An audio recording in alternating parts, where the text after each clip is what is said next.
The second book of Occult Philosophy or Magic, written by Henry Cornelius Agrippa. Book 2, Chapter 1.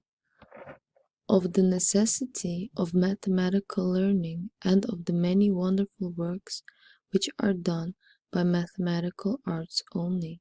The doctrines of mathematics are so necessary to and have such an affinity with magic that they do profess it without them, are quite out of the way, and labor in vain, and shall in no wise obtain their desired effect.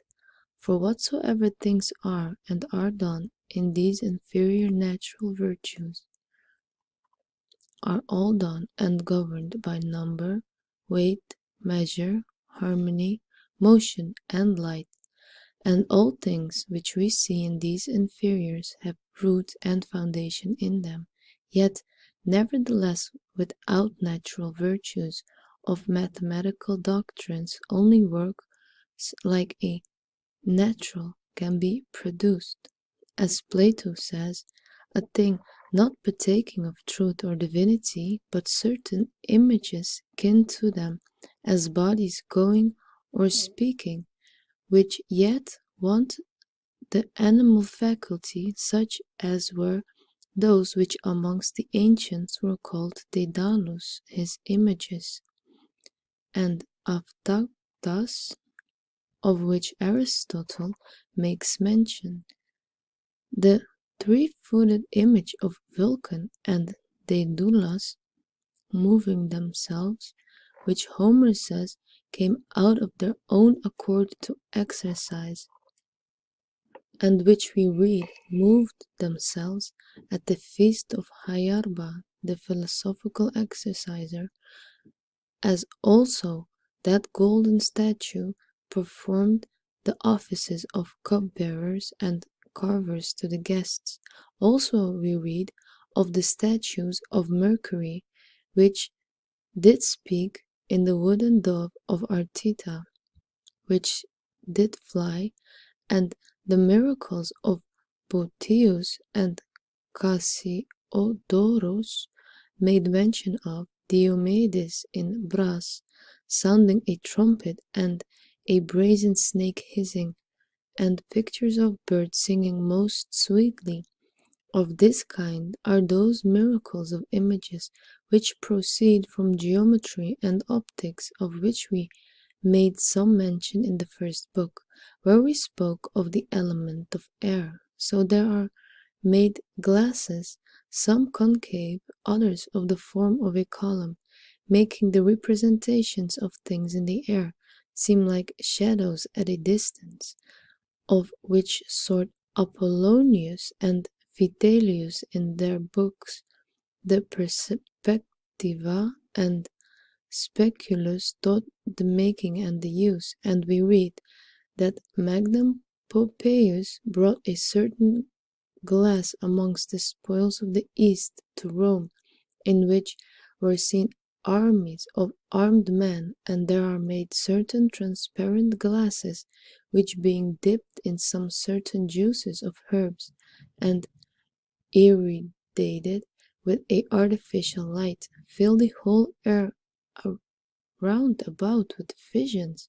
And I know how to make reciprocal glasses, in which the sun shining, all things which were illustrated by the rays thereof are apparently seen many miles off.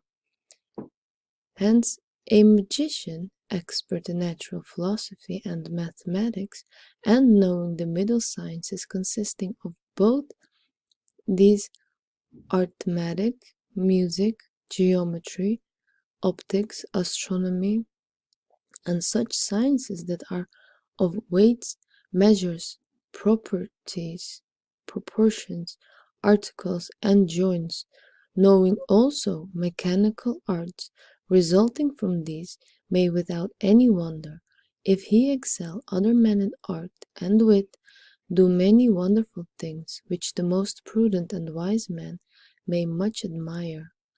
Are there not some reliques extant of the ancient works, Hercules and Alexander's pillars, the gate of Caspia made of brass, and shut with iron beams, that it could by no wit or art be broken, and the pyramids of Julius Caesar erected in Rome near the hill Vaticanus, and mountains by art in the middle of the sea, and towers and heaps of stones, such as I saw in England, put together by an incredible art.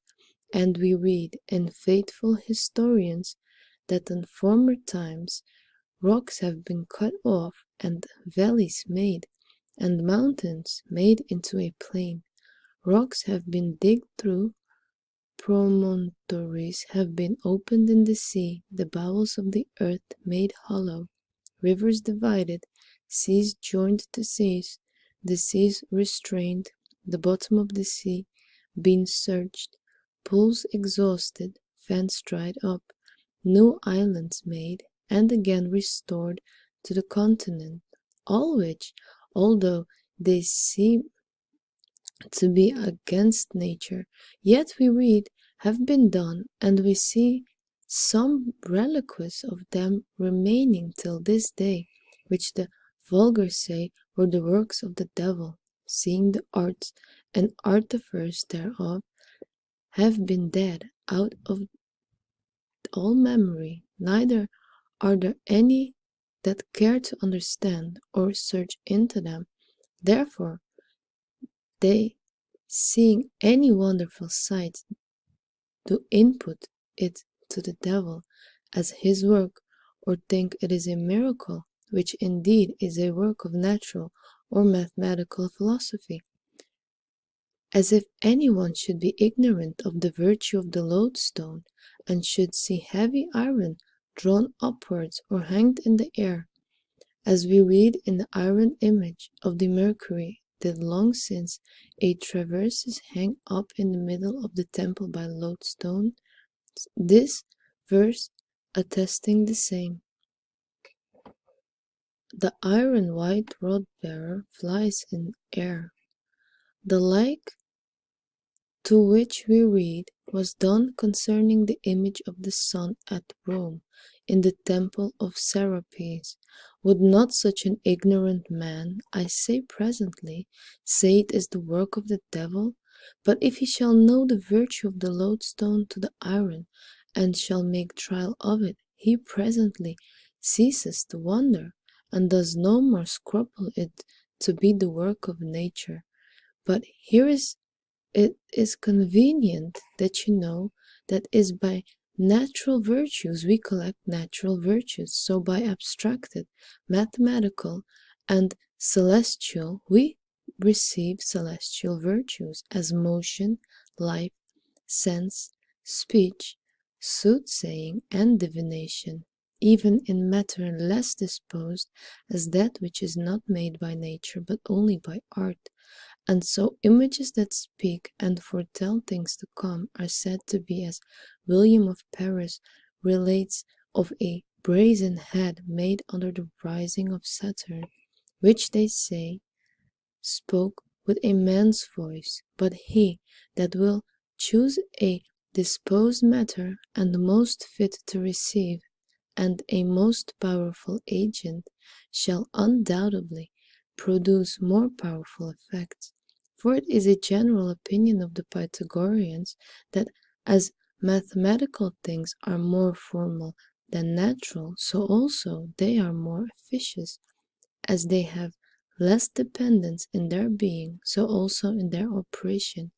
But almost all mathematical things, numbers, as they have more of form in them, so also are more efficacious, to which not only has philosophers, but also Hebrews and Christian divines do attribute virtue and efficacy as well to effect what is good as what is bad. Chapter 2 of Numbers and their power and virtue. Sovereignius Boetius says that all things which were first made by the nature of things in the first age seem to be formed by the proportion of numbers, but this was the principal pattern in the mind of the Creator. Hence is borrowed the number of the elements, hence the courses of times, hence the motion of the stars, and the revolution of the heaven, and the state of all things subsist by the uniting together of numbers. Numbers, therefore, are endowed with great and sublime virtues, for it is no wonder, seeing that are so many and so great occult virtues in natural things, although of manifest operations, that there should be in numbers much greater and more occult, and also more wonderful and efficacious, for so much as they are more formal, more perfect, and naturally in the celestials, not mixed with separated substances, and lastly, having the greatest and the most simple commixtions of the ideas in the mind of God, from which they receive their proper and most efficacious virtues, wherefore also they are of more force, and conduce most to be obtained of spiritual and divine gifts, as in natural things elementary qualities are powerful in the transmuting of an elementary thing. Again, all things that are and are made subsist by and receive their virtue from numbers. For time consists of numbers, and all motion and action, and all things which are subject to time and motion. Harmony also, and the voices have their power by and consist of numbers, and their proportion, and the properties arising from numbers do by lines and points make character and figures, and these are proper to magical operations, the middle which is between both being appropriated by declining to the extremes, as in the use of letters. And lastly, all species of natural things and of those things which are above nature are joined together by certain numbers, which Pythagoras seeing says that numbers is that by which all things consist, and distributes each virtue to each number. And Proclus said, number has always a being, yet there is one in voice, another in the proportion of them, another in the soul and reason, and another in divine things. But Themistius and Boethius and Averius the Babylonian, together with Plato, do so extol numbers that they think no man can be a true philosopher without them. Now they speak of irrational and formal number, not of a material, sensible, or vocal, the number of merchants buying and selling, of which the Pythagoreans and Platonists and our Augustine made no reckoning, but apply it to the proportion resulting from it, which number they call natural, rational, and formal, from which great mysteries flow, as well in natural as divine and heavenly things. By it is there a way made for the searching out and understanding of all things knowable. By it the next access to natural prophesying is had, and the abbot Joachim proceed no other way in these prophecies by formal numbers. Chapter 3. How great virtues numbers have, as well in natural things as in supernatural. That there lies wonderful efficacy and virtues in numbers, as well as good as bad. Not only most eminent philosophers do infamously teach, but also Catholic doctors, and especially Hierom Augustine, Origen, Ambrose, Gregory of Nazianzen, Athanasius, Basilius, Hilarius, Rubanus, Bede, and many more confirm. Hence Hilarius and his commentaries upon the Psalms testifies that the 70 elders, according to the efficacy of numbers, brought the psalms in order. Rabanus, also a famous doctor, composed an excellent book of the virtues of numbers. But now how great virtues numbers have in nature is manifest in the herb which is called cinquefoil, or five-leaved grass, for this resists poisons by virtue of the number 5, also drives away devils, conduces to expiation, and one leaf of it, taken twice a day in wine, cures the fever of one day. 3. The Tarchon fever. 4th, the Quartane. In like manner, 4 grains of the seed tunisol being drunk cures the Quartane. But 3. The Tertian. In like manner, vervin is said to cure fevers being drunk in wine. If intentions it be cut from the 3rd joint, quartans from the 4th, a serpent of he be once struck with a spear, dies if twice recovers strength. These, and many such as these, are read and testified in divers authors. We must know now whence these are done, which certainly have a cause, which is a various proportion of various numbers amongst themselves. There is also a wonderful experiment of the number of 7, that every 7th male born without a female coming between has power to cure the king's evil by his touch alone or word. Also, every 7th daughter that has been born is said wonderfully to help forward the birth of children. Neither is the natural number here considered, but the formal consideration that is in the number, and let that which we spoke of before be always kept in mind, that these powers are not in vocal, or numbers, or merchants buying and selling, but in rational, formal, and natural.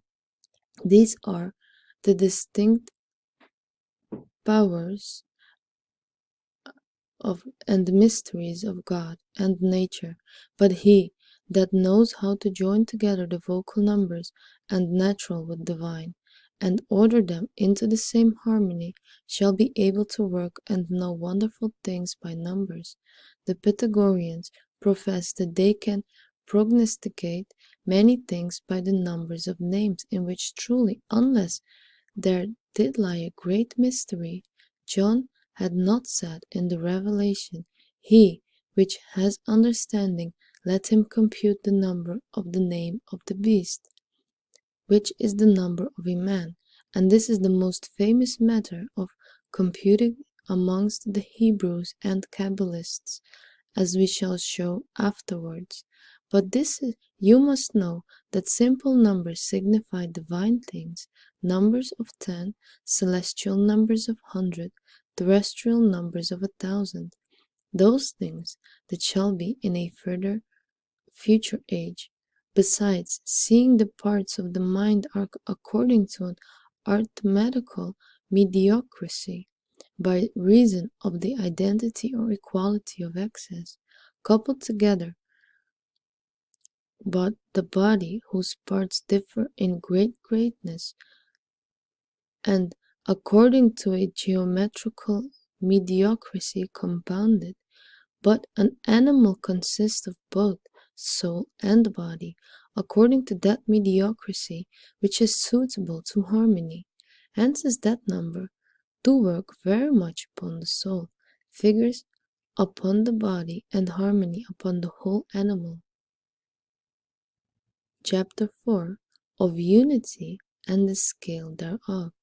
Now let us treat particularly of numbers themselves, and because numbers is nothing else but a repetition of unity, let us first consider unity itself. For unity does most simply go through every number, and is the common measure, fountain, and original of all numbers, contains every number joined together in itself entirely, the beginning of every multitude always the same and unchangeable, whence also being multiplied into itself produces nothing but itself, it is indivisible, void of all parts. But if it seem at any time to be divided, it is not cut, but indeed multiplied into unities.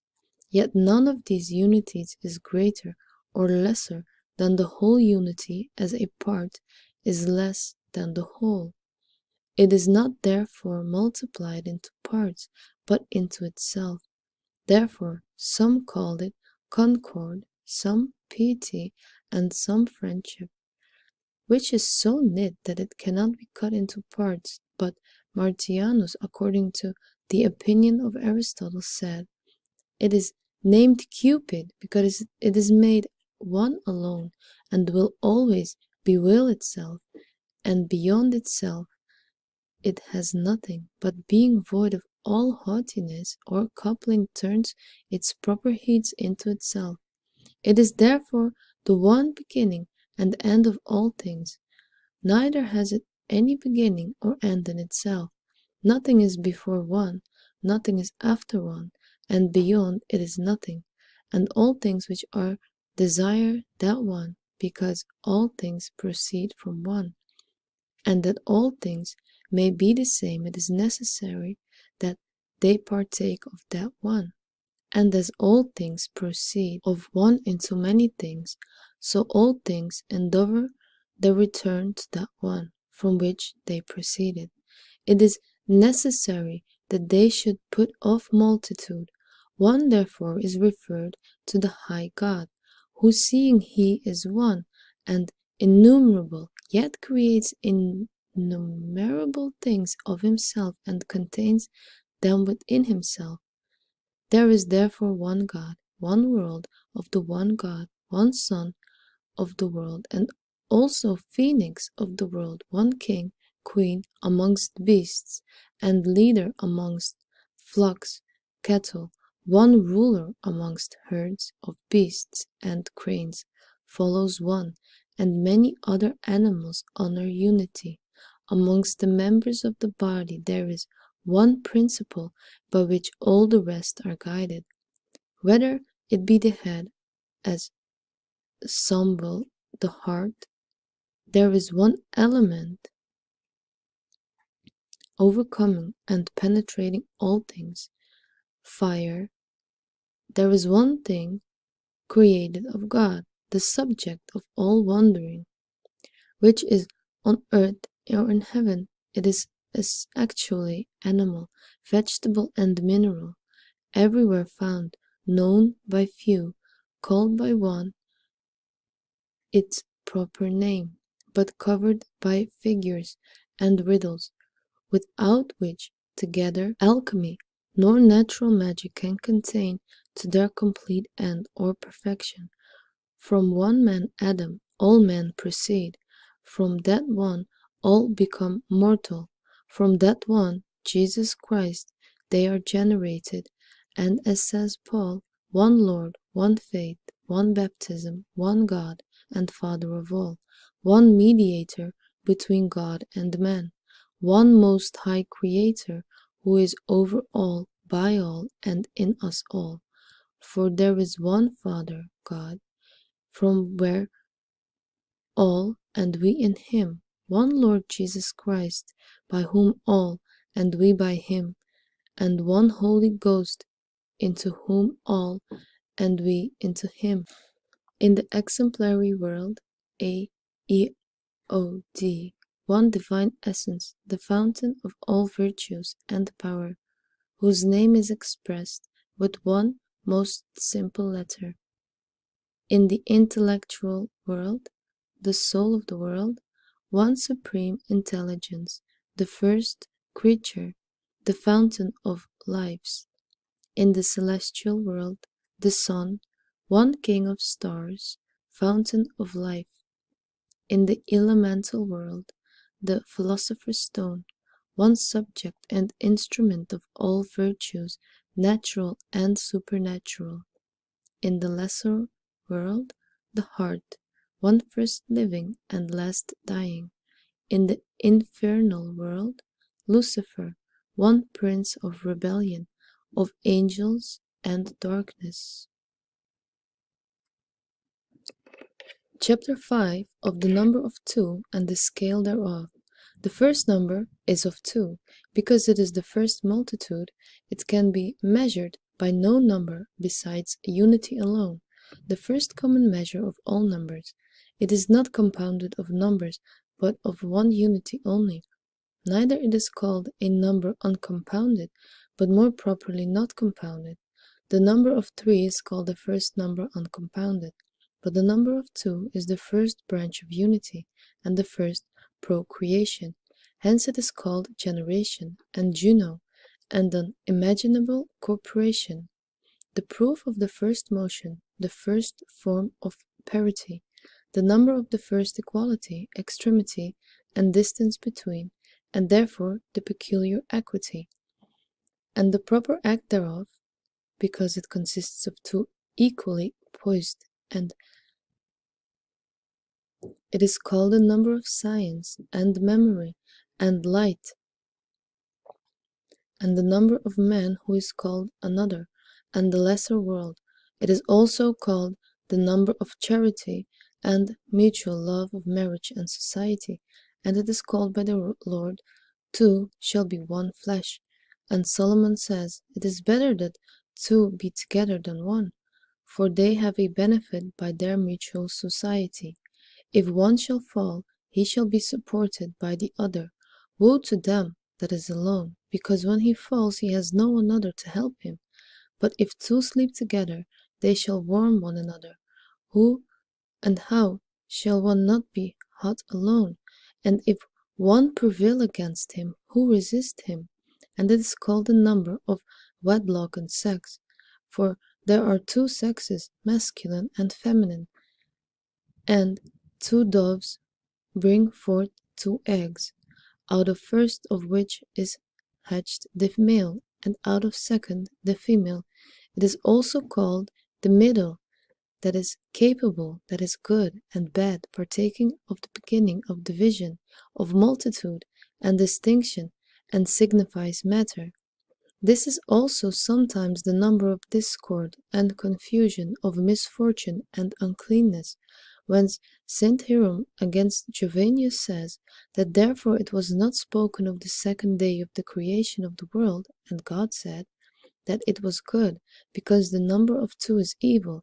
Hence also it was, that God commanded that all unclean animals should go into the ark by couples, because, as I said, the number of 2 is a number of uncleanness, and it is most unhappy in their soothsayings, especially if those things from whence the soothsaying is taken be eternal or martial, for these 2 are accounted by the astrologers unfortunate.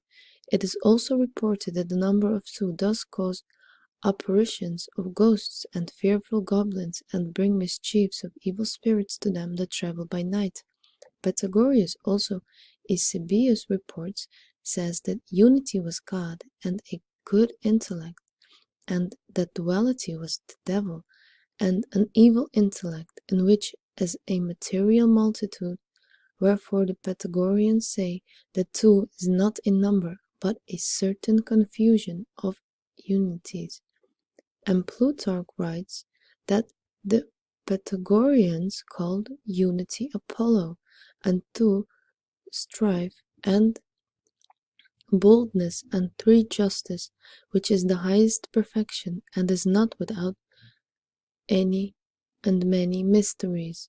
Hence there were 2 tables of the law of Sinai, 2 cherubims looking to the propitiatory in Moses, 2 olives dropping oil in Zachariah, 2 natures in Christ, divine and humane. Hence Moses saw 2 appearances of God, his face and the back parts, also 2 testaments, 2 commands of love, 2 first dignities, 2 first people, 2 kinds of spirit, good and bad, 2 intellectual creatures, an angel and soul, 2 great lights, 2 solstices, 2 equinoxes, 2 poles, 2 elements, producing a living soul, earth and water. The scale of the number of 2. In the exemplary world, I, A-H-I-A-L. The names of God expressed with two letters. In the intellectual world, an angel, the soul, two intelligible substances. In the celestial world, the sun, the moon, two great lights.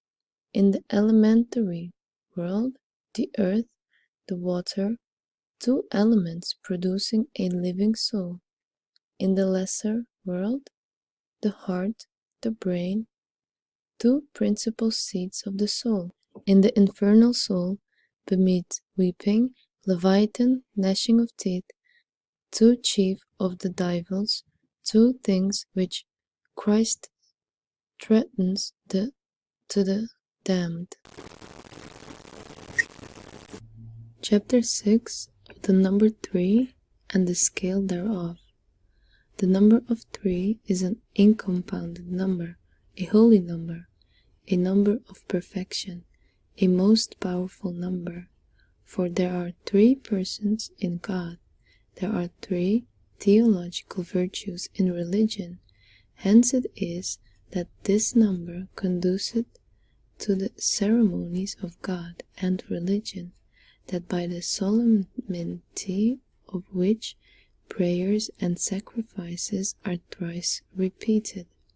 Whence Virgil sings, odd numbers to the God delightful are, and the Pythagoreans use it in their sanctifications and purifications, whence in Virgil the same did cleanse and wash with water pure, thrice his companions, and it is most fit in bindings, or hence that of Virgil.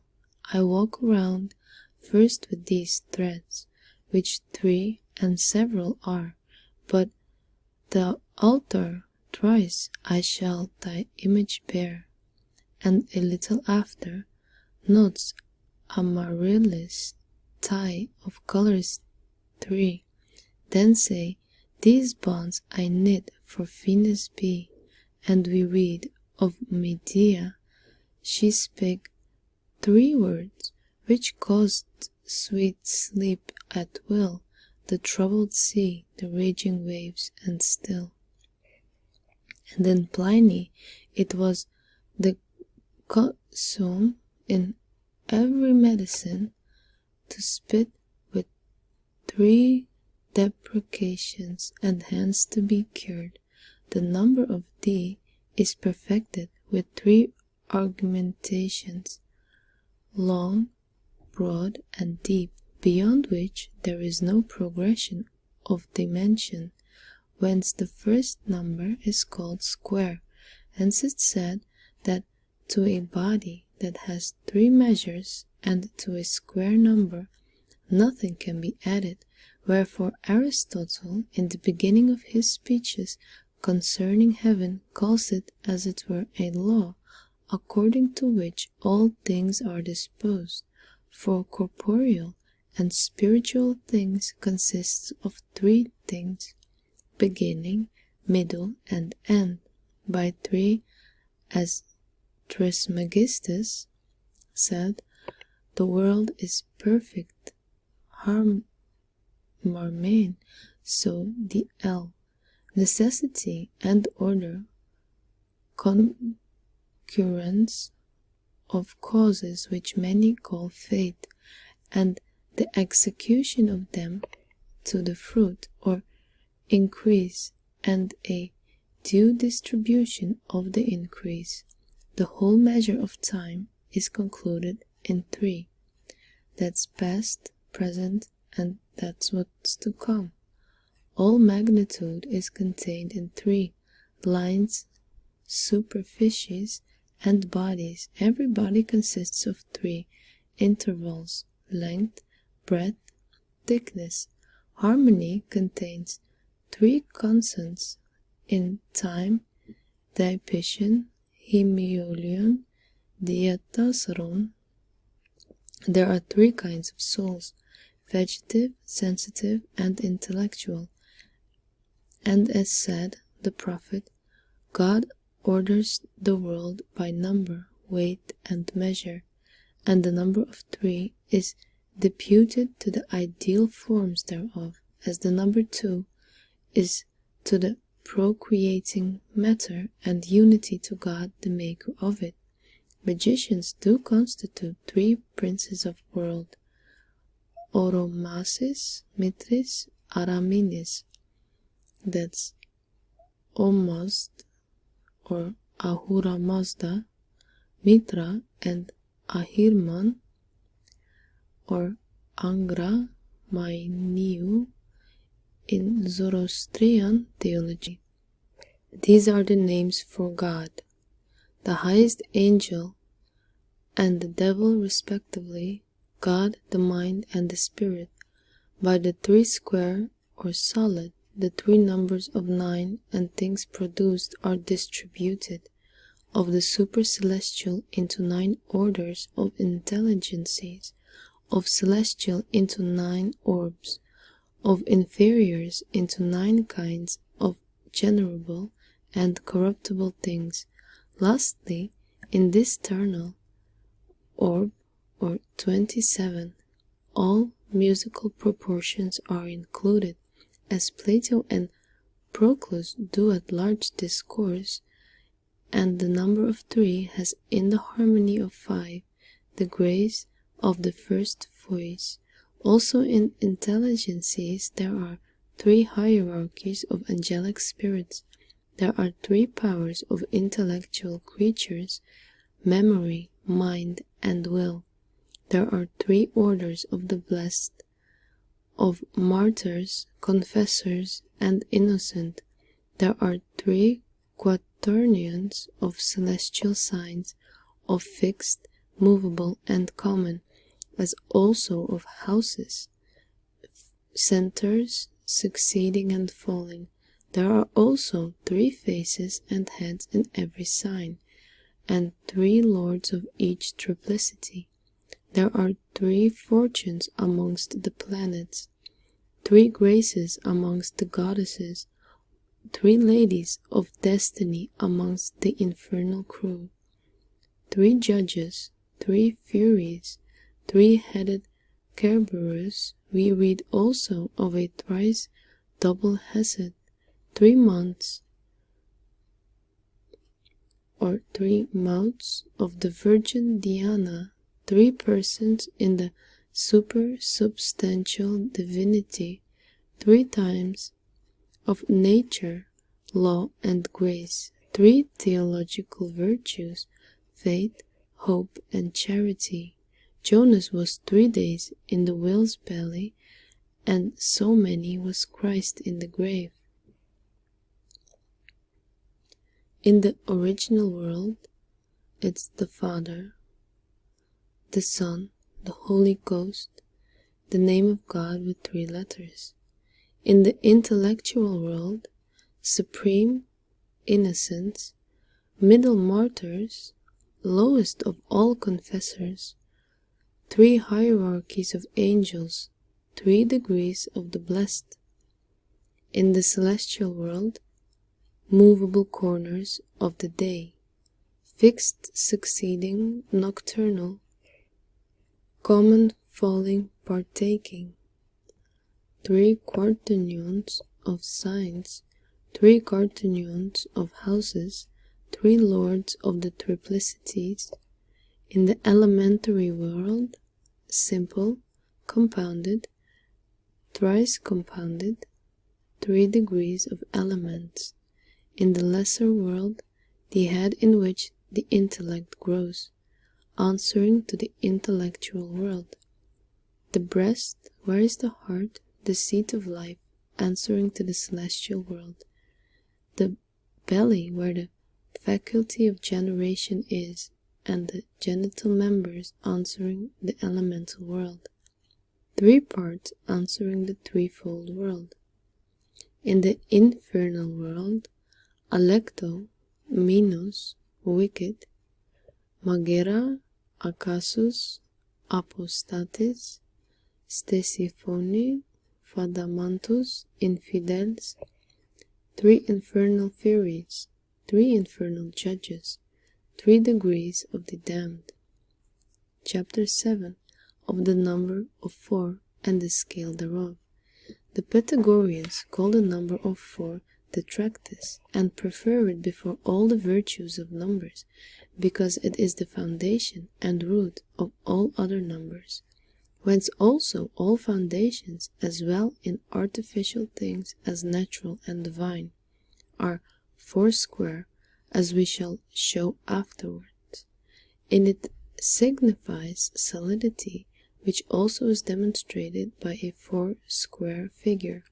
For the number 4 is the first 4-square plane, which consists of 2 proportions, whereof the first is of 1 to 2, the latter 2 to 4, and it proceeds by a double procession and proportion, of 1 to 1 and of 2 to 2, beginning at a unity and ending at a quaternity, which proportions differ in this, that according to arithmetic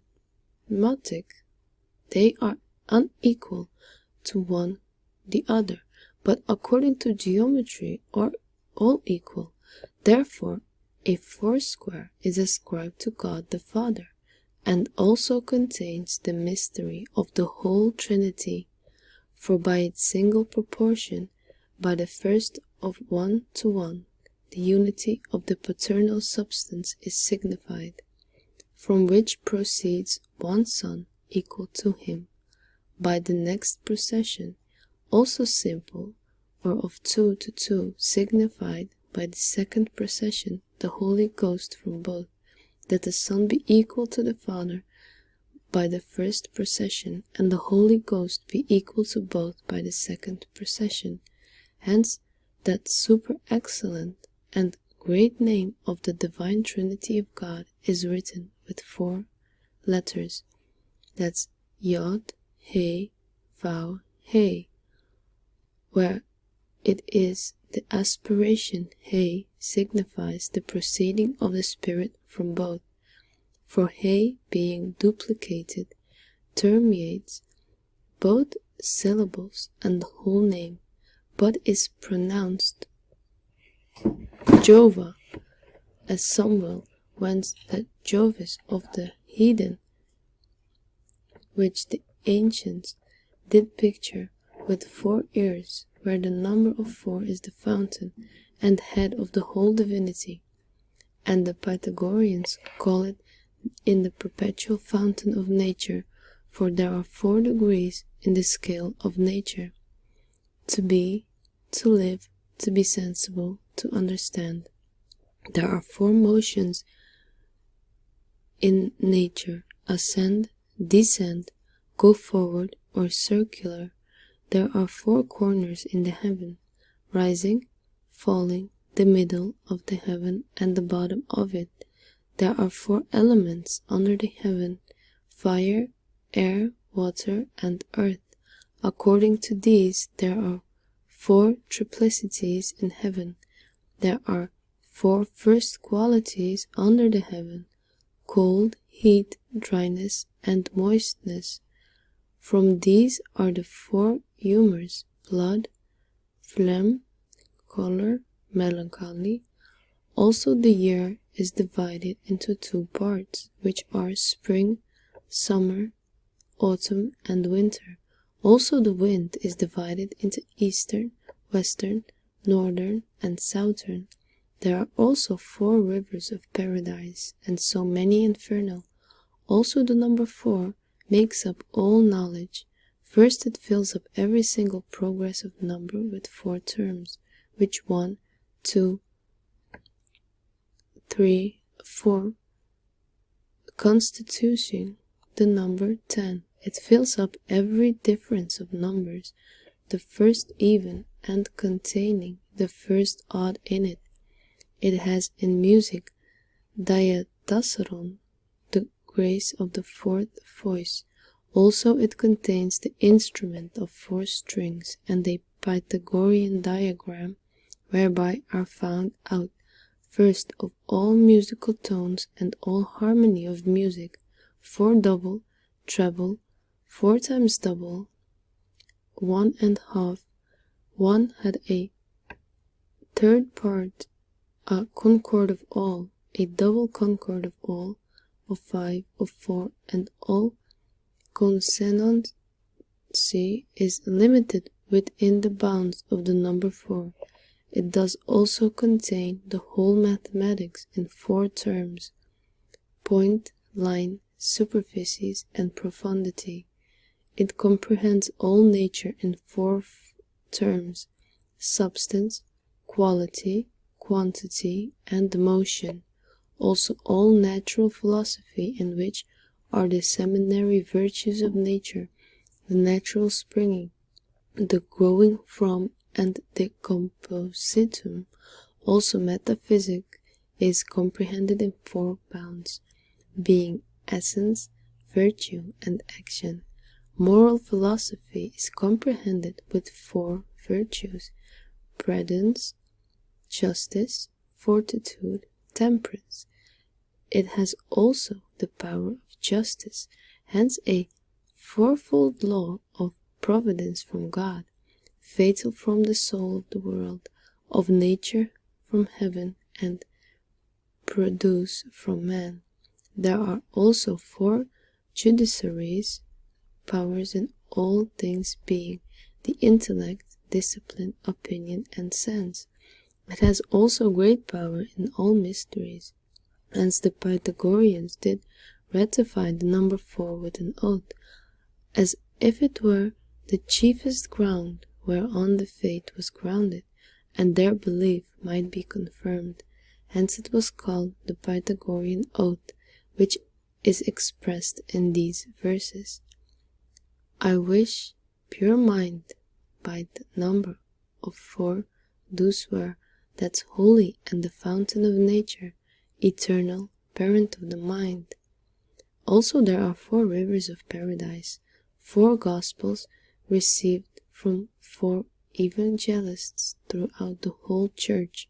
The Hebrews received the chiefest name God written with 4 letters.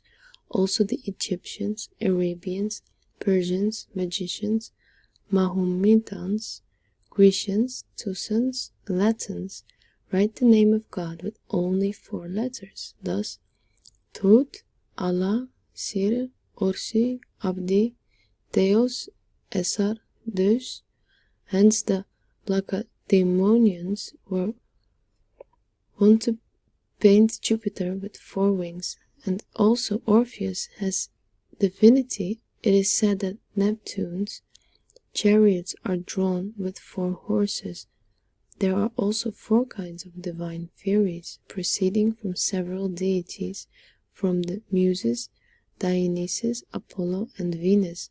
Also the prophet Ezekiel saw 4 beasts by the river Chobar, and 4 cherubims in 4 wheels.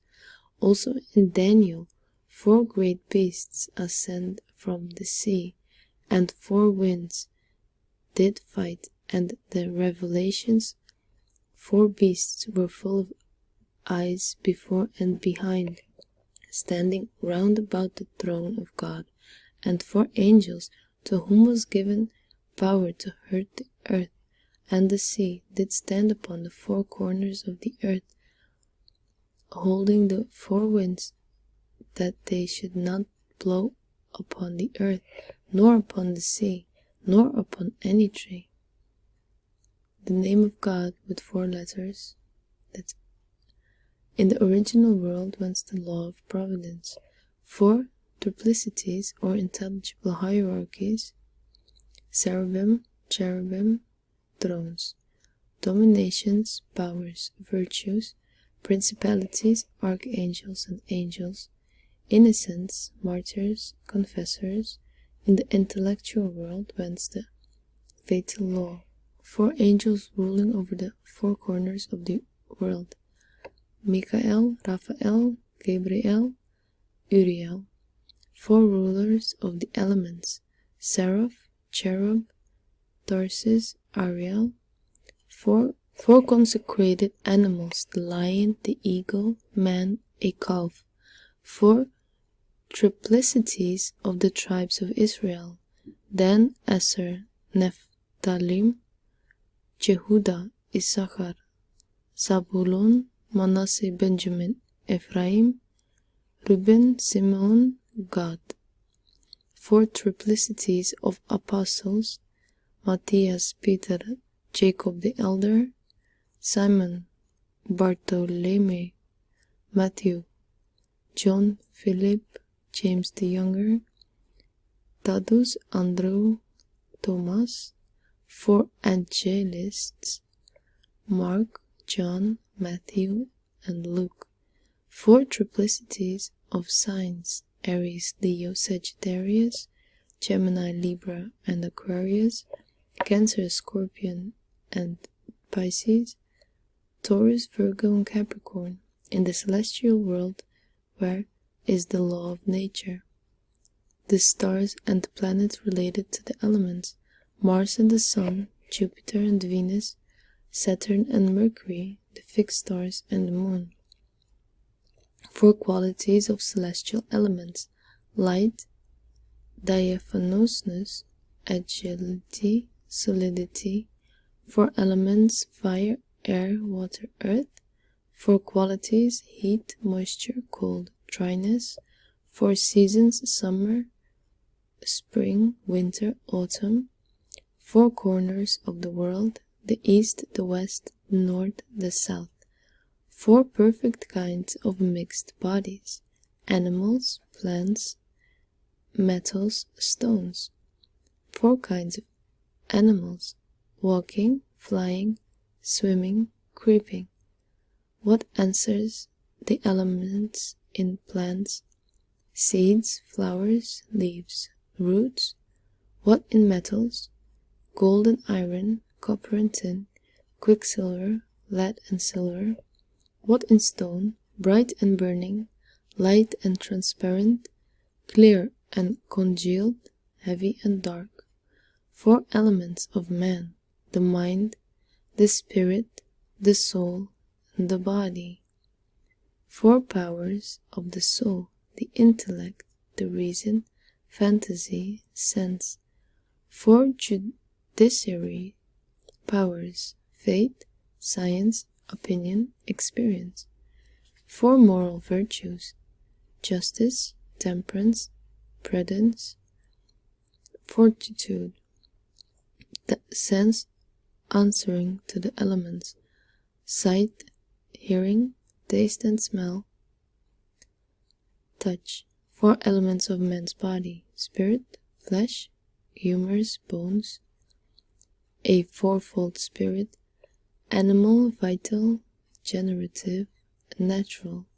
4 humors: color, blood, flesh, melancholy. 4 manners of complexion: violence, nimbleness, dullness, slowness. 4 princes of divers offensive the elements: Samiel, Azazel, Azael, Mahazael. 4 infernal rivers: Phlegeton, Cocytus, Styx, Acheron. 4 prince of spirits upon the 4 angels of the world: Orions, Paimon, Agim, Amaimon.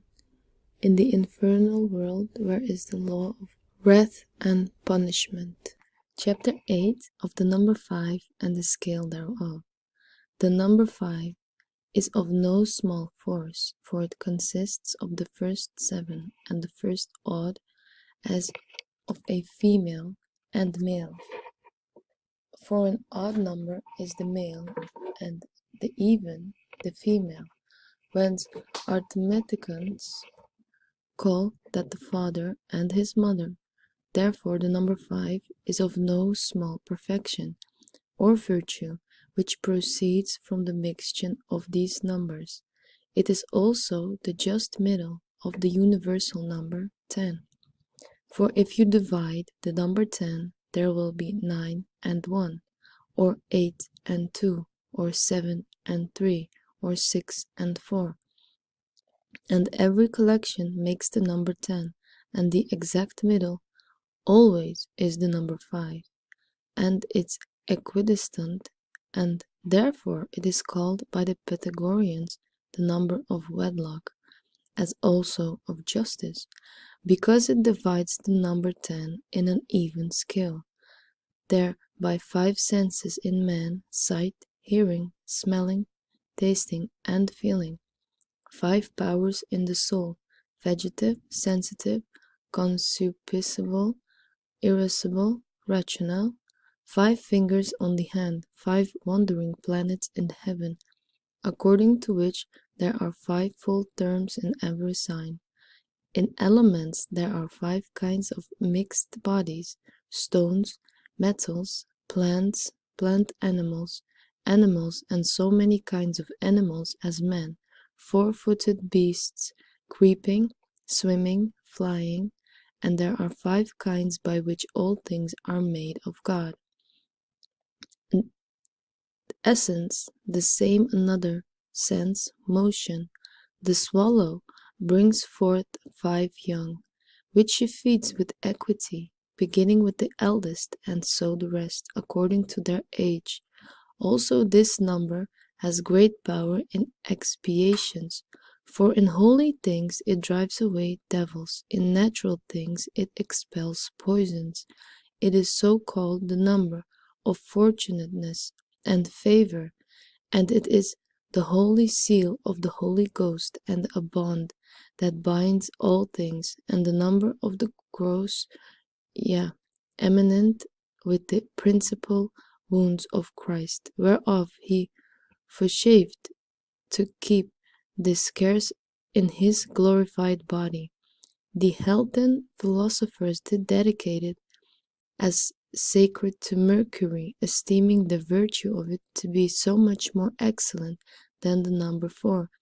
By how much a living thing is more excellent than a thing without life.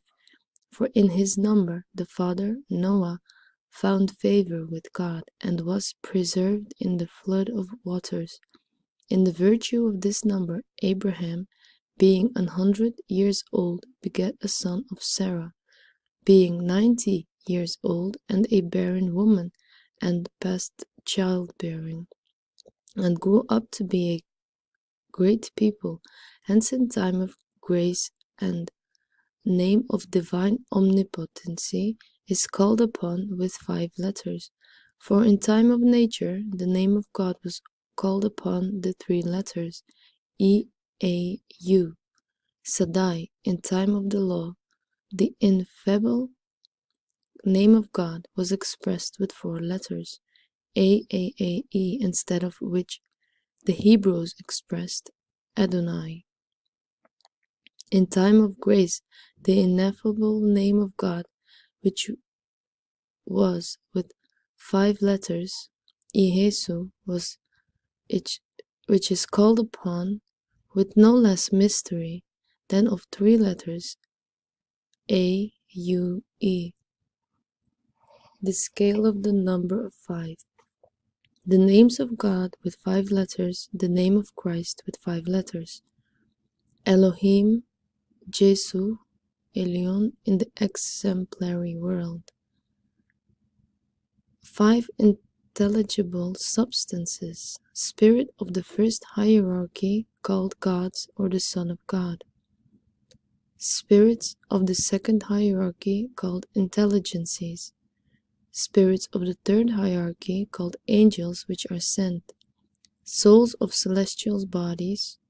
Heroes or blessed souls in the intellectual world. 5 wandering stars, lords of the term, that's Jupiter, Saturn, Mars, Venus, Mercury, in the celestial world. 5 kinds of corruptible things: water, air, fire, earth, and a mixed body, in the elementary world. 5 kinds of mixed bodies: animal, plant, metal, stone, plant, animal.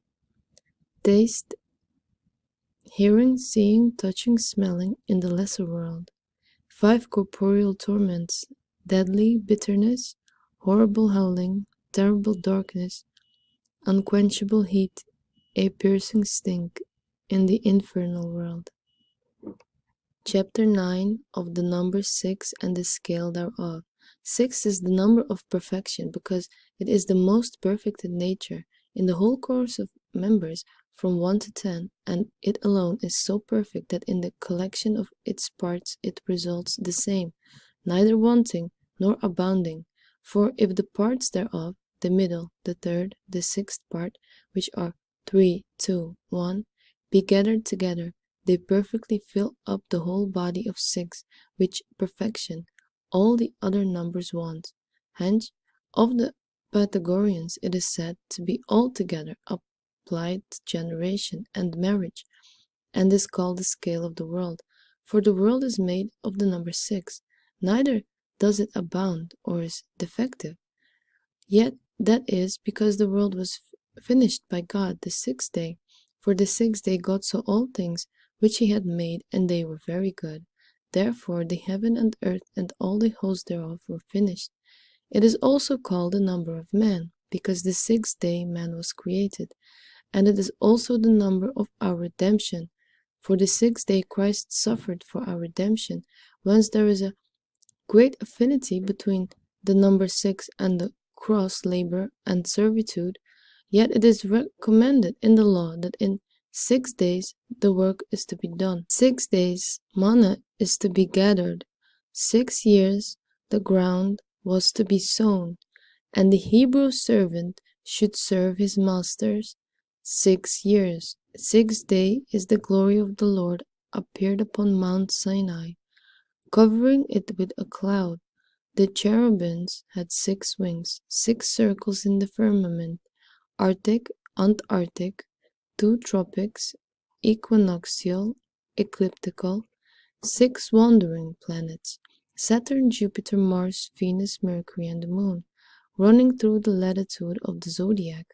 On both sides the ecliptic there are 6 substantifical qualities in the elements, that sharpness, thinness, motion, and the contrary to these, dullness, thickness, rest.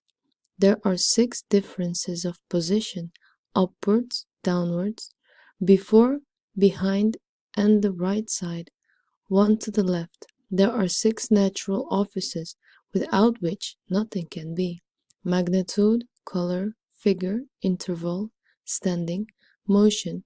Also a solid figure of any 4-square thing has 6 superficies. There are 6 tones of all harmony, tones, and 2 half-tones, which make 1 tone, which is the 6th. The next is the scale of the number 6. In the exemplary world, names of the 6 letters. In the intelligible world, cherubim, thrones, dominations, powers, virtues, 6 orders of angels which are not sent to inferiors. In the celestial world, Saturn, Jupiter, Mars, Venus, Mercury, and the Moon, 6 planets wandering through the latitude of the zodiac from the ecliptic.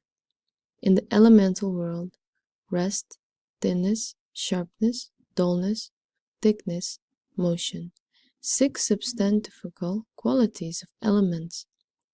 In the lesser world, the intellect, memory, sense, motion, life, essence, 6 degrees of man. In the infernal world, Acteus, Magalesius, Ormenus, Lysus, Nison, Mimon, 6 devils, the authors of all calamities. Chapter 10 of the number 7 and the scale thereof.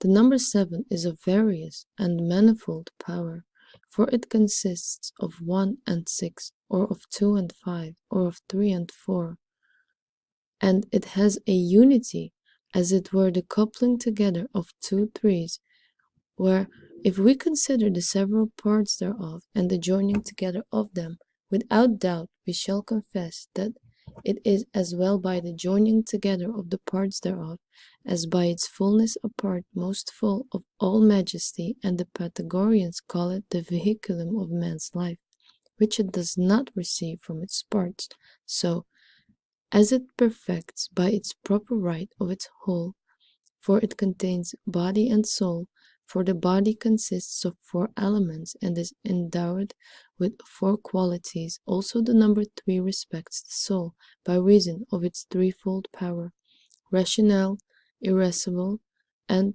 concupiscible. The number 7, therefore, because it consists of 3 and 4, joins the soul and the body, and the virtue of this number relates to the generation of man, and it causes man to receive, perform, brought forth, nourished, life, live, and indeed altogether to subsist.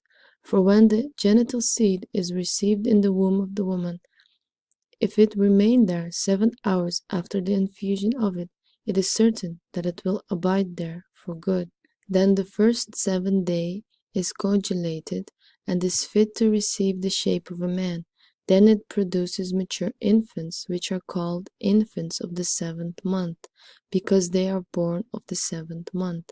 After the birth, the 7th hour tries whether it will live or not, for that which shall bear the breath of the air after that hour is conceived will live. After 7 days it casts off the reliquaries of the navel.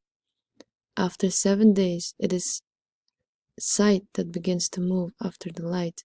In the third 7th it turns its eyes and whole face freely. After 7 months it breeds teeth. After the second 7th month it sits without fear of falling. After the third 7th month it begins to speak. After the fourth 7th month it stands strongly and walks. After the fifth 7th month it begins to refrain sucking its nurse. After 7 years its first teeth fall, and new are bred, fitter for harder meat, and is speech that is perfect. After the 7th year boys wax ripe, and then is a beginning of generation. At the third 7th year they grow to be men in stature, and begin to be hairy, and become able and strong for generation. At the fourth 7th year they begin to varnish, and cease to grow taller. In the fifth 7th year they attain to the perfection of their strength. The sixth 7th year they keep their strength. The 7th year they attain their most discretion and wisdom, and the perfect age of man. But when they come to the 10th 7th year, where the number 7 is taken for a complete number, then they come to the common term of life, the prophet saying, "Our age is 70 years." The utmost height of man's body is 7 feet. There are also 7 degrees in the body, which complete the dimension of its altitude from the bottom to the top: marrow, bone, nerve, vein, artery, flesh, skin. There are 7 which by the Greeks are called black members: the tongue, the heart, the lungs, the liver, spleen, and 2 kidneys. There are also 7 principal parts of the body: the head, the breast, the hands, the feet, and the privy members. It is manifest concerning breath and meat that without drawing up the breath of life does not endure above 7 hours, and they that are starved with famine live not above 7 days. The veins also and arteries, as physicians say, are moved by the 7th number. Also judgments in diseases are made with greater manifestation upon the 7th day, which physicians call critical. Judicial also of 7 portions of God creates the soul. As divine Plato witnesses in Tamisius, the soul also receives the body by 7 degrees. All difference of voice proceeds to the 7th degree, after which there is the same revolution. Again, there are 7 modulations of the voices: ditonus, semiditonus, diatarason, diapente with a tone, semitone, diapente with a half time, and diapason. There is also in celestials a most potent power of the number 7, for seeing there are 4 corners of the heaven, diametrically looking one towards the other, which indeed is accounted at a most full and powerful aspect, and consists of the number 7, for it is made from the seventh sign, and makes a cross, the most powerful figure of all, which we shall speak in its due place. But this you must not be ignorant of, that the number 7 has a great communion with the cross, by the same radiation and number. The solstices is distant from winter, and the winter equinoxium from the summer, all which are done by 7 signs. There are also 7 circles in heaven, according to the longitudes of the exile tree. There are 7 stars about the Arctic pole, greater and lesser, called Charles Wain, also 7 stars called the Pleiadians, and 7 planets according to those 7 days constituting a week. The moon is the 7th of the planets. Next to us, observing this number more than the rest, this number dispensing the motion and light thereof, for in 28 days it runs round the compass of the whole zodiac, which number of days the number 7, which its 7 terms from 1 to 7, does make and fill up as much as the several numbers by adding to the antecedents, and makes 4 times 7 days, in which the moon runs through and about all the longitude and latitude of the zodiac by measuring and measuring again. With the like 7 of days, it dispenses its light by changing it for the first 7 days into the middle, as it were, of the divided world. It increases. The second 7 days it is filled the whole orb with light. The third, by decreasing, is again contracted into a divided orb. But after the fourth 7 days it is renewed with the last diminution of its light. By the same 7 of days it disposes of the increase and decrease of the sea. For in the first 7 of the increase of the moon it is but little lessened, in the second by degrees, by the third is like the first, and the fourth thus to sure it's the second. It is also applied to Saturn, which, ascending from the lower, is the 7th planet, which betokens rest, to which the 7th day is ascribed, which signifies the 7,000, wherein, as John witnesseth, the dragon, which is the devil, and Satan being bound, man shall be quiet and lead a peaceful life.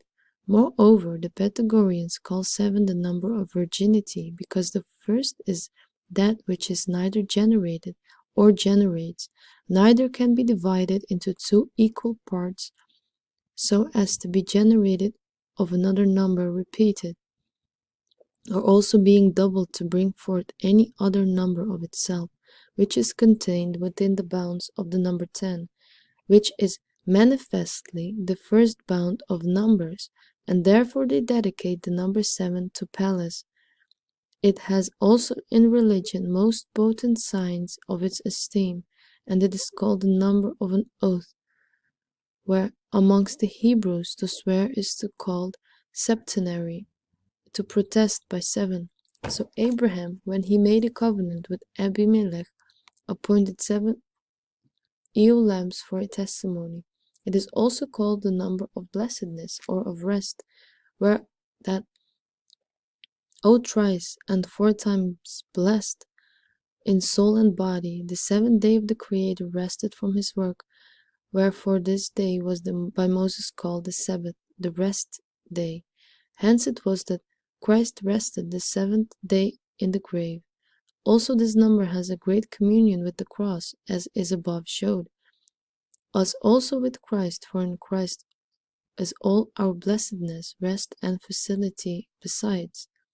It is most convenient in purifications, where Apuleius says, "And I put myself forthwith into the bath of the sea, to be purified, and put my head 7 times under the waves." And the leprous person that was to be cleansed was sprinkled 7 times with the blood of a sparrow. And Elisha the prophet, as it is written in the 2nd book of the Kings, says unto leprous person, "Go, and wash thyself 7 times in Jordan, and thy flesh shall be made whole again, and thou shalt be cleansed. And it follows a little after, and he washed himself 7 times in Jordan, according to the prophet saying, and he was cleansed.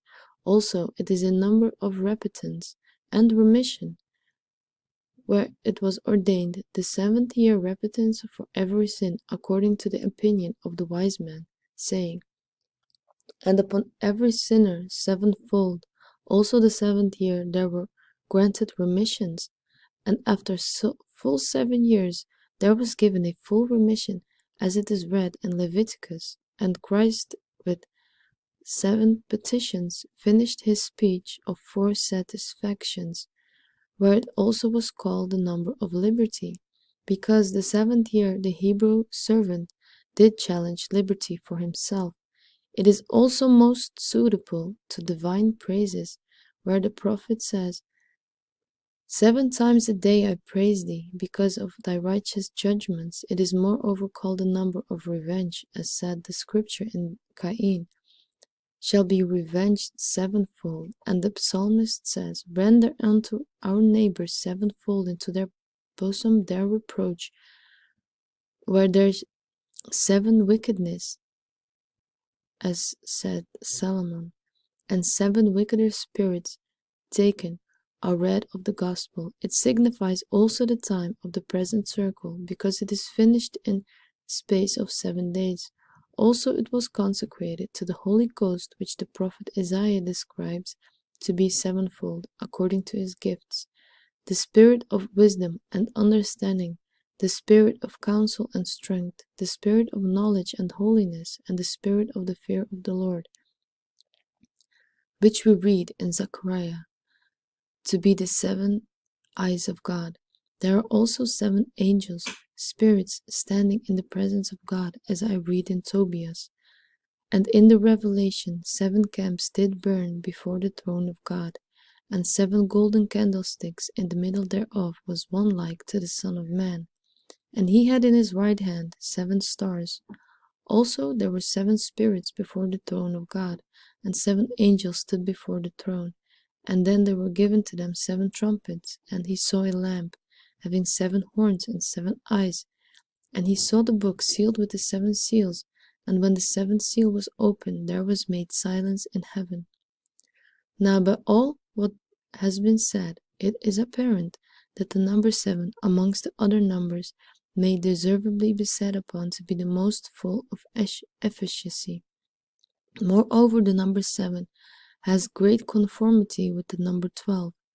For as 3 and 4 make 7, so thrice 4 makes 11, which are the numbers of the celestial planets and signs, resulting from the same root, and by the number 4 of the nature of inferior things, there is a sacred writ, our very great observance of this number before all others, and many, and very great are the mysteries thereof. Many we have decreed to reckon upon here, repeating them of a holy writ, by which it will easily appear that the number 7 does signify certain fullness of sacred mysteries. For we read in Genesis that the 7th was the day of the rest of the Lord, and Enoch, a pious holy man, was the 7th from Adam, and that there was a 7th man from Adam, a wicked man, the name Lamech, that had 2 wives, and that the sin of Cain should be abolished, the 7th generation, as it is written, Cain shall be punished sevenfold, and that he that shall slay Cain shall be revenged sevenfold, by which the Master of the Holy collects that there were 7 sins of Cain, also of all clean beasts 7, and 7 were brought into the ark, also the foals. After the 7th day the Lord rained upon the earth, and upon the 7th day the fountains of the deep were broken up, and the waters covered the earth.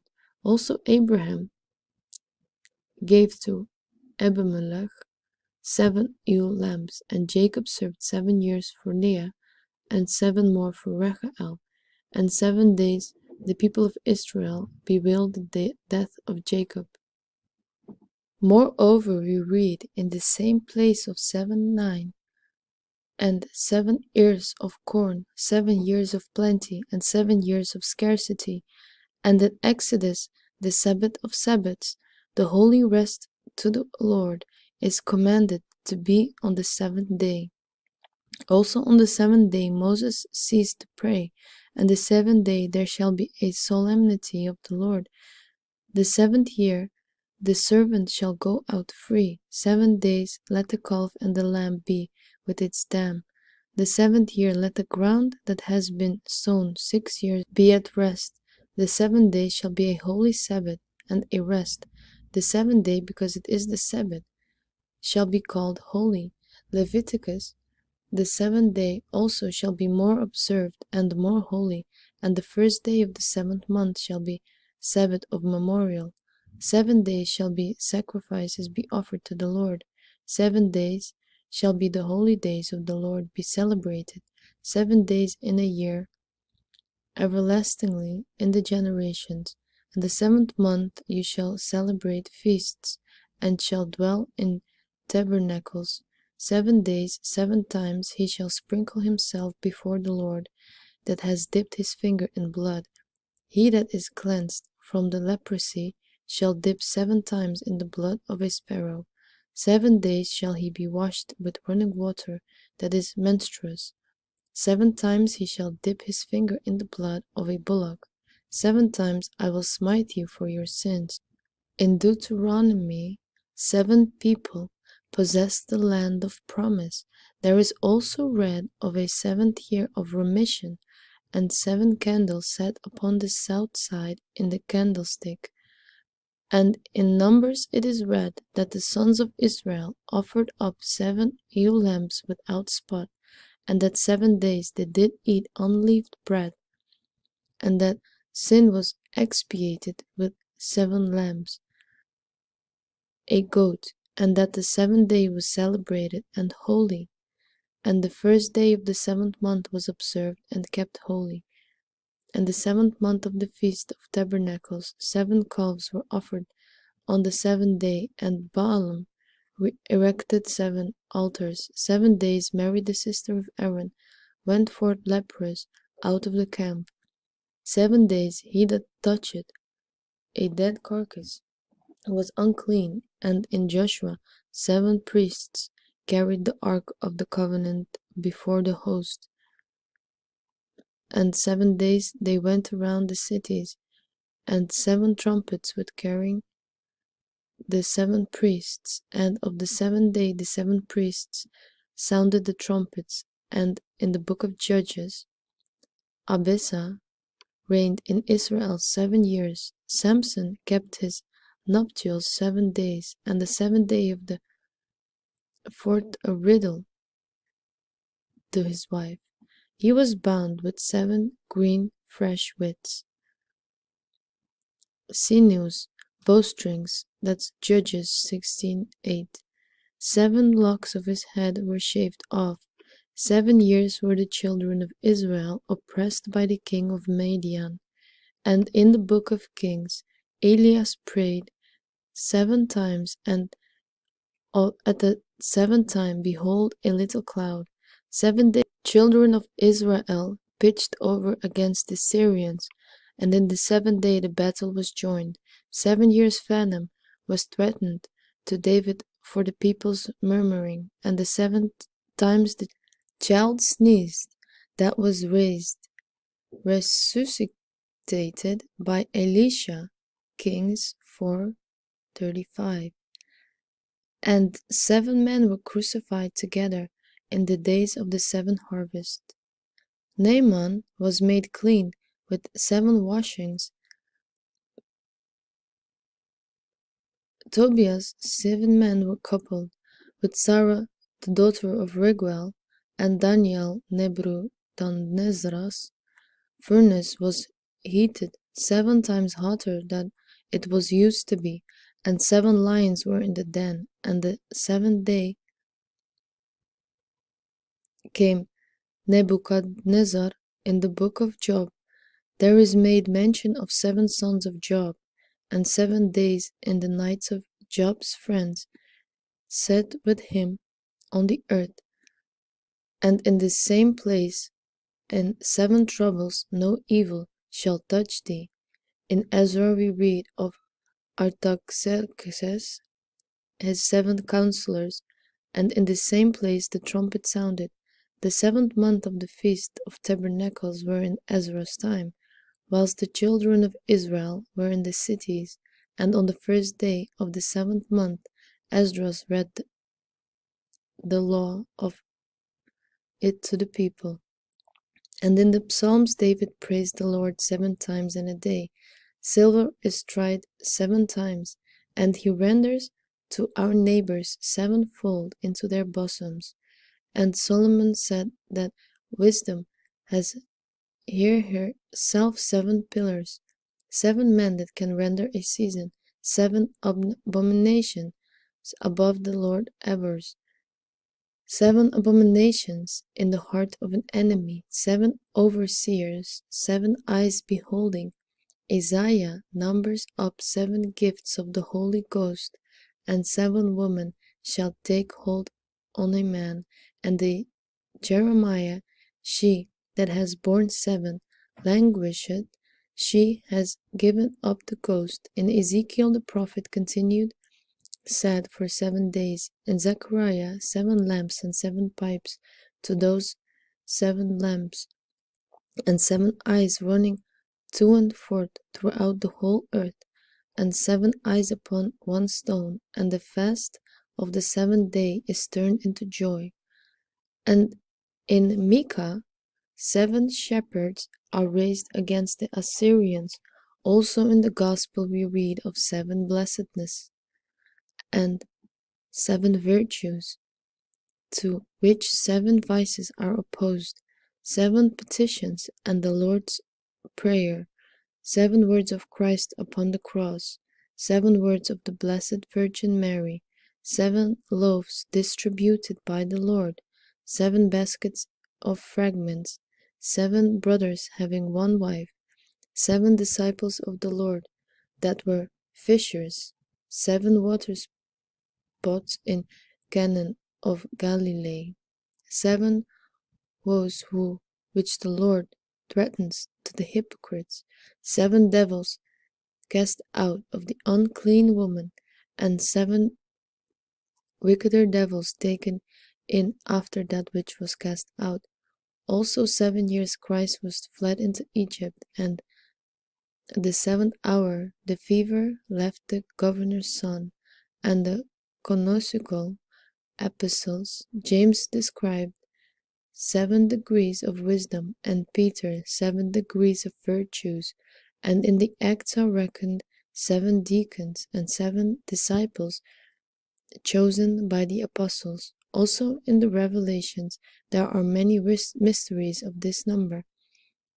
For here we read of 7 candlesticks, 7 stars, 7 crowns, 7 churches, 7 spirits before the throne, 7 rivers of Egypt, 7 seals, 7 marks, 7 horns, 7 eyes, 7 spirits of God, 7 angels with 7 trumpets, 7 horns of the dragon, 7 heads of the dragon, who had 7 diadems, also 7 plagues, and 7 vials, which were given to one of the 7 angels, 7 scarlet beasts, 7 mountains, and 7 kings sitting upon them, and the 7 thunders uttered their voices. Moreover, this number has more power as in natural, so in sacred, ceremonial, and also in other things. Therefore the 7 days are related hither. Also the 7 planets, the 7 stars, called Pleiades, the 7 ages of the world, the 7 changes of man, the 7 liberal arts, and so many mechanic, and so many forbidden 7 colors, 7 metals, 7 holes in the head of a man, 7 pair of nerves, 7 mountains in the city of Rome, 7 Roman kings, 7 civil wars, 7 wise men in the time of Jeremiah the prophet, and 7 wise men of Greece. Also Rome did burn 7 days by Nero. By 7 kings were slain 10,000 martyrs. There were 7 sleepers, 7 principal churches of Rome, and so many monasteries did Gregory build. So many sons Saint Felicity brought forth. There were 7 electors of the empire appointed, and 7 solemn acts in crowning the emperor. The laws in the Testament require 7 witnesses, that there are civil 7 punishments, and the 7 canonical and 7 canonical hours. The priest makes 7 obeisances in the Mass, 7 sacraments, and 7 orders of the clergy, and a boy of 7 years old may be ordained by the lesser, and may obtain a benefice sin cura. There are 7 penitential psalms, and 7 commands of the second table, and 7 hours were Adam and Eve in paradise, and there were 7 men foretold by an angel before they were born: Ismael, Isaac, Samson, Jeremiah, John the Baptist, James, the brother of the Lord, and Christ Jesus. Lastly, the number is most potent of all, as in good, so evil. Of this Livy the most ancient poet sang: the 7th light is come, and then all things absolve. The Father of all light begins, the 7th of all things original. The first 7th 7 we call, perfect with wandering stars, the heavens solved, and with as many circles as round. In the original world, the scale of the number 7, Aurerita, Asar Ahei, the name of God with 7 letters. In the intelligible world, Zapiel, Zadkel, Kamael, Raphael, Haniel, Michael, Gabriel, 7 angels which stand in the presence of God. In the celestial world, Saturn, Jupiter, Mars, the Sun, Venus, Mercury, and the Moon, 7 planets. In the elementary world, the lapwing, the cuttlefish, the mole lad, the onyx, the eagle, the dolphin, the hart, the tin, the sapphire, the vulture, the pike, the wolf, the iron, and the diamond, the swan, the sea calf, the lion, gold, the tabernacle, the dove, Timalus, the goat, copper, the emerald, the stork, the mullet, the ape, quicksilver, mercury, and the ashets, the owl, the sea cat, silver, crystal, 7 birds of the planets, 7 fish of the planets, 7 animals of the planets, 7 metals of the planets, 7 stones of the planets. In the lesser world, the right foot, the right ear, the head, the left ear, the right hand, the right nostril, the heart, the right eye, the private members, the left nostrils, the left hand, the mouth, the left foot, the left eye. 7 integral members distributed to the planets, 7 holes of the head distributed to the planets. In the infernal world, hell, the gates of death, the shadow of death, the pit of destruction, the clay of death, perdition, the depth of the earth, 7 habitations of infernals which Rabbi Joseph of Castilia, the Kabbalist, describes in the Garden of Nod. Chapter 11 of the number 8 and the scale thereof. The Pythagoreans call 8 the number of justice and fullness, first because it is first of all divided into numbers equally even into 4, and that division is by the same reason made into twice 2. By twice 2, and by reason of this equity of division, it took to itself the name of justice, but the other received the name of fullness, by reason of the contexture of the corporeal solidity, since the first makes a solid body. When the custom of Orpheus, swearing by 8 deities, if any time he would beseech divine justice, whose name are these: fire, water, earth, the heaven, moon, sun, veins, the night. There are also only 8 visible spheres of the heavens. Also, by it the property of corporeal nature is signified, which Orpheus comprehends in 8 of his sea songs. Also is called the covenant of circumcision, which was commanded to be done by the Jews the 8th day. There were also in the old law 8 ornaments of the priest: a breastplate, coat, a girdle, a mitre, a robe, a ephod, a girdle of the ephod, a golden plate. Hither belongs this number to eternity and the end of the world, because it follows the number 7, which is the mystery of time, where also the number of blessedness, for Christ teaches that so many degrees of blessedness as you may see in Matthew. It is also called the number of safety and conservation, for there were so many souls of the son of Jesse, from which David was the 8th. Also Zacharias, the father of John, received his speech the 8th day. They say this number was dedicated to Dionysus, because he was born the 8th month, in everlasting memory whereof Naxos the island was dedicated to him, which obtained his prerogative that only the women of Naxos should safely bring forth in the 8th month, and their children should live, whereas the children of the 8th month in their nature die, and their mothers then bring forth are in manifest danger. Next is the scale of the number of 8. The name of God of within 8 letters: Eloha, Vedahat, Jehovah, Vedahat, in the original. 8 rewards of the blessed: inheritance, incorruption, power, victory, the vision of God, grace, a kingdom, joy in the intelligible world. 8 visible heavens: the starry heaven, the heaven of Saturn, the heaven of Jupiter, the heaven of Mars, the heaven of the Sun, the heaven of Venus, the heaven of Mercury, the heaven of the Moon, in the celestial world. 8 particular qualities: the dryness of the earth, the coldness of the water, the moisture of the air, the heat of the fire, the heat of the air, the moisture of the water, the dryness of the fire, the coldness of the earth, in the elementary world. 8 kinds of blessed men: the peacemakers, that hunger and thirst after righteousness, the meek, they which are persecuted for righteousness' sake, pure in heart, merciful, poor in spirit, mourners, in the lesser world.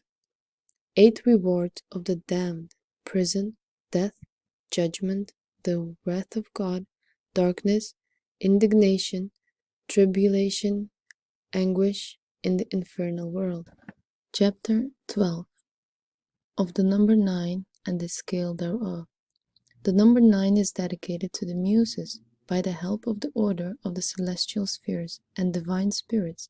Hence there are 9 movable spheres, and according to those there are 9 Muses.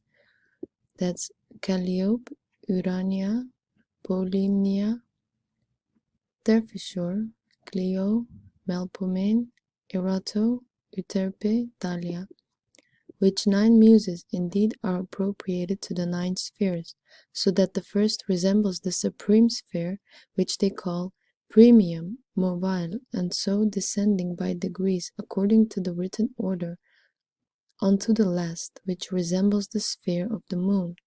Calliope is appropriated to the primum mobile, Urania to the starry heaven, Polymnia to Saturn, Terpsichore to Jupiter, Clio to Mars, Melpomene to the Sun, Erato to Venus, Euterpe to Mercury, Thalia to the Moon. There are also 9 orders of blessed angels: seraphim, cherubim, thrones, dominations, powers, virtues, principalities, archangels, angels, which Ezekiel figure out by nine, which are the sapphire, emerald, carbuncle, beryl, onyx, chrysolite, jasper, topaz, sardius. The number has also great and occult mystery of the cross, for the 9th hour, our Lord Jesus Christ breathed out by Spirit, and in 9 days the ancients buried their dead, and in so many years, they say, Minea received laws from Jupiter in a cave, whence this number was most especially take notice of by Homer, when laws were to be given, or answers were to be given, or the sword was like to rage. The astrologers also take notice of the number 9 in the ages of man, no otherwise than do of 7, which they call climacterical years, which are eminent for so remarkable change. Yet sometimes it signifies imperfection and incompleteness, because it does not attain to the perfect on of the number 10, but is less by 1, without which is deficient, as Austin interprets in the 10 lepers, neither the longitude of 9 cubits of king of Bashan, who is a of the devil, without a mystery. The names of God with 9 letters: Jehovah, Sabaoth, Jehovah Zidkenu, Elohim Gibor, in the original world. 9 queries of angels: seraphim, cherubim, thrones, dominations, powers, virtue, principalities, archangels, angels, in the intelligible world. 9 angels ruling the heaven: Metatron, Ophaniel, Zaphiel, Zadkiel, Kamael, Raphael, Haniel, Michael, Gabriel. Non-movable spheres: the primum mobile, the starry heaven, the sphere of Saturn, the sphere of Jupiter, the sphere of Mars, the sphere of the Sun, the sphere of Venus, the sphere of Mercury, the sphere of the Moon, in the celestial world. 9 stones representing the 9 queers of angels: sapphire, emerald, carbuncle, beryl, onyx, chrysolite, jasper, topaz, sardius, in the elementary world. 9 senses, inward and outward together: memory, cognitive, imaginative, common sense, hearing, seeing, smelling, tasting, touching, in the lesser world. 9 orders of devils: false spirits, spirits of lying, vessels of iniquity, avengers of wickedness, jugglers, airy powers, furies, sowing mischiefs, sisters or triers, the tempters, or in the infernal world. Chapter 13 of the number of 10 and the scale thereof. The number 10 is called every number, or an universal number, complete, signifying the full course of life, for beyond that we cannot number, but by replication, and or either implies all numbers within itself, or explains them by itself and its own by multiplying them. Wherefore it is accounted to be a manifold religion and power,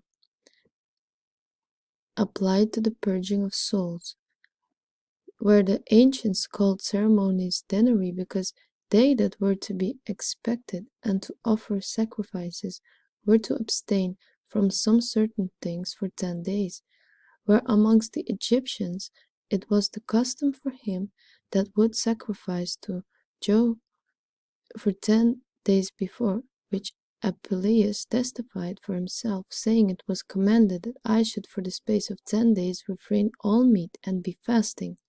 There are 10 sanguine parts of man: the menstruous, the sperm, the plasmatic, the spirit, the mass, the humors, the organical body, the vegetative part, the sensitive part, reason, and the mind. There are also 10 simple integral parts of constituting man: the bone, cartilage, nerve, fiber, ligament, artery, vein, membrane, flesh, and skin. There are also 10 parts of which a man consists intrinsically: the spirit, the brain, the lungs, the heart, the liver, the gall, the spleen, the kidneys, the testicles, the matrix. There were 10 curtains in the temple, 10 strings in the psaltery, also 10 the musical instruments with which psalms were sang. The names whereof were Neza, on which their odes were sang; Nablum, the same as organs; Mizmor, on which the psalms; Sur, on which the canticle; Tehillah, on which orations; Beraka, on which benedictions; Hallel, on which praises; Hodailah, on which thanks; Asre, on which the felicity of one; Hallelujah, on which the praises of God only; and contemplations. There were also 10 singers of psalms: Adam, Abraham, Melchizedek, Moses, Asaph, David, Solomon, and 3 sons of Korah. There are also 10 commandments, and the 10th day after the ascension of Christ the Holy Ghost came down. This lastly is the number in which Jacob, wrestling with the angel, all sight overcame, and at the rising of the sun was blessed, and called by the name of Israel. In this number Joshua overcame 31 kings, and David overcame Goliath. The Philistines and Daniel escaped the danger of the lions. This number is as circular as unity, because being aped together, returns into a unity from whence it has had a beginning. And it is the end and perfection of all numbers, and the beginning of tens, as the number 10 flows into a unity from where it proceeded, so everything that is flowing is returned back to that from which it had begun. Its flux, so water returns to the sea where it had its beginning. The body returns to the earth from whence it was taken. Time returns into eternity from where it once flowed. The spirit shall return unto that which gave it. And lastly, every creature returns to nothing from where it was created. Neither is it supported by the word of God, in whom all things are hid, and things with the number 10, and by number 10 make, as said Proclus, taking their beginning from God, and ends in him. God therefore, that first unity, or one being, before it communicated himself to inferiors, diffused himself first into the first of numbers, the number 3, and into number 10, as into ideas and measures of all numbers and all things which the Hebrews call attributes, the account of the divine names, for which those there cannot be further numbered. Hence all tens have divine thing in them, and the laws require, and is owned together with the first fruits of the original of things and beginning of the number, and everything as the end is given to him who is the beginning and the end of all things. In the chapter 14 of the number 11 and the number 12, with a double scale of the number 12, sabistical and orphical, the number 11, as it exceeds the number 10, which is the number of the commandments, so it falls short of the number 12, which is of grace and perfection. Therefore it is called the number of sins, and the penitent. Hence in the tabernacle there were commanded to be made 11 coats of hair, which is the habit of those that are penitent and lament for their sins. Hence this number has no communion with divine or celestial things, nor any attraction or scale tending to things above. neither has it any reward, but yet sometimes it receives a gracious favor from God, as he which was called the 11th hour to the vineyard of the Lord received the same reward as those who had borne the burden and the heat of the day. Now the number 12 is divine, and that whereby the celestials are measured. It is also the number of the signs of the zodiac, over which there are 12 angels, as chief supported by the irrigation of the great name of God. In 12 years also Jupiter perfects his course, and the moon daily runs through 12 degrees. There are also 12 chief joints in the body of man, in the hands, elbows, shoulders, thighs, knees, and vertebrae of the feet. There is also great power in the number 12 in divine mysteries. God chose 12 families of Israel and set over them 12 princes. So many stones were placed in the midst of Jordan, and God commanded that so many should be set on the breast of the priest. 12 lions did bear the brazen sea that was made by Solomon. There were so many fountains in Hilaim, and so many species sent to the land of promise, and so many apostles of Christ set over the 12 tribes, and 12,000 people were set apart and chosen. The Queen of Heaven crowned with 12 stars, and the gospel, 12 baskets of the fragments were taken up, and 12 angels are set over the 12 gates of the city, and 12 stones of the heavenly Jerusalem. In inferior things many breeding things proceed after the number. So the hair of the coney being most fruitful, being brought forth 12 times in the year, and the camel is so many months in breeding, and the peacock brings forth 12 eggs. Chapter 15. Of the number which are above 12, and their powers and virtues. The other numbers also which are above 12 are endowed with many and various effects, the virtues whereof you must understand by their original end parts, as there are made of a various gathering together of simple numbers, or manner of multiplication.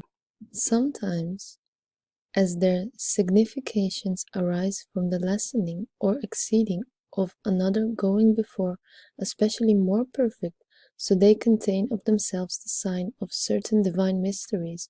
So you see the third number above 10 shows the mystery of Christ appearing to the genitals for the 13th day after his birth. A star was a guide to the wise man. The 14th day after typified Christ, who the 14th day of the first month was sacrificed for us, upon which day the children of Israel were commanded by the Lord to celebrate the Passover. This number Matthew does so carefully observe that he passes over some generations, that he might everywhere observe this number in the generations of Christ.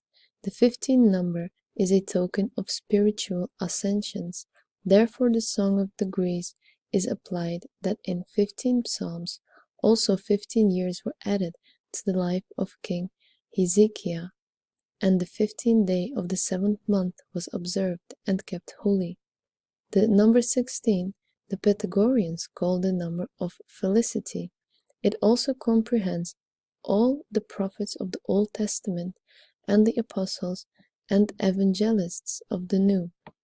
The number 18 and 12 divines interpreted to be unhappy, for in the former Israel served Eglon, king of Moab, in the other Jacob served, and Joseph was sold. And lastly, amongst creatures that have many feet there is none that has above 20 feet. The 22 signifies the fullness of wisdom, and so many are the characters of the Hebrew letters, that so many books does the Old Testament contain.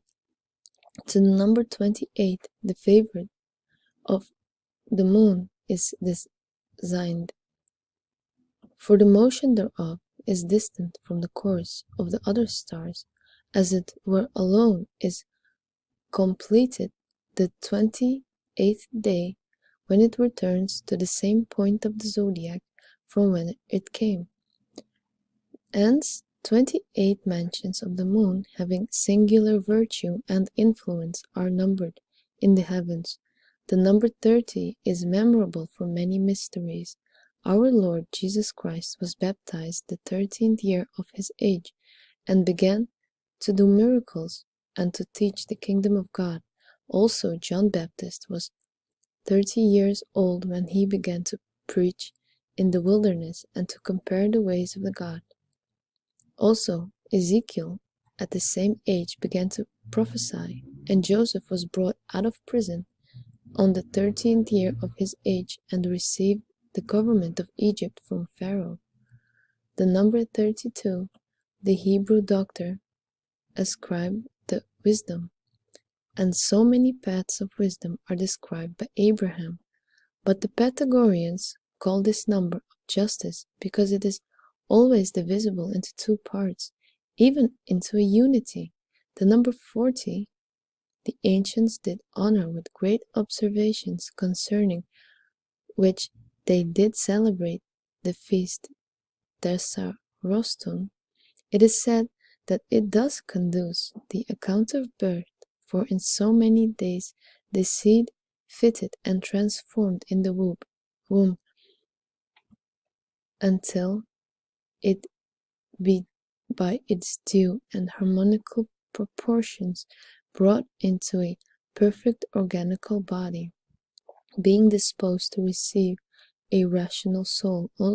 So many days they say women be, after they have brought forth, before all things are settled within them, and they purified, and so many days infants refrain from smiling, are infirm, and live with a great deal of hazard.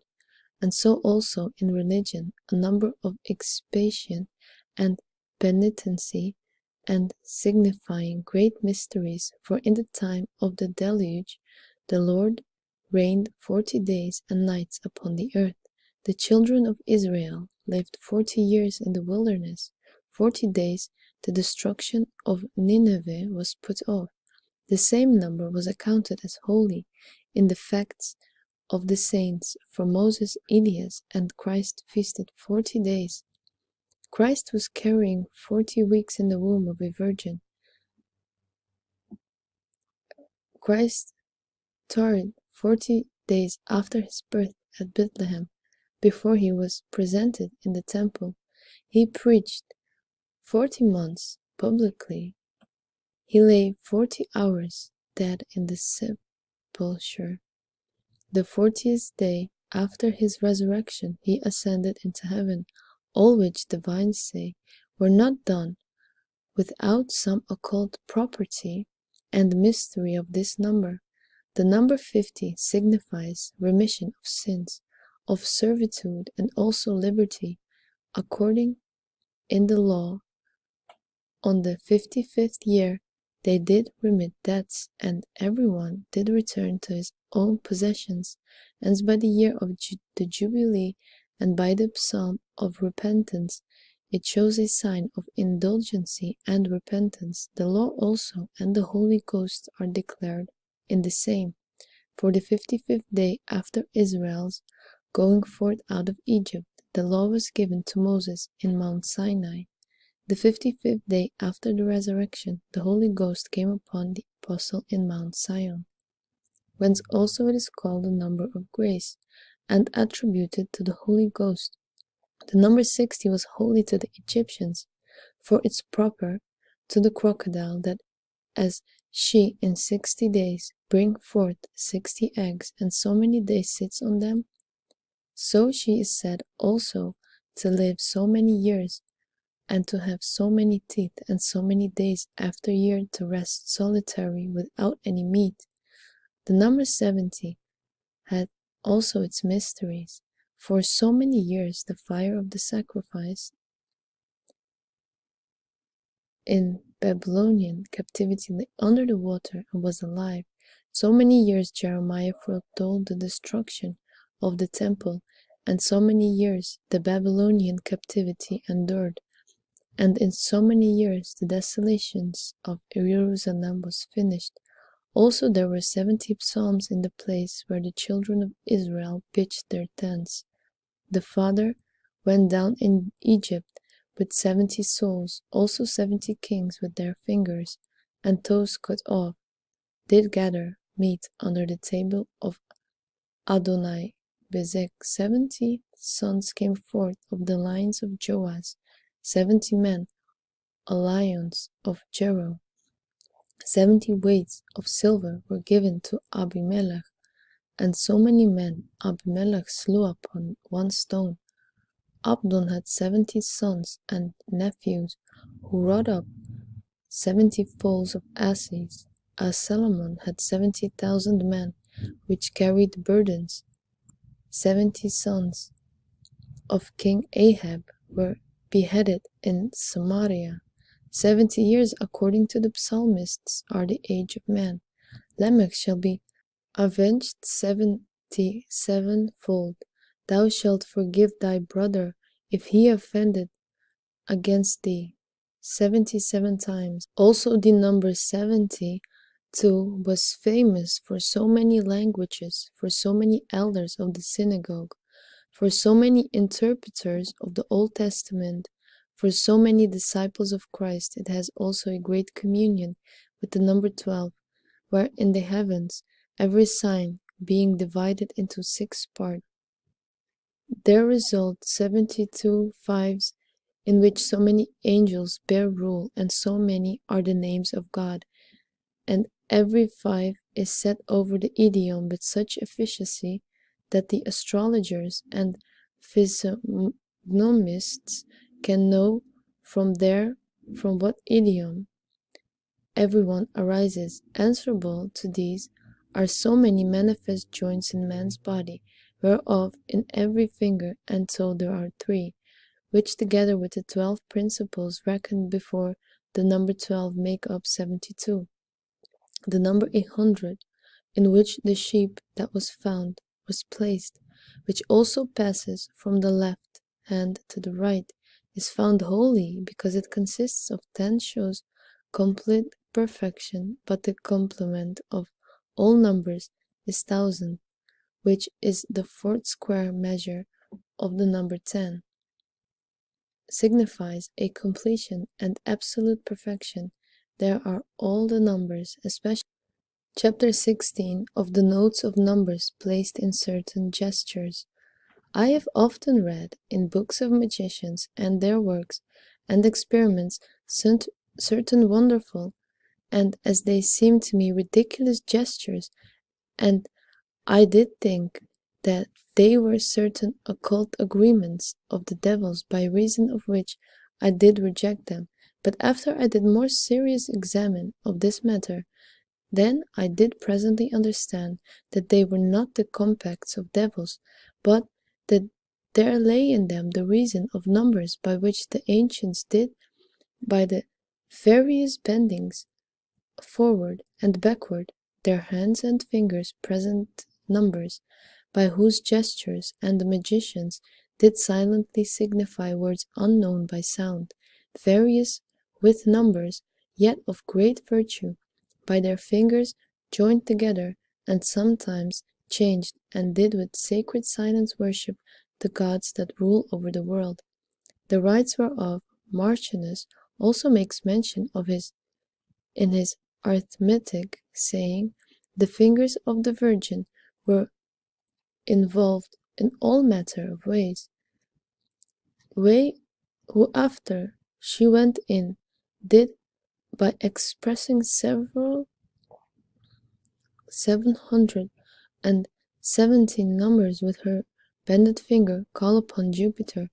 But that these things may be better understood, I shall bring something out of the saying of Beda, who says, when thou sayest 1, bend in thy little finger on thy left hand, and set it in the middle of the palm. When thou sayest 2, place the next finger to the little finger and the same place, where the middle finger after the same manner. When 4, thou shalt lift up thy little finger. When 5, the next to it after the same manner. When 6, the middle, that finger alone, which is called the ring finger, being fixed in the middle of the palm. When thou sayest 7, thou shalt put only thy little finger above the root of the palm, the rest in the meantime being lifted up. And by when thou sayest 8, thy ring finger. When thou sayest 9, thou shalt set thy middle finger contrary to them.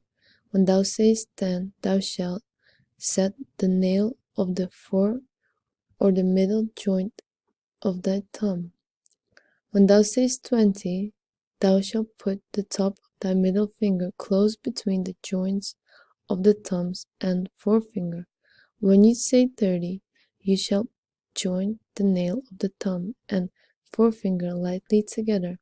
When thou sayest 40, thou shalt bring the inside of the thumb and to the outside of the forefinger, both being lifted up.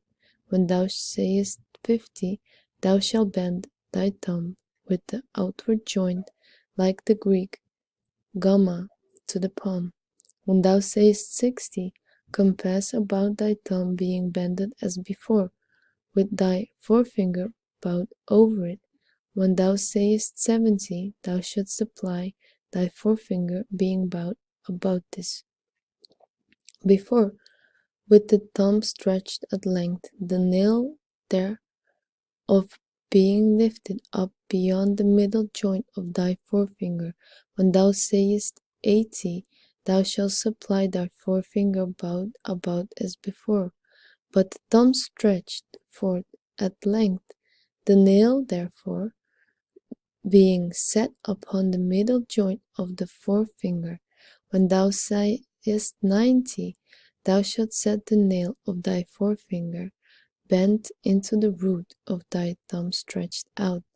Thus much for the left hand. Now thou shalt make 100 in thy right hand, as thou didst 10 in thy left, and 200 in thy right, as thou didst 20 in thy left, 2000 in thy right, as thou did 2 in thy left, and so 9,000. Moreover, when thou sayest 10,000, thou shalt put thy left hand upward on the breast, thy fingers only being lifted towards heaven. When thou sayest 20,000, thou shalt put the same spread forth upon thy breast. When thou sayest 30,000, thou shalt put thy thumb and the same hand downwards onto cartilage of the middle of thy breast. When thou sayest 40,000, thou shalt lay the same upright and stretched forth on thy navel. When thou say 50,000, thou shalt lay the thumb of the same hand downward on thy navel. When thou sayest 60,000, thou shalt hold thy left thigh with the same being downwards. When thou sayest 70,000, the same thou shalt put upon thy thumb upright. When thou sayest 80,000, thou shalt put the same downward on thy thigh. When thou sayest 90,000, thou shalt hold thy loins with the same, the thumb being turned downwards. But when you say 100,000 or 200,000, and so on to 900,000, thou shalt, in the same order as we have spoken, fill them up on the right part of the body. 1,000,000, thou shalt join both thy hands together, and clasp thy fingers one within the other.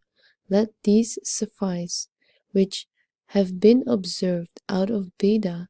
Thou shalt find more of these in Brother Luke of Saint Sepulchre's in his great arithmetic. Chapter 17 of the various notes of numbers observed amongst the Romans.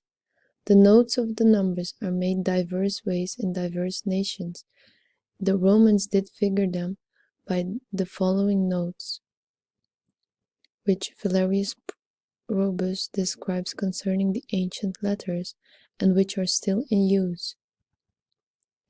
There are also other notes of numbers nowadays used amongst arithmeticians and calculators, which according to the order of the numbers are made after this manner: 1, 2, 3, 4, 5, 6, 7, 8, 9, to which is added a notion of privation signed with the mark O, which, although it signified no number, yet makes others to signify either tens or hundreds or thousands, as well known to arithmeticians. Also there are some that mark the number 10 with a line downward, and another made across it, and 5 by that line which touches the other, but does not cross it, and unity, that which is put by itself, as you may see in this example, signifies 10, then 5 and 16 and 7, and the round 0 being put by itself signifies 100, but being joined to others signifies many hundreds, as the numbers are which it is put to, as thus 00 or thus 110 signifies 200, thus 000, thus 1110, 300, 500, 1000, or 1000. Then these notes are commonly seen added in magical characters. Chapter 18 of the Notes of the Figures of the Grecians. The Grecians used the alphabetical letters for their notes of number, and that three ways. First, by every element according to the series of the alphabet signifying the number of the place, for in the order of which any number does possess the place of the alphabet, it represents the number thereof. And this is the first order of the number amongst the Greeks. Secondly, the Greeks divide the whole alphabet into three classes, whereof the first beginning from alpha is of unities, the second beginning from iota is of tens, the third beginning from rho is of hundreds, and this order, by the letter, by the Greek, is instituted after the imitations of the Hebrews. Now, because their alphabet wants by that rule three letters, it is necessary to add to them three figures, and to interlace them within the letters, by which they explain the sixth and the ninth and the 900. After the third manner, the Greeks use only 6 letters in signifying their numbers: I for unite, for the number 5, a symbol, because it is the head of the word;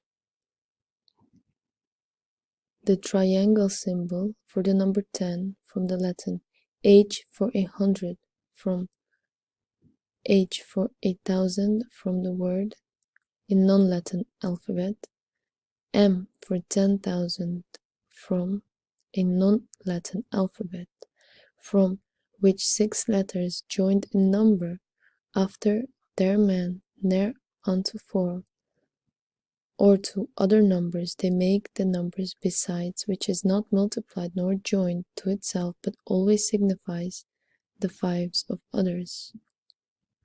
Chapter 19 of the Notes of the Hebrews and Chaldeans, and certain other notes of magicians.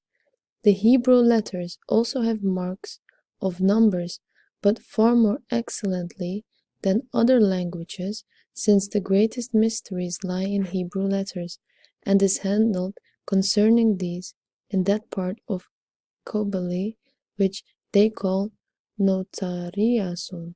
Now, the principal Hebrew letters are in number 22, whereof 5 have divers other certain figures in the end of a word, which therefore they call the 5 ending letters, which, being added to them aforesaid, make 27, which, being then divided into 3 degrees, signifies the unity, which are in the first degree, tens which are in the second, and hundreds which are in the third degree. Now every one of them marks with a great character and signifies so many hundreds. Actually celebrated by Plato in his book, not disallowed by Aristotle and his Politics. Chapter 19 of the Notes of the Hebrews and Chaldeans and certain other notes of magicians. Hebrew letters also have marks of numbers, but far more excellently than any other languages, since the greatest mysteries lie in Hebrew letters, as in handled concerning these and that part of Kabbalah which they call Notariakon. Now, the principal Hebrew letters are in number 22, whereof 5 have divers other certain figures in the end of a word, which therefore they call the 5 ending letters, which being added to them aforesaid make 27, which being then divided into 3 degrees signify the unities which are in the first degree, tens which are in the second, and hundreds which are in the third degree. Now every one of them, if they be marked with a great character, signifies so many thousands as here. And by those simple figures, by the joining together, they describe all other compound numbers as 11, 12, 110, 111, by adding to the number 10 those which are of units, and in like manner to the rest after their manner. Yet they describe the 15th number not by 10 and 5, but by 9 and 6. Thus, that's in non-Latin alphabet, and that out of honor to the divine name in non-Latin alphabet, which imports 15, lest it should happen that the sacred name should be abused to profane things. Also the Egyptians, Ethiopians, Chaldeans, and Arabians have their marks of number, which also oftentimes happen amongst magical characters. He therefore that would know them must seek them of them that are skillful of these letters, for the Chaldeans mark the numbers with the letters of their alphabet after the manner of the Hebrews. We have set down their alphabet in the end of the first book. Moreover, I found in most ancient books of astrologers and the magicians certain most elegant marks of numbers, which I thought good to set down in this place. Chapter 20. What numbers are attributed to letters and of divining by the same. The Pythagoreans say Aristotle and Ptolemy are of opinion that the very elements of letters have some certain divine numbers, by which, collected from proper names of things, we may draw conjectures concerning occult things to come, whence they call this kind of divination artmancy, because it is done by numbers, as Terentianus has made mention of it in these verses. Names are, they say, made of but letters few, unfortunate of many, do foreshow success. So Hector did, Patroclus say, so Hector to Achilles was a prey. Also Pliny says that there was added to what Pythagoreans invented an uneven number of vowels of imposed names, which did betoken lameness or want of eyes, and such like misfortunes, if they be assigned to the right side parts, but an even number of them of the left. And Alexandrinus, the philosopher, thought that by the number of letters we may find out the ruling stars of one anyone that is born, and whether the husband or wife shall die first. And now the prosperous or unhappy events of the rest of our works, his traditions, which were not disallowed by Ptolemy, the astrologer, we shall here add and put under, but those numbers which are deputed to each letter, we have above showed in the Greek and Hebrew letters, the alphabet being divided into three classes, whereof the first is of units, the second of tens, the third of hundreds. And seeing in the Roman alphabet there are wanting 4 to make up the number of 27 characters, their places are supplied with I and V, simple consonants, as in the names of John and Valentine, and Hi and Hu, aspirate consonants, as in Hiram and Wilhelme, although the Germans for Hu, the aspirate use a double VV. The true Italians and French in their vulgar speech put G joined with the U instead thereof, writing thus Wilhelmus and Guilhelmus. But if thou desirest to know the ruling star of any one that is born, compute his name and of both his parents, through each letter according to the number above written, and divide the sum of the whole, being gathered together by 9, subtracting it as often as thou canst, and if there remain a unity or 4, both signify the sun. If 2 or 7, both signify the moon. But 3, Jupiter; 5, Mercury; 6, Venus; 8, Saturn; 9, Mars; and the reasons therefore are shown elsewhere in like manner. If you desire to know the horoscope of any one that is born, compute his name and of his mother and father, and divide the whole collected together by 12. If there remains a unity, it signifies the lion. If Junos, Aquarius; if the Vestal, 3, Capricorn; if 4, Sagittarius; if 5, Cancer; if Venus, 6, Taurus; if Palladian, 7, Aries; if Vulcans, 8, Libra; if Mars has 9, Scorpio; if 10, Virgo; if 11, Pisces; if Phoebus, 12, they represent Geminos, and the reason of them are given elsewhere. And let no man wonder that by the number of names many things may be prognosticated, seeing the Pythagorean philosophers and Hebrew Kabbalists testifying the same. In those numbers lie certain occult mysteries understood by few, for the Most High created all things by number, measure, and weight, from where the truth of letters and names has its original, which were not instituted casually, but by certain rule, although unknown to us.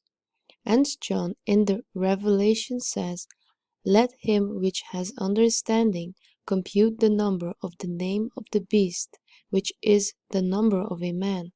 Yet these are not to be understood of those names, which a disagreeing difference of nations and diverse rights of nations according to the cause of places or education have put upon man, but those which were inspired into every one at his birth by the very heaven with the conjunction of stars, and those which the Hebrew Macubals and wise men of Egypt long since thought to draw from the generation of everyone.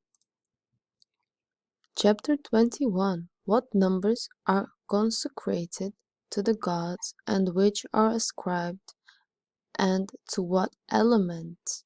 Moreover, the Pythagoreans have dedicated to the element and deities of heaven sacred numbers, for to the air they have assigned the number 8, and to fire 5, to the earth 6, to the water 12. Besides, unity is ascribed to the sun, which is the only king of the stars, in which God put its tabernacle, and that this also is of Jupiter. Thus the causative power of his ideal and intellectual species testify. Who is the head and the father of the gods? As unity is the beginning and parent of numbers, the number 2 is ascribed to the moon, which is the second great light, and figures out the soul of the world, and is called Juno, because between that and unity there is the first conjunction, and near fellowship. It is also ascribed to Saturn and Mars, two unfortunate planets with the astrologers, so the number 3 is ascribed to Jupiter, the Sun, and Venus, three fortunate planets, and is deputed to Vesta, Hecata, and Diana. Hence they say, their fault has 8, 3 months Diana, the Virgin, has. The number 3, therefore, is dedicated to this Virgin, whom they say to be powerful in heaven and in hell. The number 4 is of the Sun, which by that number constitutes the corners of the heavens and distinguishes the seasons. It is also ascribed to Silenius, because he alone is called the foursquare god. The number 5, consisting of the first even and the first odd, as of female and male, both sexes, as assigned to Mercury. It is also attributed to the celestial world, which beyond the 4 elements itself under another form the 5th. Number 6, which consists of 2 threes, as a commixtion of both sexes, is by the Pythagoreans ascribed to generation and marriage, and belongs to Venus and Juno. The number 7 is of rest and belongs to Saturn.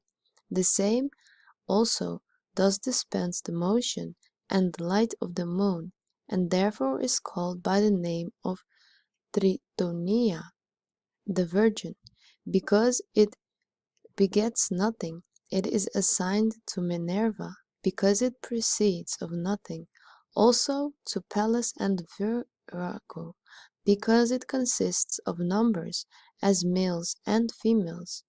It is also Plutarch ascribed to Apollo. The number 8, by reason it contains the mystery of justice, is also ascribed to Jupiter. It is also dedicated to Vulcan, for of the first motion, and number 2, which is Juno, drawn twice into itself.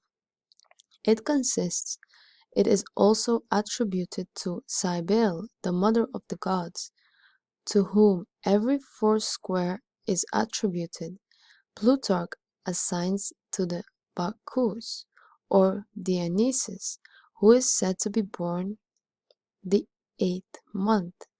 Others, because infants of the 8th month do not live, have attributed to Saturn and the 3 ladies of destiny. The number 9 belongs to the moon, the utmost receptacle of all celestial influences and virtues, as also it is dedicated to the 9 muses, as also to Mars, from whom is the end of all things. The number 10 is circular and belongs to the sun. After the same manner as unity, also it is attributed to Janus, because it is the end of the first order, and from where begins the second unity. It is also ascribed to the world. In like manner, the number 12, because the sun, going round 12 signs, distributed the year into 12 months, is attributed to the world, the heaven, and the sun. The number 11, because it is semicircular, is attributed to the moon, and is also deputed to Neptune. Chapter 22 of the Tables of the Planets, their virtues, forms, and what divine names, intelligences, and spirits are said of them. It is affirmed by magicians that there are certain tables of numbers distributed to the 12 planets, which they call the sacred table of the planets, endowed with many and very great virtues of the heavens, inasmuch as they represent that divine order of celestial numbers impressed upon celestials by the ideas of the divine mind, by means of the soul of the world, and the sweet harmony of those celestial rays, signifying, according to the proportion of effigies, supercelestial intelligences, which can no other way be expressed than by the marks of numbers and characters. For material numbers and figures can do nothing in the mysteries of hid things, but representatively by formal numbers and figures as they are governed and informed by intelligences and divine numerations which unite the extremes of the matter and spirit to the will of the elevated soul, receiving through great affection by the celestial power of the operator a power from God applied through the soul of the universe and observations of celestial constellations to a matter fit for a form. The mediums begin disposed by the skill and industry of magicians, but let us hasten to explain the tables severally. The first of them is assigned to Saturn, and consists of a square of 3, containing the particular numbers 9, and in every line 3, every way, and through each diameter, making 15. Now the whole sum of numbers is 45. Over this are of divine names set such names as fill up the numbers with an intelligency to what is good, with a spirit to what is bad, and out of the same numbers is drawn the seal, or character, of Saturn, and of the spirits thereof, such as we shall beneath ascribe to its table. They say that this table, being with a fortunate Saturn engraven on a plate of lead, does help to bring forth of birth, and to make a man safe and powerful, and to cause success of petitions with princes and powers.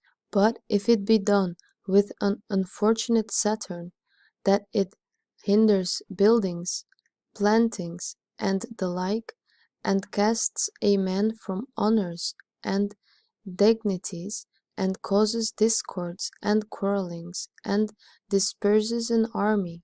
The second is called the table of Jupiter, which consists of a quaternion drawn into itself, containing 16 particular numbers, and in every line and diameter 4, making 34.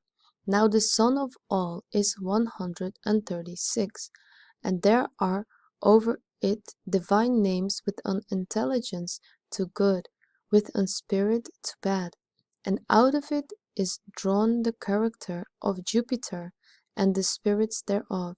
They say that if it be impressed upon a silver plate with Jupiter being powerful and ruling, it conduces to gain in and riches, favor and love, peace and concord, and to appease enemies, to confirm honors, dignities, and counsels, and dissolve enchantments, if it be engraven on a coral.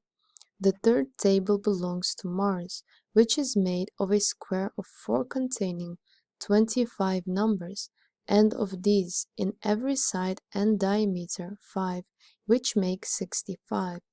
and the sum of all is 325.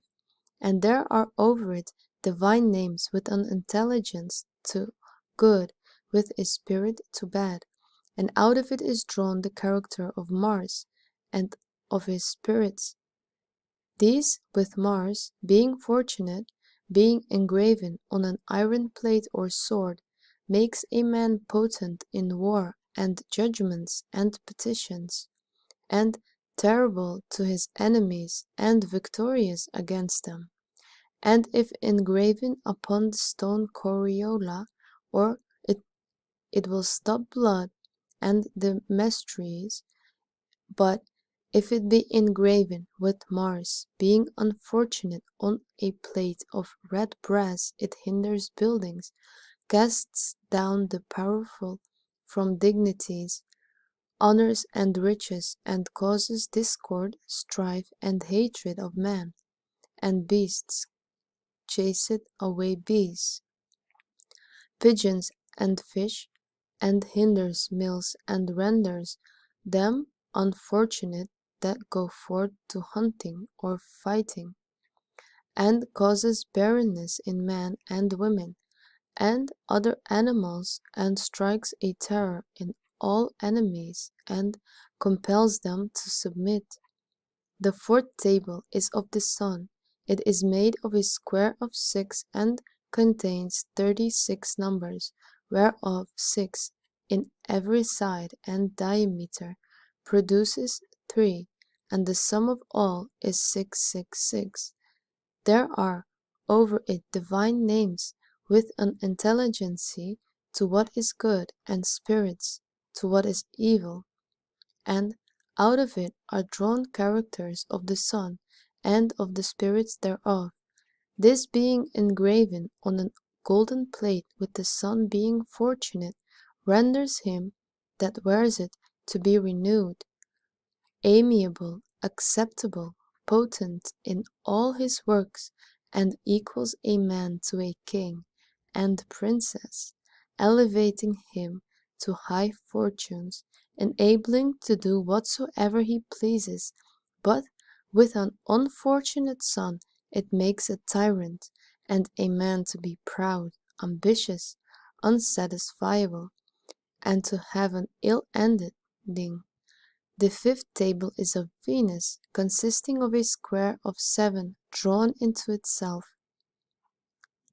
of 49 numbers, whereof 7 on each side, and diameter make 175, and the sum of all is 1225. And there are over it divine names with an intelligency to good, and spirits to evil, and there are drawn out of it the characters of Venus, and the spirits thereof. This being engraven on a silver plate, Venus being fortunate, produces concord, and those strife, procureth the love of woman, conduces to conception, is good against barrenness, causes ability for generation, dissolves enchantments, and causes peace between man and women, and makes all kind of animals and cattle fruitful, and being put into a dove house, causes an increase of pigeons. It conduces to the cure of all melancholy distempers, and causes joyfulness, and being carried out by travelers makes them fortunate. But if it be formed upon brass with an unfortunate Venus, it causes contrary things to all that has been above said. The 6 tables of it is Mercury, resulting from the square of 8 drawn into itself, containing 64 numbers, whereof 8 on every side, and by those diameters make 260, and the sum of all 2080, and over it are set divine names with an intelligency to what is good, and a spirit to what is evil, and from it is drawn a character of Mercury, and of the spirits thereof, and if it be with Mercury, being fortunate, engraven upon silver or tin, or yellow brass, or be written upon virgin parchment, it renders the bearer thereof grateful and fortunate to do what he pleases. It brings gain and prevents poverty, conduces to memory, understanding, and divination, and to the understanding of occult things by dreams, and if it be an unfortunate Mercury, does all things contrary to these. The seventh table is of the moon, of a square of 9 multiplied into itself, having 81 numbers in every side and diameter, producing 369, and the sum of all is 3321. And there are over it divine names with an intelligency to what is good, and a spirit to what is bad, and it are drawn the characters of the moon and of the spirits thereof.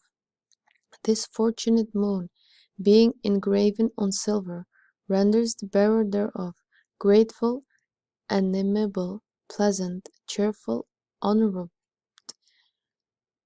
removing all malice and ill will. It causes security in a journey, increase of riches and health of body, drives away enemies and other evil things from what place thou pleasest.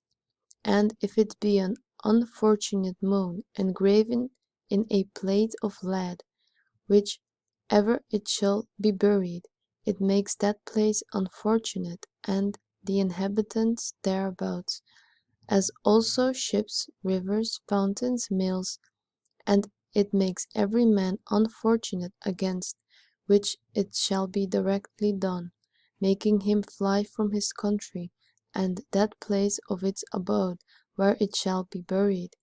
And it hinders physicians and orators and all men whatsoever in their office against whom it shall be made. Now how the seals and characters of the stars and spirits are drawn from these tables, the wise teacher and he which shall understand the verifying of these tables shall easily find out. Chapter 23 of Geometrical Figures and Bodies, by what virtue they are powerful in the magic, and which are agreeable to each element and the heaven. Geometrical figures also arising from numbers are conceived to be of no less power. Of these, first of all, a circle does answer to unity and the number 10, for unity is the center and circumference of all things, and the number 10, being heaped together, returns into a unity from where it has its beginning, being the end and complement of all numbers. A circle is called an infinite line in which there is no terminus o co, nor terminus and chem, whose beginning and end is in every point, whence also a circular motion is called infinite, not according to time, but according to place. Hence a circular, being the largest and perfectest of all, judges to be most fit for bindings and conjurations, whence they who adjure evil spirits are wont to environ themselves about with a circle. A pentacle also, as with the virtue of the number 5, has a very great command over evil spirits. So by its lineature, by which it has within 5 obtuse angles, and without 5 acutes, 5 double triangles by which it is surrounded, the interior pentacle contains in a great mystery, which also is so to be inquired after and understood.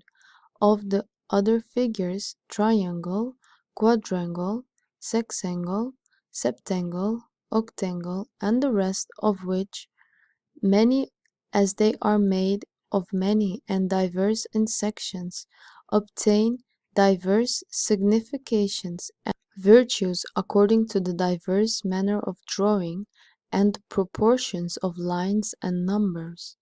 The Egyptians and Arabians confirmed that the figure of the cross has very great power, and that is its most firm receptacle of all celestial powers and intelligences, because it is the rightest figure of all, containing 4 right angles, and it is the first description of the superficies, having longitude and latitude, and they say it is inspired with the fortitude of the celestials, because their fortitude results by the straightness of angles and rays, and stars are then most potent when they possess 4 corners to the figure of the heaven and make a cross.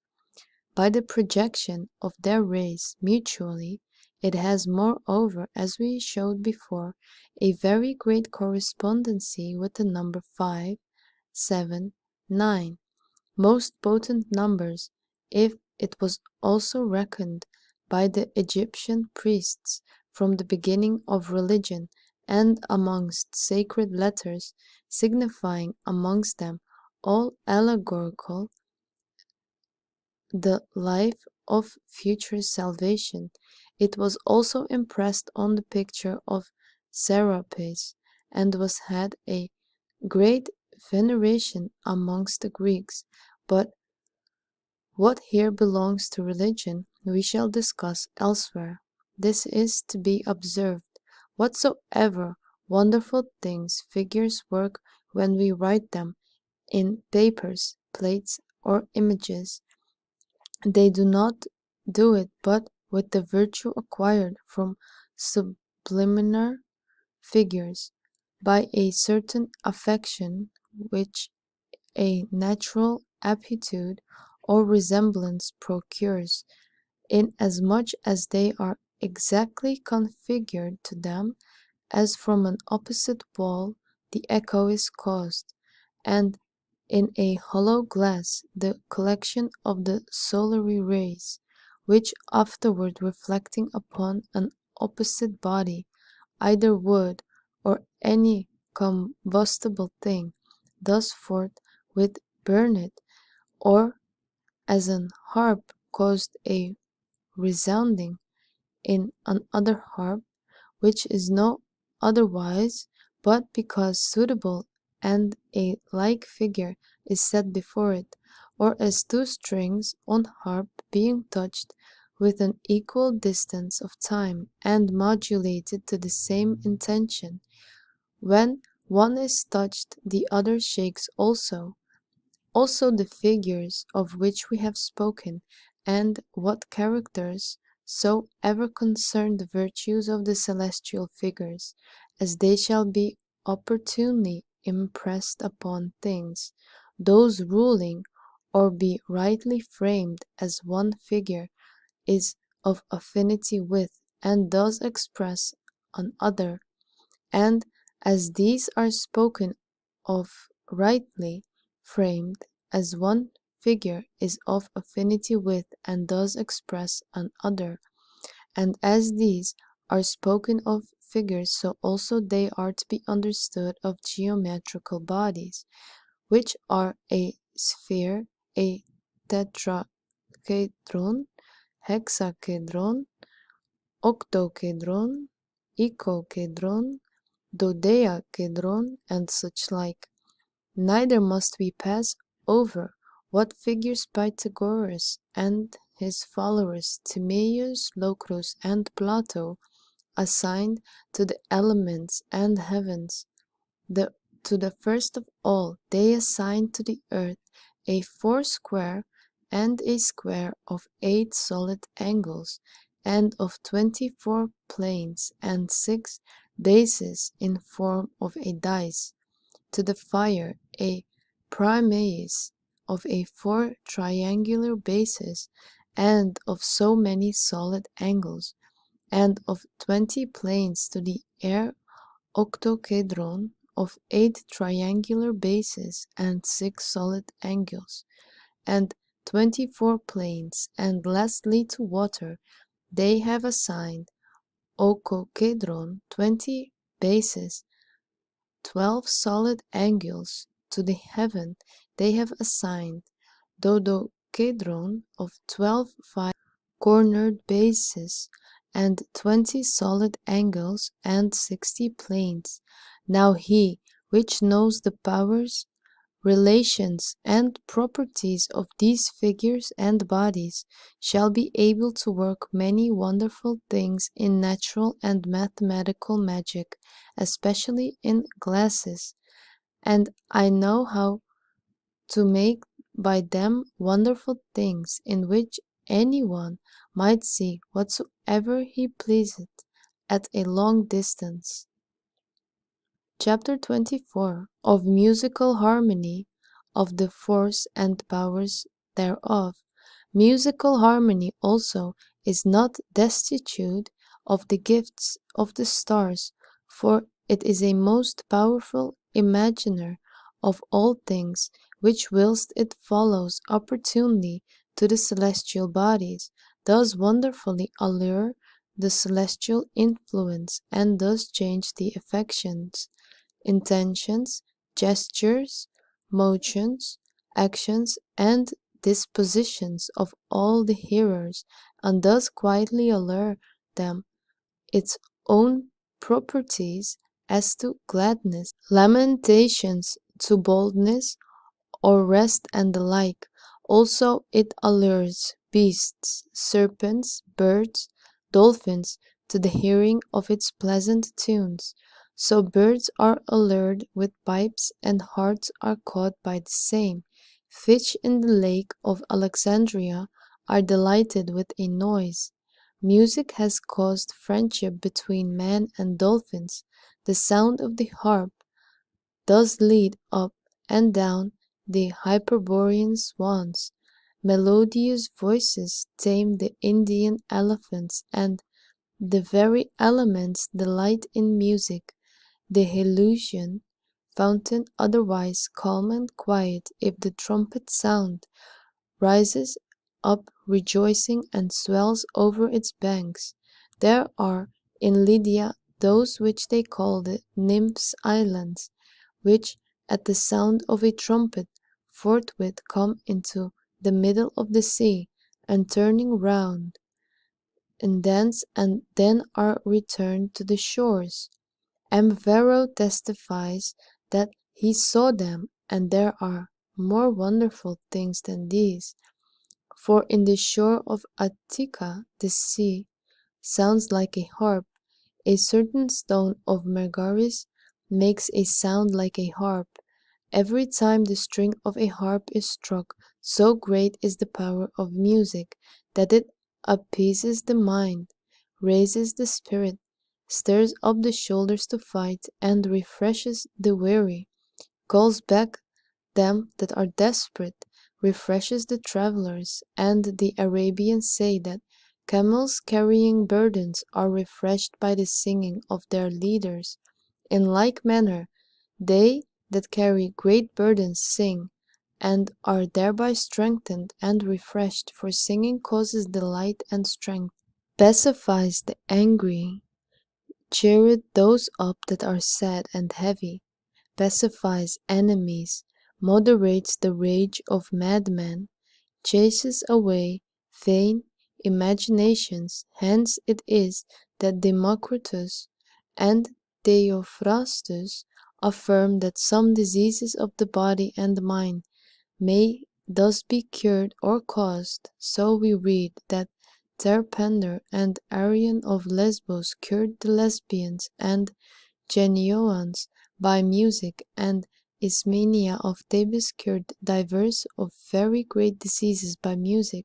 Moreover, Orpheus, Amphion, David, Pythagoras, Empedocles, Asclepiades, Timotheus were wont to do many wonderful things by sound.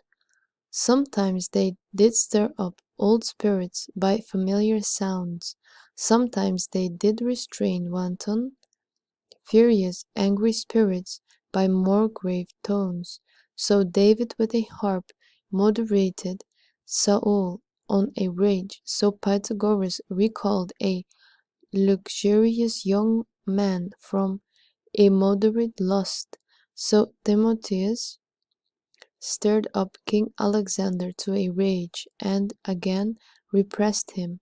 Saxo the Grammatian, and his history of the Danes, tells of a certain musician who boasted that he could by his music make every one that hears it to be mad, and when he was constrained by the king's command to perform the same, he endeavored to work several ways upon the affections, and first, by a tone of musical gravity, filled the hearers with a kind of sadness and unsensibleness. Then, by more lovely sound, he made them rejoice and dance, and lastly, he, by a more earnest music, produced them to fury in the madness. We read also that they in Apulia, that were touched with a kind of dangerous spider, were astonished until they heard a certain sound, and the hearing of which every one rises up and dances. And it is believed that they that are pained with the sciatica are eased by the sound of a pipe. Also, Theophrastus reports that the sound of a flute cures the biting of spiders, and Democritus himself confessed that the concert of pipes has been a cure for many diseases.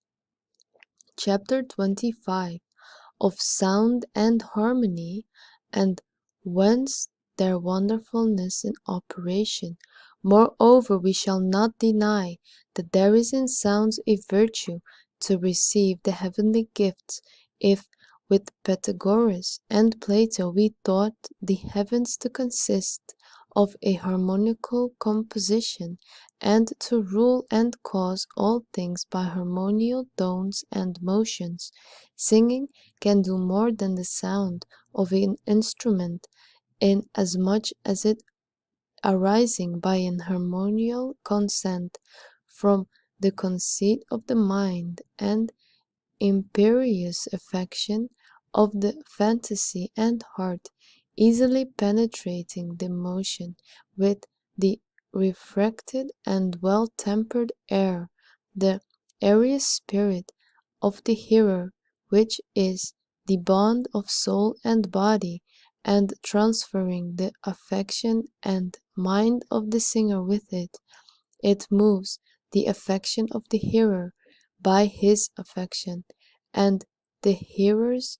fantasy by his fantasy, and mind by his mind, and strikes the mind, and strikes the heart, and pierces even the inwards of the soul, and by little and little infuses even dispositions. Moreover, it moves and stops the numbers of the humours of the body. From hence, in moving the affections, harmony conferred so much that not only natural but also artificial and vocal harmony does yield a certain power both to the soul and body. But it is necessary that all comforts proceed from fit foundations, both in stringed instruments, in pipes, and vocal singing, if you would have them agree well together. For no man can make the roaring of lions, the lowing of oxen, the neighing of horses, the braying of asses, the grunting of hogs, to be harmonious.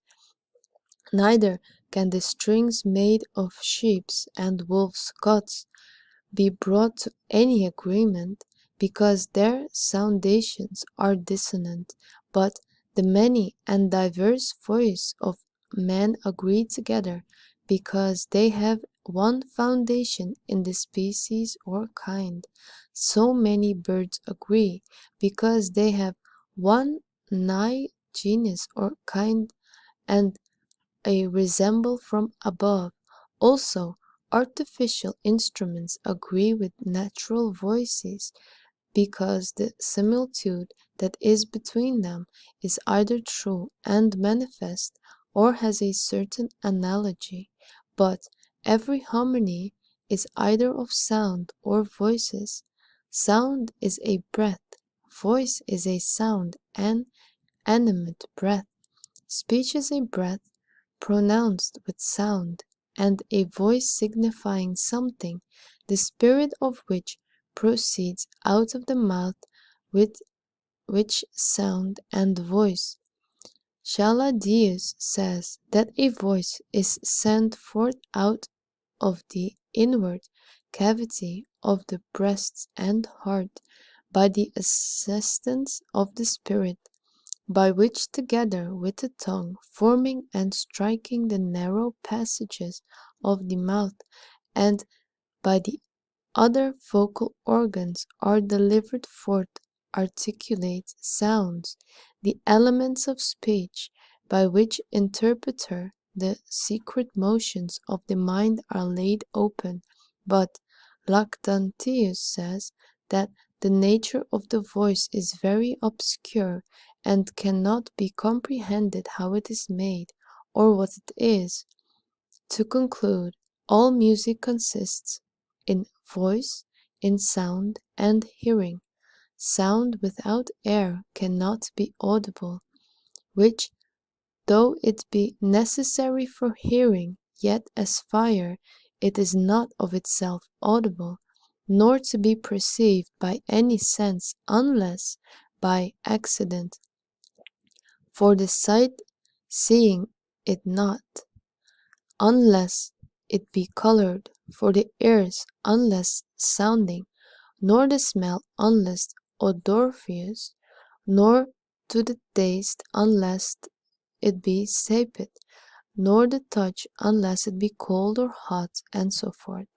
Therefore, though sound cannot be made without air, yet is not sound of the nature of air, nor air of the nature of sound, but air is the body of the life of our sensitive spirit, and is not of the nature of any sensible object, but of a more simple and higher virtue, but is meant that the sensitive soul should vivify the air joined to in, and in the vivificated air which is joined to the spirit, perceives the species of the objects put forth into an act, and this is done in the living air, but in a subtle and diaphanous and visible species, and ordinary air, the audible; in a more gross air, the species. Other senses are perceived. Chapter 26, concerning the agreement of them with the celestial bodies, and what harmony and sound is correspondent of every star. But understanding now that of the 7 planets, Saturn, Mars, and the Moon have more of the voice than of the harmony. Saturn has said hoarse, heavy, and slow words and sounds, as it were pressed to the center; but Mars, rough, sharp, threatening, great, and wrathful words.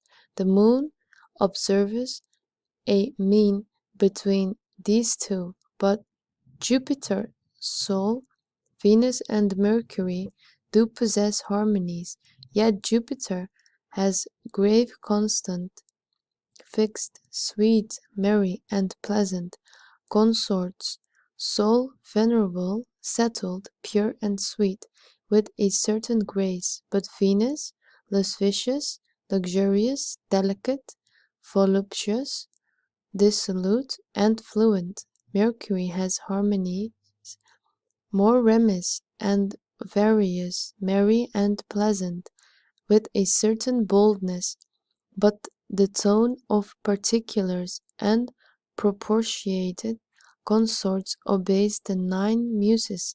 Jupiter has the grace of the octave and also the quint, the diapason with the diapent. Sol obtains the melody of the octave voice, diapason in like manner, by 15 tones.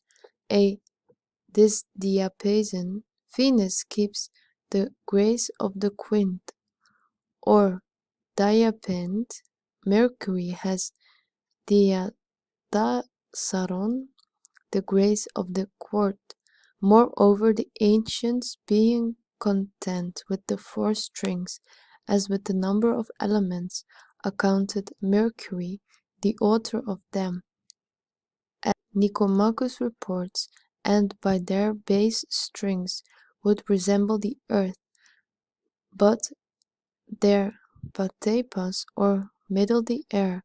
But afterward Terpander the Lesbian, finding out the 7th string, equalled them to the number of the planets. Moreover, they that followed the number of the elements did affirm that the 4 kinds of music do agree to them, and also to the 4 humors, and did think the Dorian music to be consonant to the water and phlegm, the Phagorian the color and fire, the Lydian to blood and air, the mixed Lydian to melancholy and earth. Others, respecting the number and virtue of the heavens, have attributed the Dorian to the sun, and Phrygian to Mars, the Lydian to Jupiter, the mixed Lydian to Saturn, the Hypogryphian to Mercury, the Hypolydian to Venus, the Hypodorian to the moon, the Hypo-mixed Lydian to the mixed stars. Moreover, they refer these modes of music to the muses, and the strings to the heavens, but not in that order, as we have declared concerning the 9 muses, amongst our numbers and celestial souls. For they say, Thalia hath no harmony, therefore ascribe her to silence and the earth, but Clio with the moon move after the Hypodorian manner. The string Proslambonomenos and Acer, Calliope and Mercury possess the Hypogryphian manner, and the chord Hypate, Hypolton, or B. My Terpsichore with Venus, the Hypolydian manner, and Parohypote, Hypaton, and for Melpomene, and the Dorian manner with Lysanos, Hypaton, or the Sol, are applied to the sun. Erato with Mars keeping the Phrygian fashion, and the Hypothemis, or me, Euterpe, and the Lydian music, and Pachyparemson agree with Jupiter. Polymnia and Saturn keep the mixed Lydian manner, and Lichanos mesos de Sol are to Urania, and the fixed stars, the hypo-mixed Lydian music, and the strings, Nis, or my re, are ascribed as we made them, expressed by these verses. Silent Thalia, we too the earth compare, for she by music never does ensnare. After the Hypodorian Clio sings, Persephone likewise does strike the bass strings. Calliope also does chord second touch, using the Phrygian Mercury as much. Terpsichore strikes the third, and that where the Lydian music makes so Venus fair. Melpomene and Titan do with a grace the Dorian music use in the fourth place. The fifth ascribed to Mars, the god of war, and Eroto after the rare mode. Of the Pythagoreans, Euterpe does also love the Lydian and sixth string, and so does love Saturn the seventh does use with Palomni, and causes the mixed Lydian melody. Urania also does the eighth create, and the music Hypo-Lydian elevate. Moreover, there are some who find out the harmony of the heavens by their distance one from the other, for that space which is between the earth and the moon, 126,000 Italian miles, makes the interval of a tone, but from the moon to Mercury being half that space, makes half a tone, and so much from Mercury to Venus makes another half tone, but from thence to the sun is it where a threefold tone and a half, and makes diapente, but from the moon to the sun makes a twofold diatesaron with a half. Again from the sun to Mars is the same space as the from the earth to the moon, making a tone. From hence to Jupiter half of the same, making a half tone. So much likewise from Jupiter to Saturn, constituting half tone, from whence to the starry firmament is also the space of a half tone. Therefore there is from the sun to the fixed stars a diatasaron distance of 2 tones and a half, but from the earth a perfect diapason of 6 perfect tones. Moreover, also from the proportions of the motions of the planets amongst themselves, and with the 8th sphere resulteth the sweetest harmony of all. For the proportion of the motions of Saturn to Jupiter motion is twofold and a half, Jupiter to Mars a sixfold proportion, of Mars to the Sun, Venus and Mercury, which is in a manner finish their course in the same line, is a double proportion. Their motions to the moon have a 12-fold proportion, but Saturn's proportion to the starry sphere is 1,200. If it be true, which Ptolemy says, that heaven is moved contrary to the prima mobile in 100 years 1 degree, therefore the proper motion of the moon, being more swift, makes a more acute sound than the starry firmament, which is the slowest of all, and therefore causes the most bass tones, but by the violent motion of the prima mobile is the most swift and acute sound of all, but the violent motion of the moon is most slow and heavy, which proportion and reciprocation of motions yields a most pleasant harmony.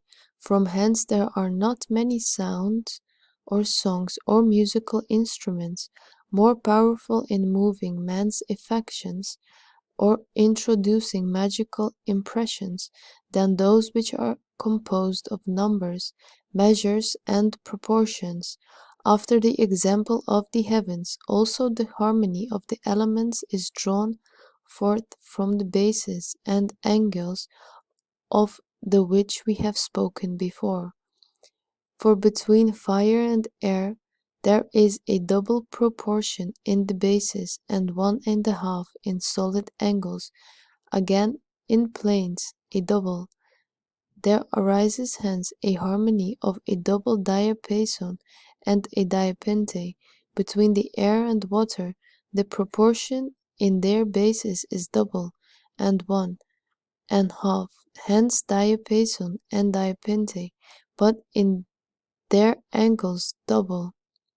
Hence again diapason, but between water and earth The proportion in the basis is threefold, and a 3 parts more. From hence arises diapason, diapente, diatarson, but in the angles 1½ again constituting diapente.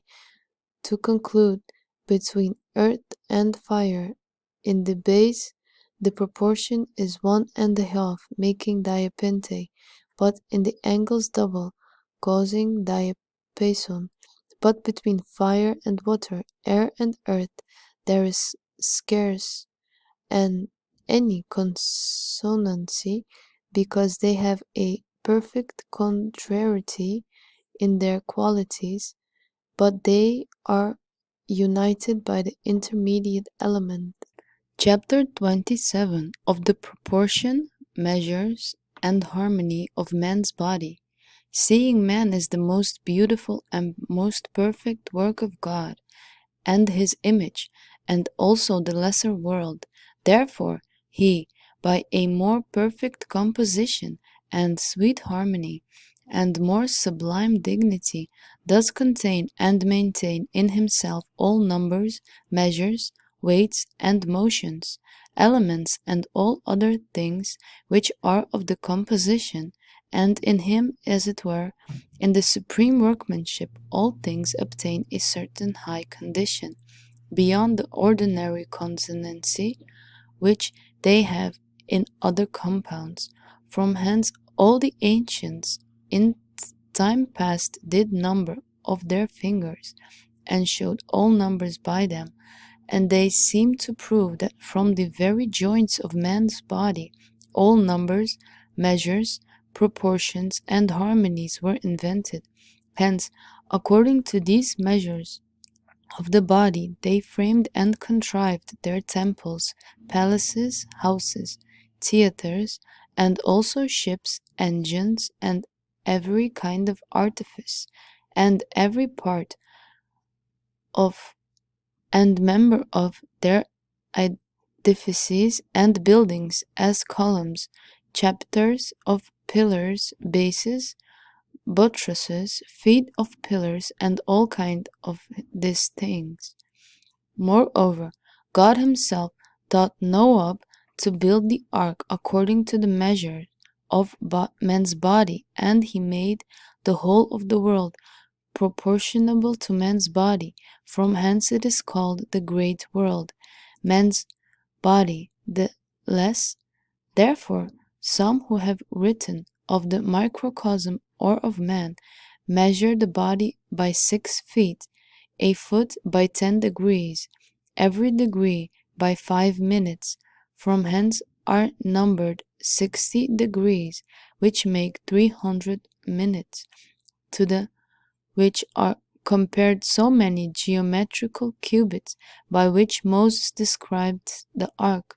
For as the body of man in length 300 minutes, to thee which are compared so many geometrical cubits, by which Moses describes the ark. For as the body of man is in length 300 minutes, in breadth 50, in height 30, so the length of the ark was 300 cubits, the breadth 50, and the height 30, that the proportion of the length to the breadth is 6-fold, to the height 10-fold, and the proportion of the breadth to the height about 2/3. In like manner, the measures of all numbers are proportionate and consonant both to the parts of the world and measures of the archetype, and so agreeing that there is no number in man which has not correspondence with some sign, star, intelligence, divine name, something in God himself the archetype, but the whole measure of the body may be turned, and proceeding from roundness is known to tend it to it again.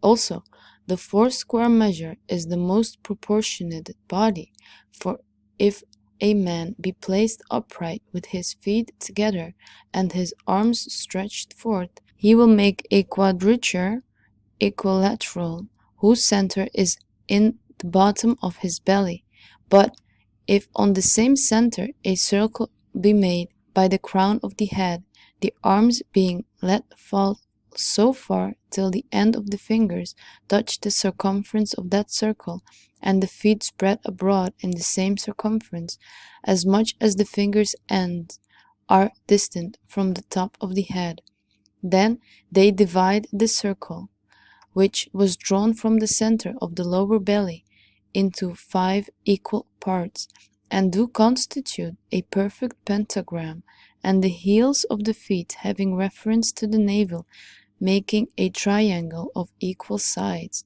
But if the heels being unmoved, the feet be stretched forth on both sides, to the right and left, and the hands lifted up to the line of the head, then the ends of the fingers and toes do make a square of equal sides, whose center is in the navel, in the girdling of the body.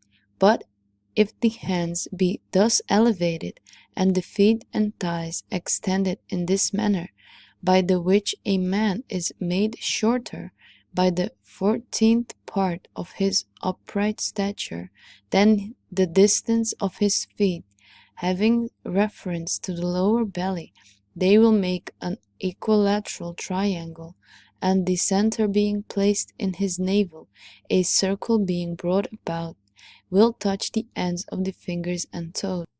But if the hands be lifted up as high as can be above the head, then the elbow will equal to the crown of the head, and if then the feet being put together, a man stand thus, he may be put into an equilateral square, brought by the extremities of the hands and feet.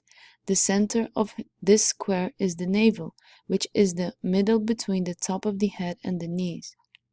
Now let us proceed to particular measures.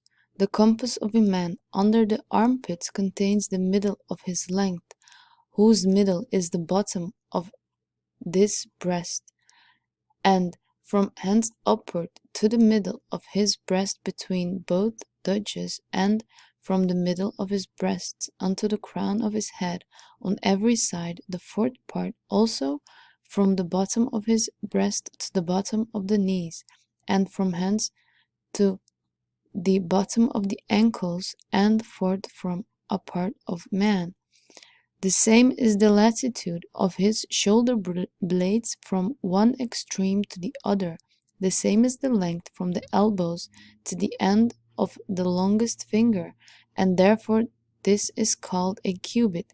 Hence 4 cubits make the length of a man, and 1 cubit the breadth which is in the shoulder blades, but that which is in the compass 1 foot. Now 6 hand breadths make a cubit, 4 a foot, and 4 fingers. Breadths make a hand breadth, and the whole length of man is 24 hand breadths of 6 foot of 96 finger breadth. From the bottom of his breast to the top of his breast is the 6th part of his length. From the top of his breast to the top of his forehead and lowermost root of his hairs, the 7th part of his length. Of a strong and well set body, a foot is the 6th part of the length, but of a tall the 7th. Neither can, as Varro and Gillius testify, the tallness of man's body exceed 7 feet.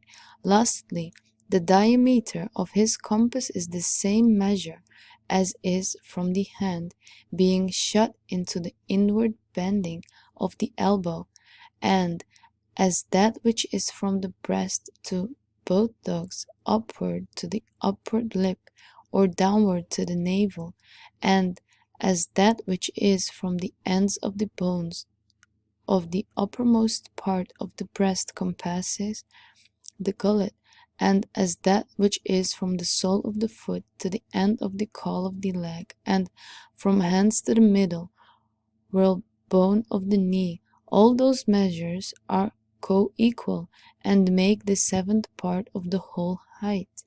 The need of a man from the bottom of the chin to the crown of his head is the eighth part of his length, as also from the elbow to the end of the shoulder blade. So great is the diameter of the compass of a tall man.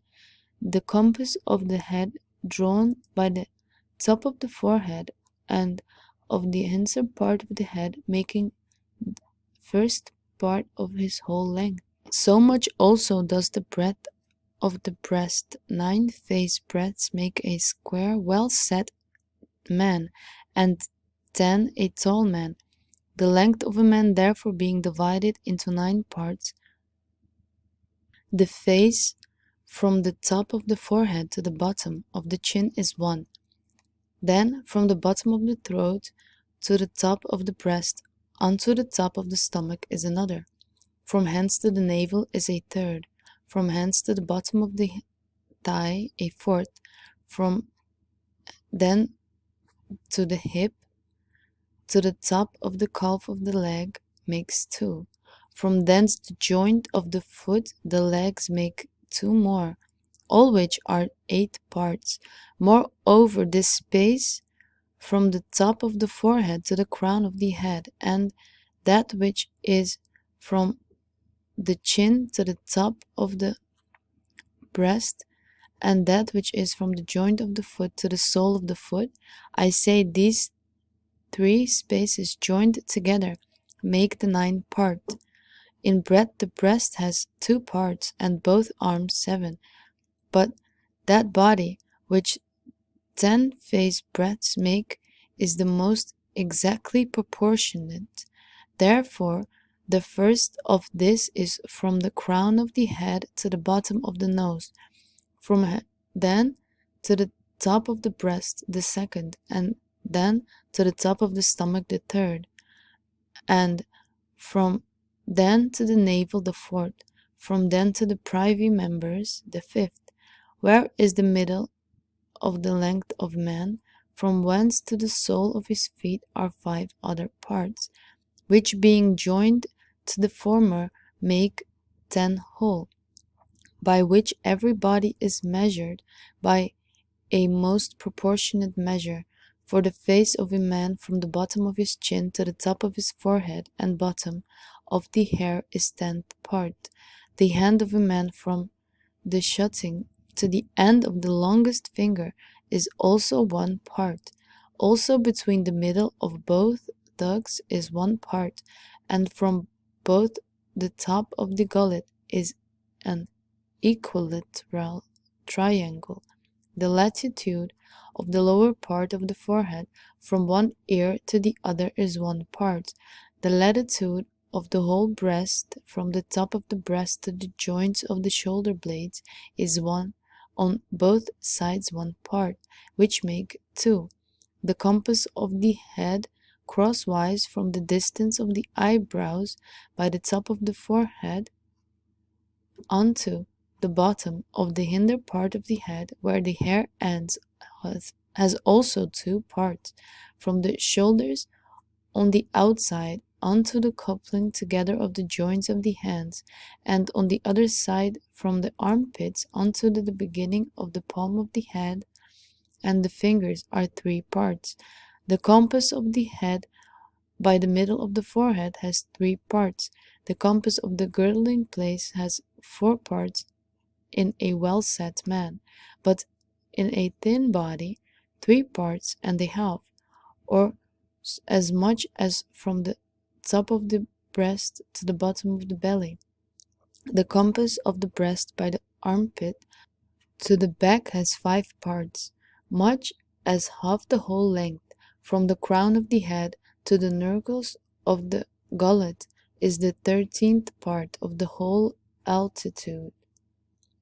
The arms being stretched upward, the elbow is even to the crown of the head. But now let us see how equal the other commensurations are to one the other. As much as the distance is from the chin of the top of the breast, so much is the latitude of the mouth, so much is the distance between the top of the breast to the navel, so great is the compass of the mouth, as much as the distance from the chin to the crown of the head is great is the latitude of the girdling place, as is the distance from the top of the nose to the bottom. Such is the distance between the chin and the throat. Also the cavity of the eyes, from the place between the eyebrows onto the inward corners, and the extension of the bottom of the nose, and the distance from the bottom of the nose to the end of the upper lip. I say these three are equals amongst themselves, and as much as from the top of the nail to the forefinger to the lowermost joint thereof, and from thence where the hand is joined to the arm on the outside, and in the inside, from the top of the nail of the middle finger unto the lowermost joint, and from thence to the shutting of the hand, I say all these parts are equal amongst themselves. The great joint of the forefinger equals to the height of the forehead, and the other two to the top of the nail equal the nose from the top of the bottom. The first and the greater joint of the middle finger equals that space which is between the end of the nose to the end of the chin, and the second joint of the middle finger is as much as the distance from the bottom of the chin to the top of the lower lip, but the third as from the mouth to the end of the nose, but the whole hand as much as the whole face. The greater joint of the thumb is as much as the wideness of the mouth, and is the distance between the bottom of the chin and the top of the lower lip, but the lesser joint is as much as the distance between the top of the lower and the end of the nose. The nails are half as much as those joints which they call the nail joints. The distance between the middle finger of the eyebrows to the outward corners of the eyes is as much as between those corners and the ears. The height of the forehead, the length of the nose, and the wideness of the mouth are equal. Also the breadth of the hand and the foot are the same. The distance between the lower part of the ankle to the top of the foot is the same as that between the top of the foot and the end of the nails. The distance from the top of the forehead to the place between the eyes, and from that to the end of the nose, and from thence to the end of the chin is the same. The eyebrows joined together are as much as the circle of the eyes, and the half circle of the ears equal to the wideness of the mouth. Whence the circle of the eyes, ears, and mouth opened are equal. The breadth of the nose is as much as the length of the eye. Hence the eyes have two parts of that space which is between both extremities of the eyes, a third part, the nose, that is between. Take up from the crown of the head to the knees, the navel is the middle. From the top of the breast to the end of the nose, the nerve of the throat makes the middle. From the crown of the head to the bottom of the chin, the eyes are the middle from the space between the eyes to the bottom of the chin. The end of the nose is the middle. From the end of the nose to the bottom of the chin, the end of the lower lip is the middle. Third part of the same distance is the upper lip. Moreover, these measures are through manifold proportions and harmonical consonants unto the other, for the thumb to the wrist in a circular measure, in a double proportion and half, for it contains it twice and a half as 5 is to 2, but the proportion of the same to the broad of the arm near the shoulder is triple. The greatness of the leg is to that of the arm, a proportionate.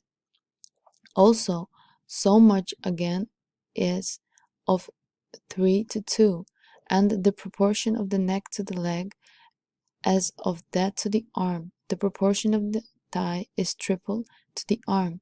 The proportion of the whole body to the trunk is 8 and a half, from the trunk or breast to the legs, and from then to the sole of the feet, a third and a half, from the neck to the navel, and to the end of the trunk a double. The latitude of them to the latitude of the thigh is half as much again. Of the head to the neck triple. Of the head to the knee triple. The same to the leg. The length of the forehead between the temples is fourfold to the height thereof. There are those measures which are everywhere found, by which the members of man's body, according to the length, breadth, height, and circumference thereof, agree amongst themselves, and also with the celestials themselves, all which measures are divided by manifold proportions, either upon that divide or are mixed, from whence their result is manifold harmony. For a double proportion makes thrice a diapason, four times double, twice a diapason, and diapente. After the same manner are elements, qualities, complexions, and humors proportioned, for those height of humors and complexions are assigned to a sound and well composed man. The 8 high weights of blood, of phlegm 4, of color 2, of melancholy 1, that on both sides there be by order a double proportion, but of the first to the third, and of the second to the fourth, a 4 times double proportion, but of the first to the last, and eightfold.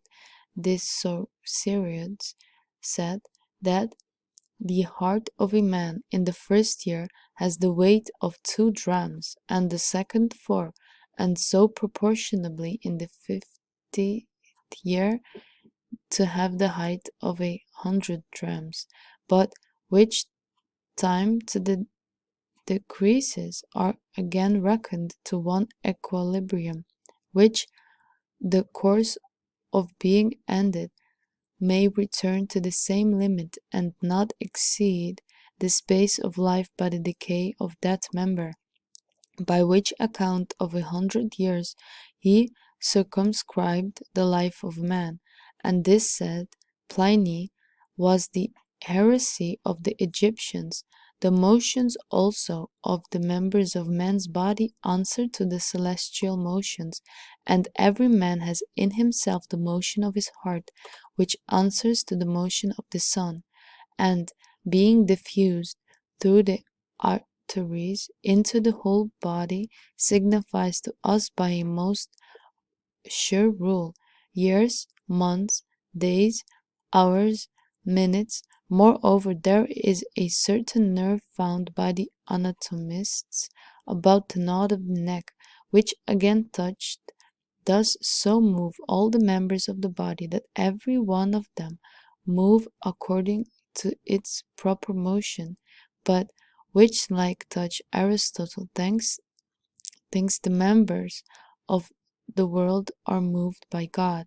And there are 2 vines in the neck which, being held hard presently, the man's strength fails, and his senses are taken away until they be loosened.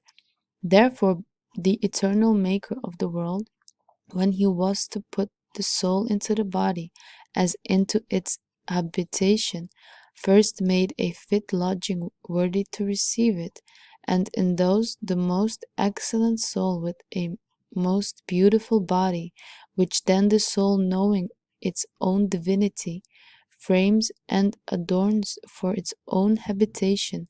Hence the people of Ethiopia, which were governed by the wisdom of Mino, is sophists, as Aristotle witnesses, did make them kings, not of those which were most strong and wealthy, but those only which were most proper and beautiful, for they conceived that the gallantry of the mind did depend upon the excellency of the body, which many philosophers, as well ancient as modern, considering such as a searched into the secrets of causes hid in the very majesty of nature, were bold to assert that there was no fault and no disproportion in the body, which the vice and intemperance of the mind did not follow, because it is certain that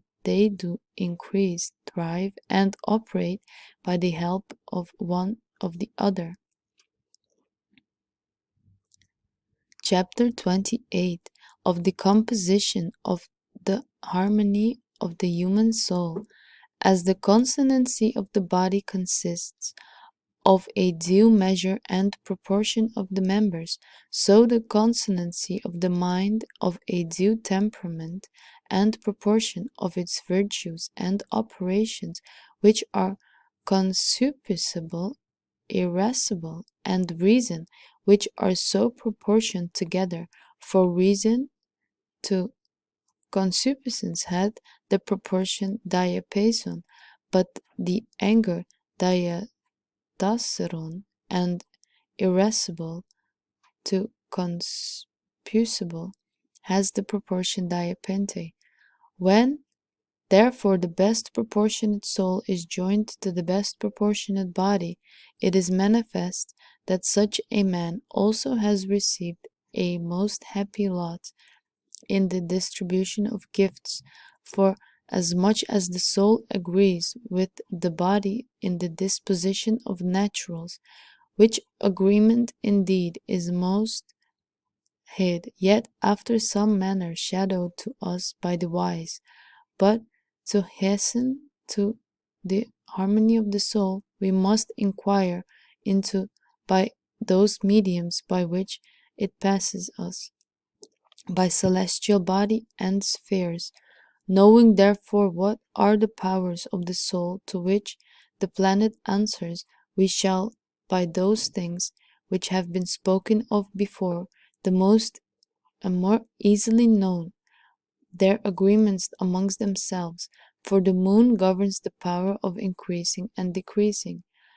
The fantasy and wits depend on Mercury, the concupiscible virtue on Venus, and the vital on the Sun, the irascible on Mars, the natural on Jupiter, the receptive on Saturn, but the will is the prime mobile, and the guide of all of these powers at pleasure, being joined with the superior intellect as always tending to good, which intellect indeed does always show a pathway to the will, as a candle to the eye, but it moves not itself, but is the mistress of her own operation, whence it is called free will. And although it always tends to good as an object suitable to itself, yet sometimes being blinded with error, the animal power forcing it, it chooses evil, believing it to be good.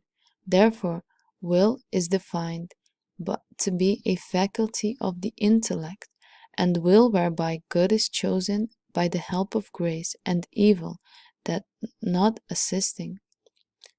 Grace, therefore, which divines call charity, or infused love, is in the will, as a first mover, which being absent, the whole conscience falls into dissonancy. Moreover, the soul answers to the earth by sense, to the water by imagination, to the air by reason, to the heaven by the intellect, and the soul goes into on a harmony of them, according as these are tempered in a mortal body.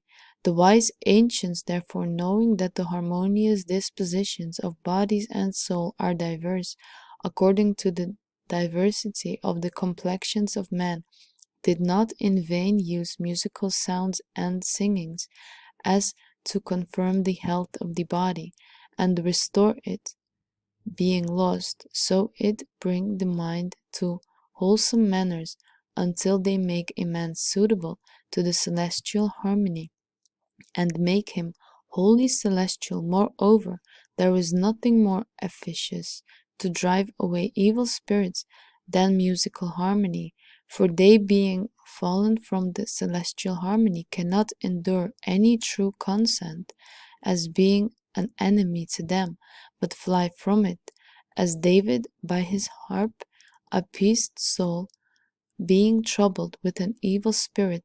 Hence by the ancient prophets and fathers who knew these harmonical mysteries, singing the musical sounds, were brought into sacred services.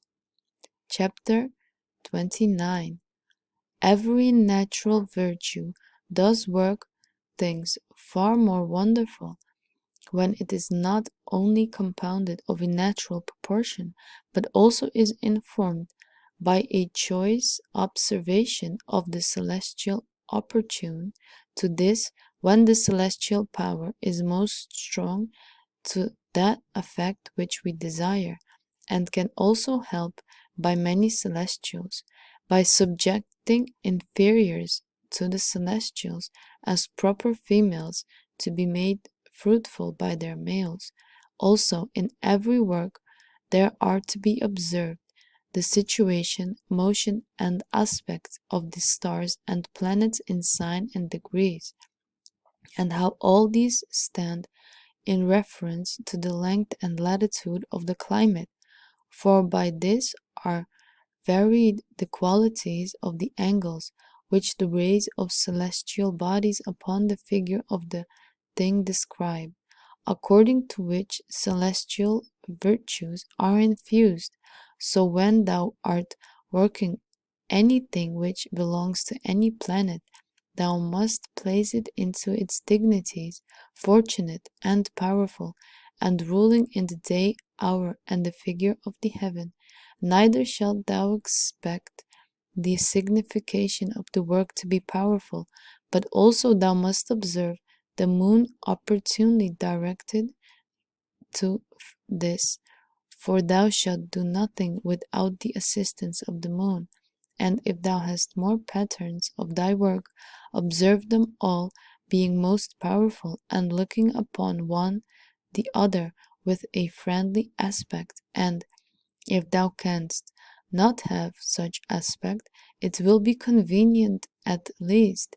Then thou take them angular, but thou shalt take the moon, either when she looks upon both, or is joined to one, and looks upon the other, or when she passes from the conjunction or aspect of one to the other conjunction or aspect of the other. For that I conceive must in no wise be omitted. Also thou shalt in every work observe Mercury, for he is a messenger between the higher gods and infernal gods. When he goes to the good, he increases their goodness. When to the bad, has influence upon their wickedness. We call it an unfortunate sign or planet when it is by the aspect of Saturn or Mars, especially opposite or quadrate, for these are aspects of enmity, but in conjunction or a trine, a sextile aspect are of friendship. Between these is the greater conjunction. But yet, if thou dost already behold it through a trine, and the planet be received, it is accounted as already conjoined. Now all planets are afraid of the conjunction of the sun, rejoicing in the trine and sextile aspect thereof. Chapter 30. When planets are of most powerful influence. Now we shall have the planets powerful when they are ruling in a house, or an exaltation, or triplicity, or term, or phase without combustion of what is direct in the figure of the heaven, what they are in angles, especially of the rising, or tenth, or in houses presently succeeding, or in their delights. But we must take heed that they be not in the bounds of under the dominion of Saturn or Mars, lest they be a dark degrees in pits or vacuities. Thou shalt observe that the angles of the ascendant and 10 and 7th be fortunate, as also the lord of the ascendant and place of the sun and moon, and the place of part of the fortune, and the lord thereof, the lord of the foregoing conjunction and prevention, but that they of the malignant planet fall unfortunate, unless happily they be significators of thy work, or can be any way advantageous to thee, or if in thy revolution or birth they had be predominancy, for then they are not at all to be depressed. Now we shall have the moon powerful, if she be in her house, or exaltation, or triplicity, or phase, and in degree convenient for the desired work, and if it has a mention of these 20, and 8 suitable to itself and the work, let her not be in the way burnt up, nor slow in course, let her not be in the eclipse or burnt by the sun, unless she be in unity with the sun, let her not descend in the southern latitude, when she goes out of the burning, neither let her be opposite to the sun, nor deprived of light, let her not be hindered by Mars or Saturn. I will not here discourse any longer of these, seeing these and many more necessary things are sufficiently handled in the volumes of astrologers. Chapter 31 of the observation of the fixed stars and of their natures. There is the like consideration to be had in all things concerning the fixed stars. Know this, that all the fixed stars are of the signification and nature of the 7 planets, but some are of the nature of 1 planet and some of 2.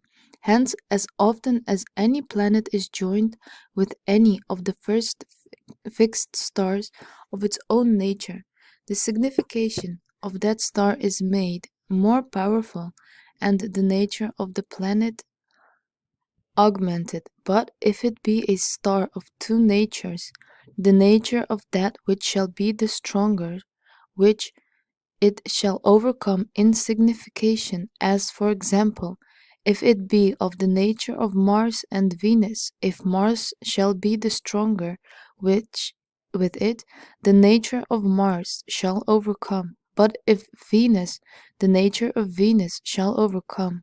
Now the natures of fixed stars are discovered by their colors, as they agree with certain planets, and are ascribed to them. Now the colors of the planets are these: Saturn, blue and leaden, and shining with this; of Jupiter, citrine, near to a paleness, and clear with this; of Mars, red and fiery; the sun yellow, and when it riseth red, after glittering; of Venus white and shining, white with the morning, and reddish in the evening; if Mercury, glittering; of the moon, fair. Know also that of the fixed stars, by how much the greater and the brighter and apparent they are, so much the greater and stronger is the signification. Such are these stars, which are called by the astrologers of the 1st and 2nd magnitude. I will tell thee some of these which are more potent to this faculty, as are the navel of Andromeda, and in 2 and 20th degree of Aries, of the nature of Venus and Mercury; some call it jovial and Saturnian. The head of Algol in the 18th degree of Taurus, if of the nature of Saturn and Jupiter. The Pleiades are also in the 2 and 20th degree, lunary star by nature, and the complexion martial. Also in the 3rd degree of Gemini is Aldebaran, of the nature of Mars and complexion of Venus, but Hermes placeth thus in the 20th degree of Aries. The goat star is the 13th degree of the said Gemini, of the nature of Jupiter and Saturn. The greater dog star is in the 7th degree of Cancer and venereal. The lesser dog star is in the 7th degree of the same, and is of the nature of Mercury and complexion of Mars. The king's star, which is called the heart of the lion, is in the 120th degree of Leo, and of the nature of Jupiter and Mars. The tail of the greater bear is in the 19th degree of Virgo, and is venereal and lunary. The star which is called the right wing of the crow is in the 7th degree of Libra, and in the 13th degree of the same is the left wing of the same, and both of the nature of Saturn and Mars. The star called Spica is in the 16th degree of the same, and is venereal and mercurial. In the 17th degree of the same is Alcamet, of the nature of Mars and Jupiter, but of thus when the sun's aspect is full towards it, of that when on the contrary, Alpheia in the 4th degree of Scorpio, of the nature of Venus and Mars. The heart of the scorpion is in the 3rd degree of Sagittarius, of the nature of Mars and Jupiter. The falling vulture is in the 7th degree of Capricorn, temperate, mercurial, and venereal. The tail of Capricorn is in the 16th degree of Aquarius, of the nature of Saturn and Mercury. The star called the shoulder of the horse is in the 3rd degree of Pisces, of the nature of Jupiter and Mars. And it shall be a general rule for thee to expect the proper gifts of the stars, whilst they rule, to be prevented of them, they being unfortunate and opposite, as in above showed, for celestial bodies, inasmuch as they are affected fortunately or unfortunately, so much do they affect us, our works, and those things which we use, fortunately or unhappily. And although many effects proceed from the fixed stars, yet they are attributed to the planets, as because, being more near to us and more distinct and known, so because they execute whatsoever the superior stars communicate to them. Chapter 32 of the Sun and Moon and their magical considerations. The Sun and Moon have obtained the administration of ruling of the heavens and all bodies under the heavens. The sun is the lord of all elementary virtues, and the moon, by virtue of the sun, is the mistress of generation, increase or decrease. Hence Albumassar said that by the sun and moon life is infused into all things, which therefore Orpheus calls the enliving eyes of the heaven. The sun giveth light to all things of itself, and give it plentifully to all things, not only in the heaven, air, but earth and deep. Whatsoever good we have, as Jamblichus said, we have it from the sun alone, or from it through other things. Heraclitus calls the sun the fountain of celestial light, and many of the Platonists placed the soul of the world chiefly in the sun, as that which, filling the whole globe of the sun, does send forth its rays in all sides, as it were a spirit through all things, distributing life, sense, and motion to the very universe. Hence the ancient naturalists called the sun the very heart of heaven, and the Chaldeans put it as the middle of the planet.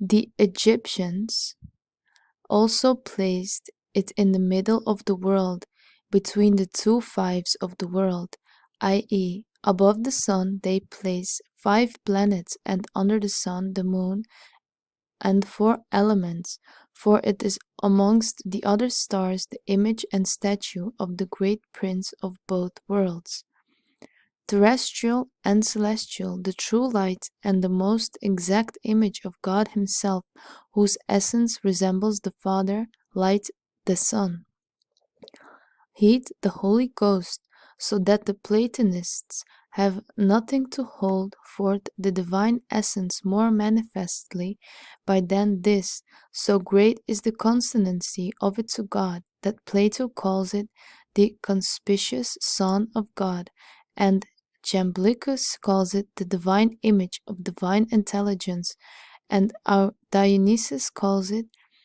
the perpetuous statue of God.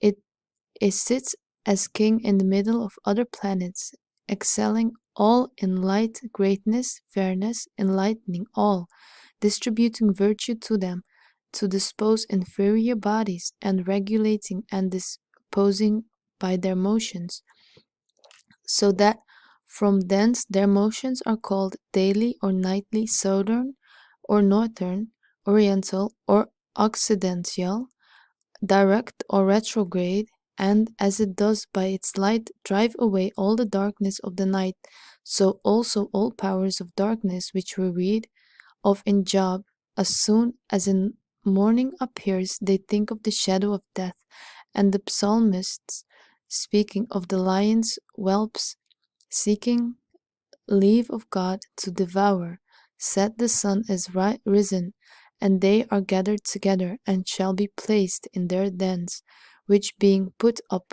flight, it follows.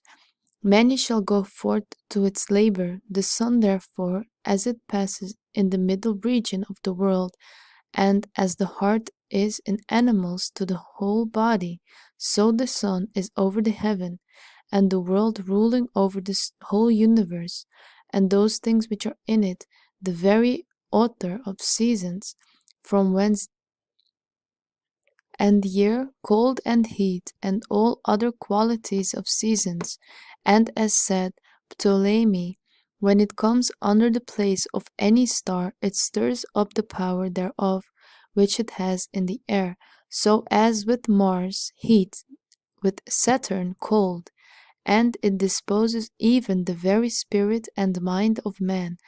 Some from hence it said by Homer and approved by Aristotle, that there are in the mind such like motions as the sun, the prince and moderator of the planets, every day bring it to us.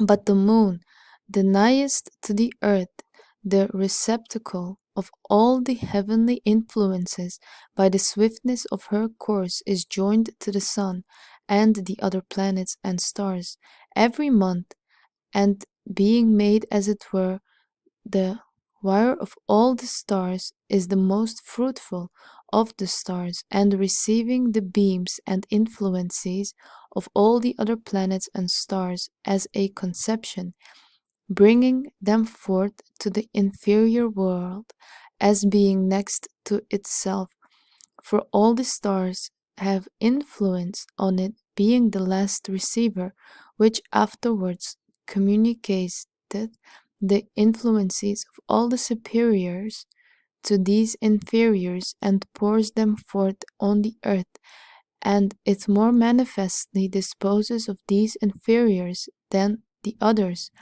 and its motion is more sensible by the familiarity and propinquity which it hath with us, and as a medium between both superiors and inferiors, communicates them to them all. Therefore her motion is to be observed before the others as the parent of all conceptions, which the diversity issued forth in these inferiors according to the diverse complexions, motion, situations, and different aspects to the planets and other stars. And though it receiveth powers from all the stars, yet especially from the sun, as oft as it is in conjunction with the same, it is replenished with vivifying virtue, and according to the aspect thereof it borrows its complexion.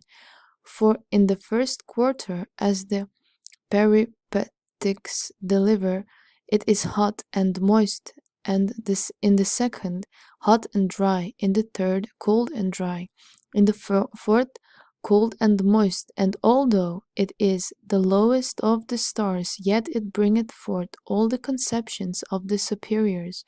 For from in the heavenly bodies begins that series of things which Plato called the golden chain, by the which everything and cause, being linked one to another, do depend on the superior, even until it may be brought to the supreme cause of all, from which all things depend. From hence it is that without the moon intermediating we cannot at any time attract the powers of the superiors. Therefore Debit advises verses for the taking of the virtue of any star, to take the stone and herb of that planet, when the moon does either fortunately get under or has a good aspect on that star. Chapter 33 of the 28th mansion of the moon and their virtues, and seeing the moon measured the whole zodiac in the space of 28 days, hence it is that the wise men of the Indians and ancients astrologers have granted 28 mansions to the moon, which being fixed in the 8th sphere, do enjoy, as Alferus said, diverse names and properties from the diverse signs and stars which are contained in them, through which while the moon wandereth it obtained other powers and virtues. But every one of these mansions, according to the opinion of Abraham, contained 12 degrees, and 1 and 50 minutes, and almost 26 seconds, whose names and also their beginnings in the zodiac of the 8th sphere are these. The first is called Anat, that is the horns of Aries. His beginning is from the head of Aries, of the 8th sphere. It causes discords and journeys. The second is called Alotaim, or Albokam, that is the belly of the Aries, and the beginning is from the 12th degree of the same sign, 51 minutes, 22 seconds complete. It conduces to the finding of treasures and to the retaining of captives. The third is called Akomazon, or Atorai, that is Showring, or Pleiades. His beginning is from the 25 degrees of Aries, complete 42 minutes and 51 seconds. It is profitable to sailors, huntsmen, and alchemists. The fourth mansion is called Aldebaran, or Aldelamen, that is the eye or head of Taurus. His beginning is from the 8th degree of Taurus, 34 minutes and 17 seconds of the same. Taurus being excluded, it causes the destruction and hindrances of buildings, fountains, wells of gold mines, the flight of creeping things, and begetteth discord. The fifth is called Alkotai, or Albachai. The beginning of it is after the 21 degree of Taurus, 25 minutes 40 seconds. It helps to the return from a journey, to the instruction of scholars. It confirms, edifies. It gives health and goodwill. The sixth is called Alhana, or Alchaya. That is the little star of great light. His beginning is after the 4th degree of Gemini, 17 minutes and 9 seconds. It conduces to hunting and besieging of towns and revenge of princess. It destroys harvests and fruits and hinders the operation of the physician. The seventh is called Aldimak, or Alorzek, that is the arm of Gemini, and beginning from the 17th degree of Gemini, 8 minutes and 34 seconds, and lasts even to the end of the sign. It conferred again and friendship. It's profitable to lovers. It scareth flies, destroys magistries, and is 1/4 of the heaven completed in the 7 mansions, and in the like order and number of degrees, minutes, and seconds. The remaining mansion in every quarter have their several beginnings, namely, so that in the first sign of the quarter the mansion take their beginnings. In the other two signs, two mentions in each. Therefore, the 7 following mentions begin from Cancer, whose names are Al-Naza or Anatrachia, that is, misty or cloudy. The 8th mention, it causes love, friendship, and society of fellow travelers. It drives away mice and opposite captives, confirming their imprisonment. After this is the 9th, called Archaim or Arkaub, that is the eye of the lion. It hinders harvests and travelers, and puts discord between men. The 9th is called Al-Klioch or Al-Bhe, that is the neck or forehead of Leo. It strengthens buildings, yielded love, benevolence, and helps against enemies. The 11th is called Azobra or Ardov, that is, the hair of the lion's head is good for voyages and gain by merchandise and for redemption of captives. The 12th is called Al-Zarfa. That's the tail of Leo. It gives prosperity to harvests and plantations, but hinders seamen. But it is good for the bettering of servants, captives, and companions. The 13th is called El-Hair, that's Dog Star, or the wings of Virgo. It is prevalent for benevolence, gain, voyages, harvests, and freedom of captives.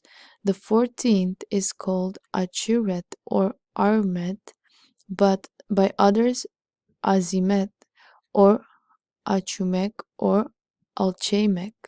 That's the spike of Virgo, or flying spike. It causes the love of married folk. It cures the sick. It's profitable to sailors, but hinders journey by land. And in these, the 2nd quarter of the 15th mention, and this name is Agrippa or Algarfa, that is covered or covered flying. It's profitable for the extracting of treasures, for digging of pits. It helps forward divorce, discord, and the destruction of houses and enemies, and hinders travelers. The 16th is called Azubain Ahubain, that is the horns of Scorpio. It hinders journeys and wedlock, harvests, and merchandise. It prevailed for the redemption of captives. The 17th is called Alchil, that's the crown of Scorpio. It bettereth the bad fortune, makes love durable, strengthens buildings, and helps seamen. The 18th is called Alches or Alto, that's the heart of Scorpio. It causes discord, sedation, conspiracy against princes and mighty ones, and revenge from enemies, but it frees captives and helps edifies. The 19th is called Alata or Achela, by others Heuka or Axala. That's the tail of Scorpio. It helps the besieging of cities and taking of towns, and in the driving of men from their places, and for the destruction of seamen and prediction of captives. The 20th is called Abneha, that's a beam. It helped for the taming of wild beasts, for the strengthening of prisons. It destroys the wealth of societies. It compelled a man to come to a certain place. The 21st is called Abeda or Abdeldah, which is a desert. It is good for harvest, gain building and travelers, and causes divorce. And this is the 3rd quarter of Have completed. There remains the 7 last mentions, completing the last quarter of heaven, the first of which, being in order to the 22nd, begins from the head of Capricorn, called Soda Baha or Zodel Boluch or Zandeldena, that is a pastor. It promotes the flight of servants and captives, that they may escape, and helps the curing of diseases. The 23rd is called Sabodia or Zobra, that is swallowing. It makes for divorce, liberty of captives, and the health of the sick. The 24th is called Sababath or Shadezoat, that's the star of fortune. It is prevalent for the benevolence of married folk, for the victory of soldiers. It hurteth the execution of government, and hindereth that it may not be exercised. The 25th is called Sadalbora or Sadalagia, that is a butterfly or a spreading forth. It helps besieging and revenge.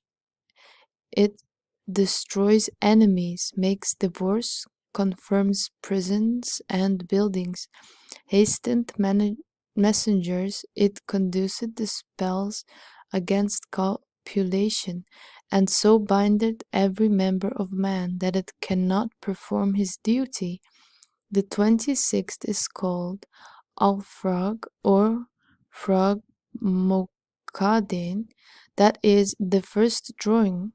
It makes for the union and love of man, for the health of captives. It destroys the prisons and buildings. The 27th is called Alcaria, Alcalumod, that is the second drawing. It increaseth harvests, revenues, gain. It heals infirmities, but hindrance buildings, prolongs prisons, causes dangers to seamen. It helps to infer mischief, on whom you shall please. The 28th and last is called Albutam or Alchelsea, that is Pisces. It increases harvests and merchandise. It secures travelers through dangerous places. It makes for the joy of married couple, but it strengthens prison and causes loss of treasures. And in these 28 mansions do lie hid many secrets of the wisdom of the ancients. By the wise they work wonders on all things which are under the circle of the moon, and they attribute to every mansion his resemblances, images, and seals, and his precedent intelligences, and they did work by the virtue of them after divers manners. Chapter 34 of the true motion of the heavenly bodies, to be observed in the eighth sphere, and of the ground of planetary hours. Whosoever will work according to the celestial opportunity ought to observe both or one of them, namely the motion of the stars, or their times, I say their motions, when they are in their dignities or dejections, either essential or accidental, but I call their times, days, and hours attributed to their dominions.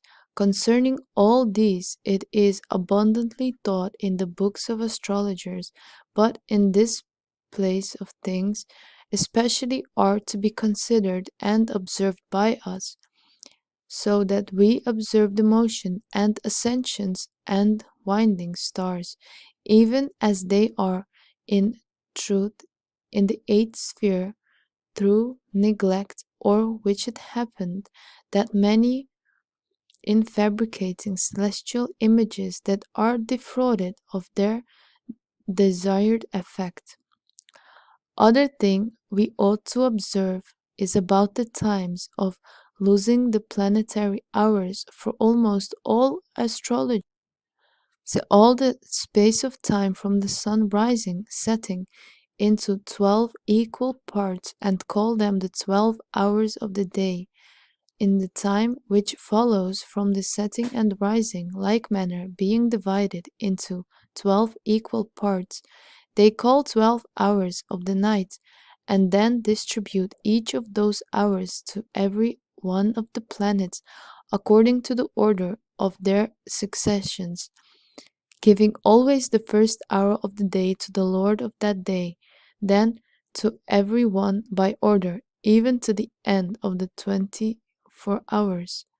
And in this distribution the magicians agree with them, but in the partition of the hours some do dissent, saying that the space of the rising and setting is not to be divided into equal parts, and that those hours are not therefore called unequal because the diurnal are unequal to the nocturnal, but because both the diurnal and nocturnal are even unequal amongst themselves. Therefore, the partition of an unequal or planetary hour has a different reason of their measures observed by magicians, which is of this sort, for as a artificial hours which are always equal to themselves, the ascensions of 15 degrees in the equinoctial constitutes a artificial hour, so also in planetary hours the ascensions of 15 degrees in the ecliptical constitutes an unequal or planetary hour, whose measure we ought to inquire and find out by the tables of the oblique ascensions of every region. Chapter 35. How some artificial things, as images, seals, and such like, may obtain some virtue from the celestial bodies. So great is the extent, power, and efficacy of the celestial bodies, that not only natural things, but also artificial, when they are rightly opposed to those above, do present, suffer by that most potent agent, and obtain a wonderful life, which oftentimes give them an admirable celestial virtue, which thing Saint Thomas Aquinas, that holy doctor, has confirmed in his book De Fato, when he said that even garments, buildings, and other artificial works whatsoever receive a certain qualification from the stars. So the magician affirm that not only by the mixture and application of nature all things, but also in images, seals, rings, glasses, and some other instruments, being opportunely framed under a certain constellation, some celestial illustrations may be taken, and some wonderful thing may be received, for the beams of the celestial bodies, being animated, living, sensual, and bringing along with them admirable gifts, and a most violent power, do even in a moment, and at the first touch, imprint wonderful powers in the images, though their matter to be less capable, yet they bestow more powerful virtue on the images, if they be framed not of any, but of a certain matter, namely whose natural and also specifical virtue is agreeable with the work, and the figure of the images is like to the celestial, for such an image, both in regard of the matter naturally congruous to the operation and celestial influence, and also for its figure, being like the heavenly one, is best prepared to receive the operations and powers of the celestial bodies and figures, and instantly receives the heavenly gift into itself, then it constantly works in another thing, and other things do yield obedience to it. Hence said Ptolemy and Sentiloque that inferior things do obey the celestial, and not only then, but also even their images, even as earthly scorpions obey not only the celestial scorpions, but also his image, if it shall be opportunely figured under his ascent and dominion. Chapter 36 of the images of the zodiac, what virtues they, being engraven, receives from the stars. But the celestial images, according to whose likeness images of these kind are framed, are very many in the heavens, some visible and conspicuous, but others are only imaginable, conceived and set down by Egyptians, Indians, and Chaldeans, and their parts are so ordered that even the figures of some of them are distinguished from others. For this reason they place in the zodiac circle 12 general images according to the number of the signs, of these they constituting Aries, Leo, and Sagittarius, for the fiery and oriental triplicity, do report that it's profitable against fever, palsy, dropsy, gout, and all cold and phlegmatical infirmities, and it makes him who carried it to be acceptable, eloquent, and ingenious and honorable, because they are the house of Mars, Sol, and Jupiter.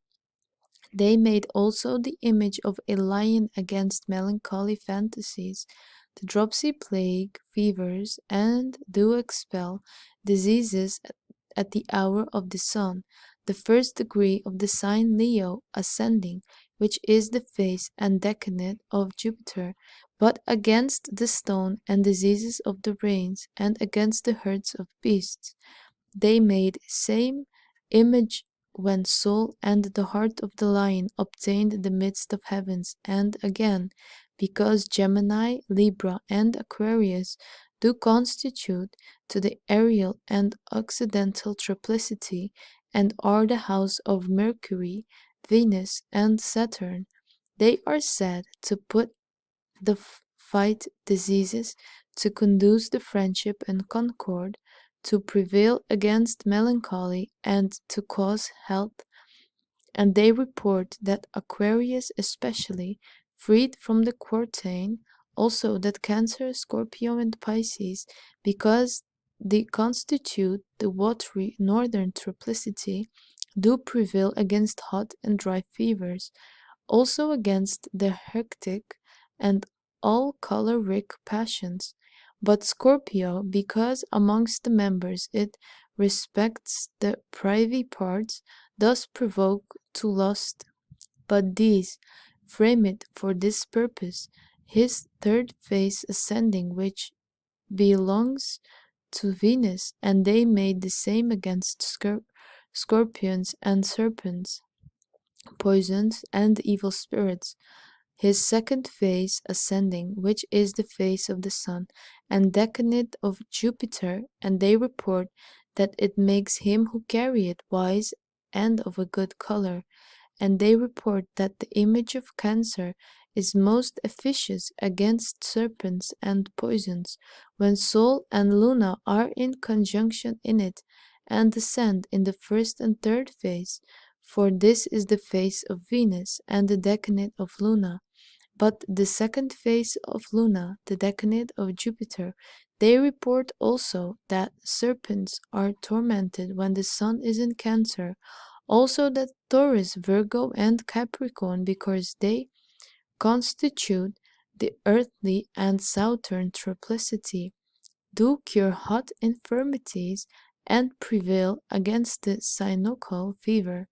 It makes those that carry it grateful, acceptable, eloquent, devout, and religious, because they are in the house of Venus, Mars, and Saturn.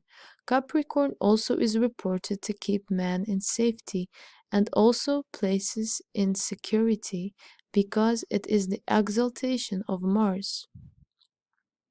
Chapter 37 of the images of the face and of those images which are without the zodiac.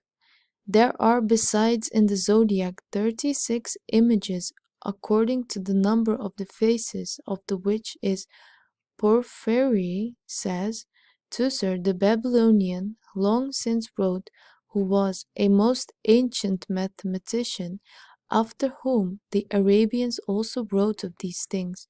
Therefore it is said that the first face of Aries ascended to the image of the black man, standing and clothed in the white garment, girdled about of a great body, with reddish eyes and great strength, and like one that is angry. And this image signifies and causes boldness, fortitude, loftiness, and shamelessness.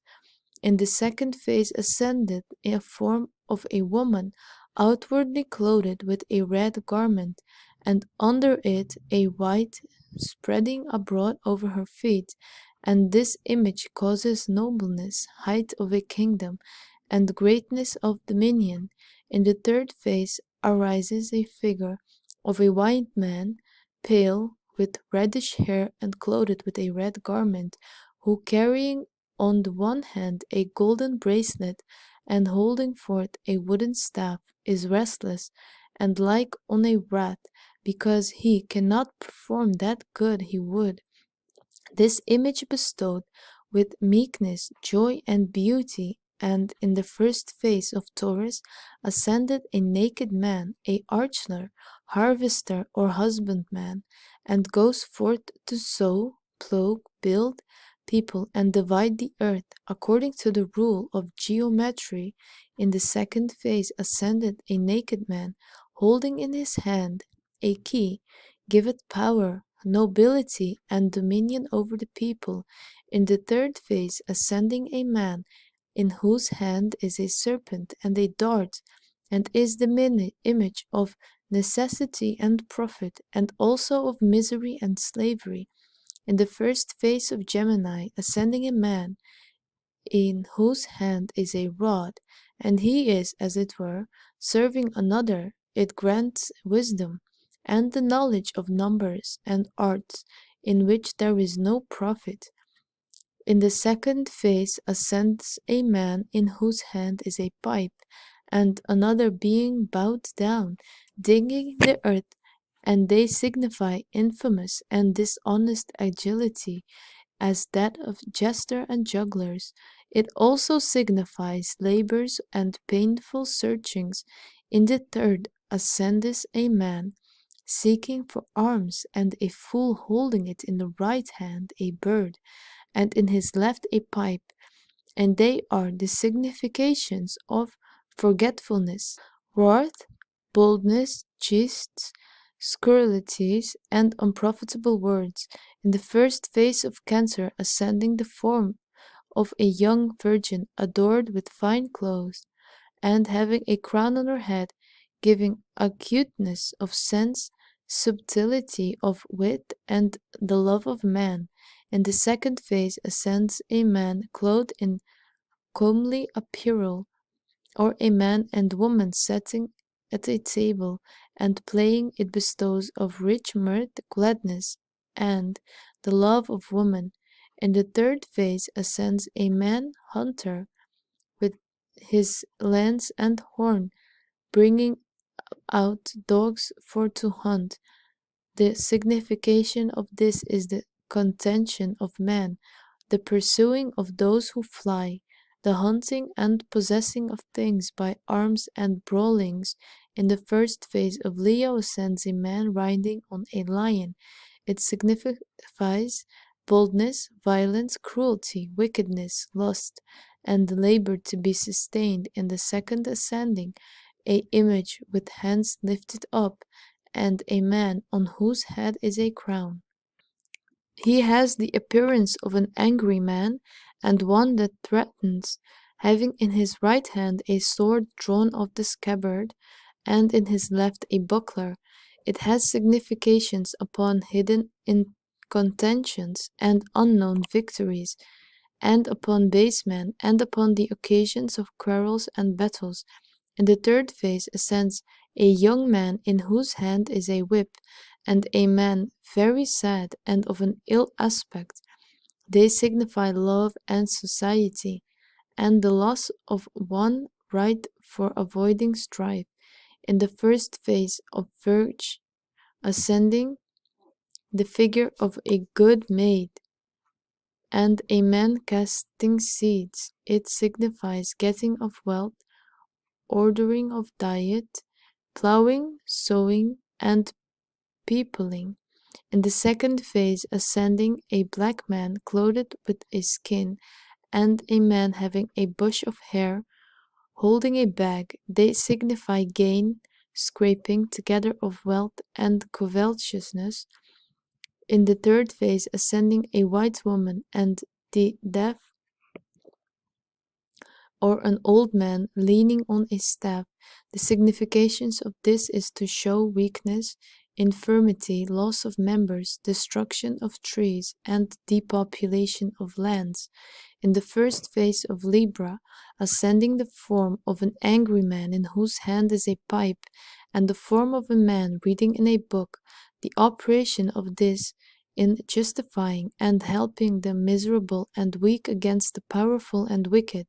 In the second phase ascend two men, furious and wrathful, and a man in a comely garment, sitting on a chair, and the significations of these is to show indignation against the evil and quietness and securities of life, with plenty of good things. In the third phase ascends a violent man holding a bow, and before him a naked man, and also another man holding bread in one hand and a cup of wine in the other.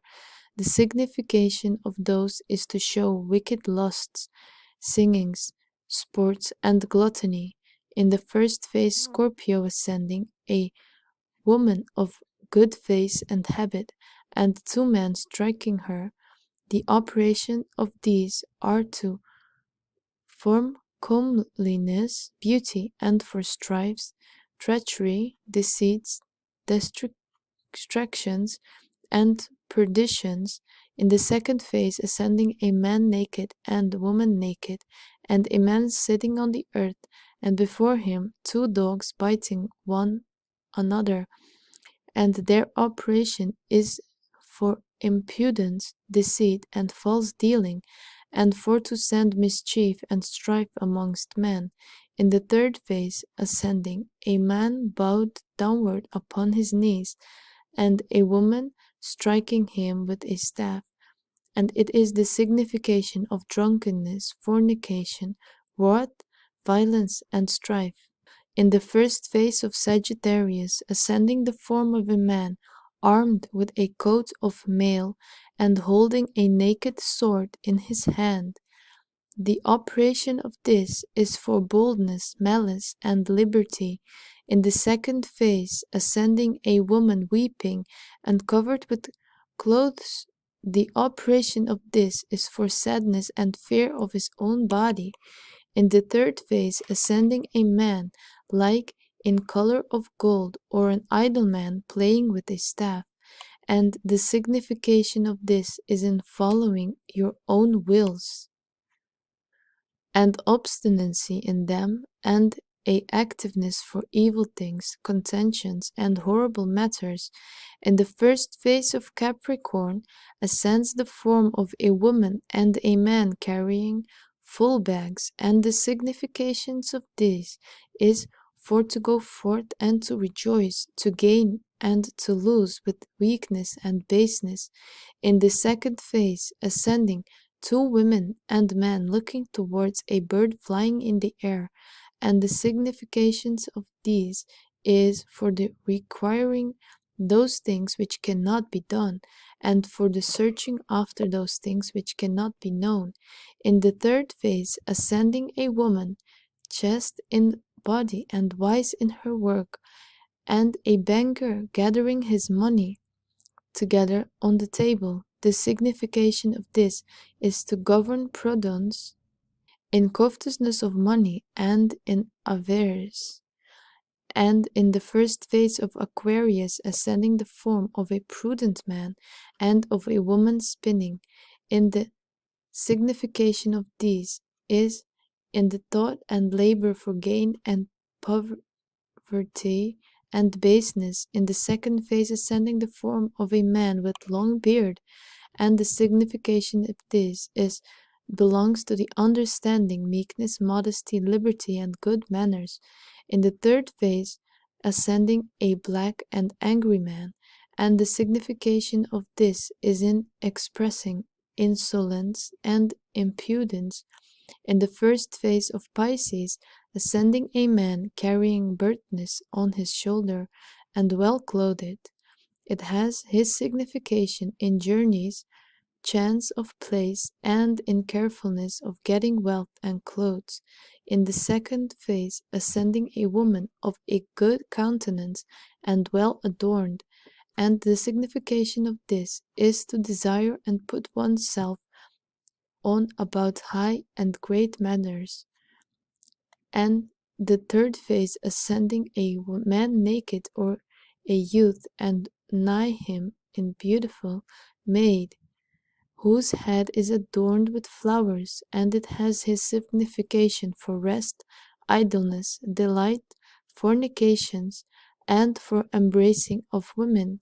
And thus far concerning the images of faces, besides these, there are as yet 360 images in the zodiac according to the number of the degrees, whose forms Petrus the Albano has described without the zodiac.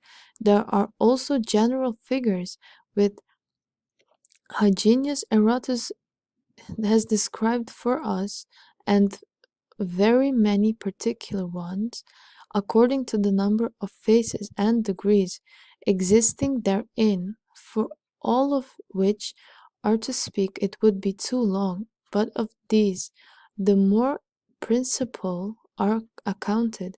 Pegasus, which prevailed against the diseases of horses and preserves horsemen in battle. Then is Andromache, which begat love between husband and wife, so that it is said even to reconcile adulterers. Cassiopeia restored weak bodies and strengthened the members. Serpentinus chases away poisons and cures the biting of venomous beasts. Hercules gives victory in war. The dragon with both bears maketh a man crafty, ingenious, violate, acceptable to the gods and men. Hydra conferreth wisdom and riches, and resists poisons. Cantarus bestows health and long age. Ara conserveth chastity and makes one acceptable to the gods. Cetus makes one amiable, prudent, happy, both by sea and land, and helps him to recover his lost goods. The ship affordeth security in the waters. The hare prevaileth against the deceits and madness. The dog cureth the dropsy, resisteth the plagues, and also preserves from beasts and fierce creatures. Orion granted victory. The eagle gives new honors and preserves the old. The swan freed from the palsy, and the courtane Perseus freed from envy and witchcrafts, and preserves from lightnings and tempests. The heart preserves fanatical and mad people, and thus much may suffice to have been spoken. Chapter 38 of the Images of Saturn. But now, what images they did attribute to the planets, although of these things very much volumes have been written by the ancient wise men, so that there is no need to declare them here. Notwithstanding, I will recite a few of them, for they made from the operations of Saturn. Saturn ascending in a stone, which is called the lodestone, the image of a man having the countenance of an hart, and camel's feet, and sitting upon a chair or dragon, holding in his right hand a scythe, in his left hand a dart, which image they did hope would be profitable for prolongation of life, for Albumasar in his book Sodar proved that Saturn conduces to the prolongation of life, where also he tells that certain religions of India, being subject to Saturn, their men are of a very long life, and die not unless by extreme old age. They made also another image of Saturn for length of days in a sapphire, and the hour of Saturn, Saturn ascending or fortunately constituted, whose figure was an old man sitting upon an high chair, having his hand lifting up above his head, and in them holding a fish or sickle, and under his feet a bunch of grapes, his head covered with a black dusky colored cloth, and all his garments black or dark colored. They also make his same image against the stone and diseases of the kidneys. In the hour of Saturn, Saturn ascending with the third phase of Aquarius, they made also from the operation of Saturn image for the increasing in power, Saturn ascending in Capricorn, the form of which was an old man leaning on of having in his right hand a crooked stick and clothed in black. They also made an image of melted copper, Saturn ascending in his rising in the first degree of Aries, or which is more true in the first degree of Capricorn, which image they affirmed to speak with a man's voice. They made also out of the operations of Saturn and also Mercury an image of cast metal, like a beautiful man, which they promised would foretell things to come, and made it on the day of Mercury, on the third hour of Saturn, the sign of Gemini, ascending, being the house of Mercury, signifying prophets. Saturn and Mercury being in conjunction in Aquarius, in the ninth place of heaven, which is also called God. Moreover, let Saturn have a trine aspect on the ascendant, and the moon in like manner, and the sun have an aspect on the place of conjunction. Venus obtaining some angle may be powerful and occidental. Let Mars be combust by the sun, but let it not have an aspect and Saturn and Mercury. For they said that the splendor of the powers of these stars was diffused upon this image, and it did speak with man, and declare those things which are profitable for them. Chapter 39 of the Images of Jupiter. From the operations of Jupiter they made for prolongation of life an image in the hour of Jupiter, Jupiter being in exaltation, fortunately ascending in a clear and white stone, whose figure was a man crowned, clothed with garments of a saffron color, riding upon an eagle or dragon, having in his right hand a dart, about as it were to strike it into the head of the same eagle or dragon. They made also another image of Jupiter at the same convenient season in a white and clear stone, especially in crystal, and it was a naked man crowned, having both his hands joined together and lifted up, as it were depreciating something, sitting in a four-footed chair, which is carried by four-winged boys, and they affirm to this image increasing felicity, riches, honor, and comfort, benevolence, and prosperity, and freed from enemies.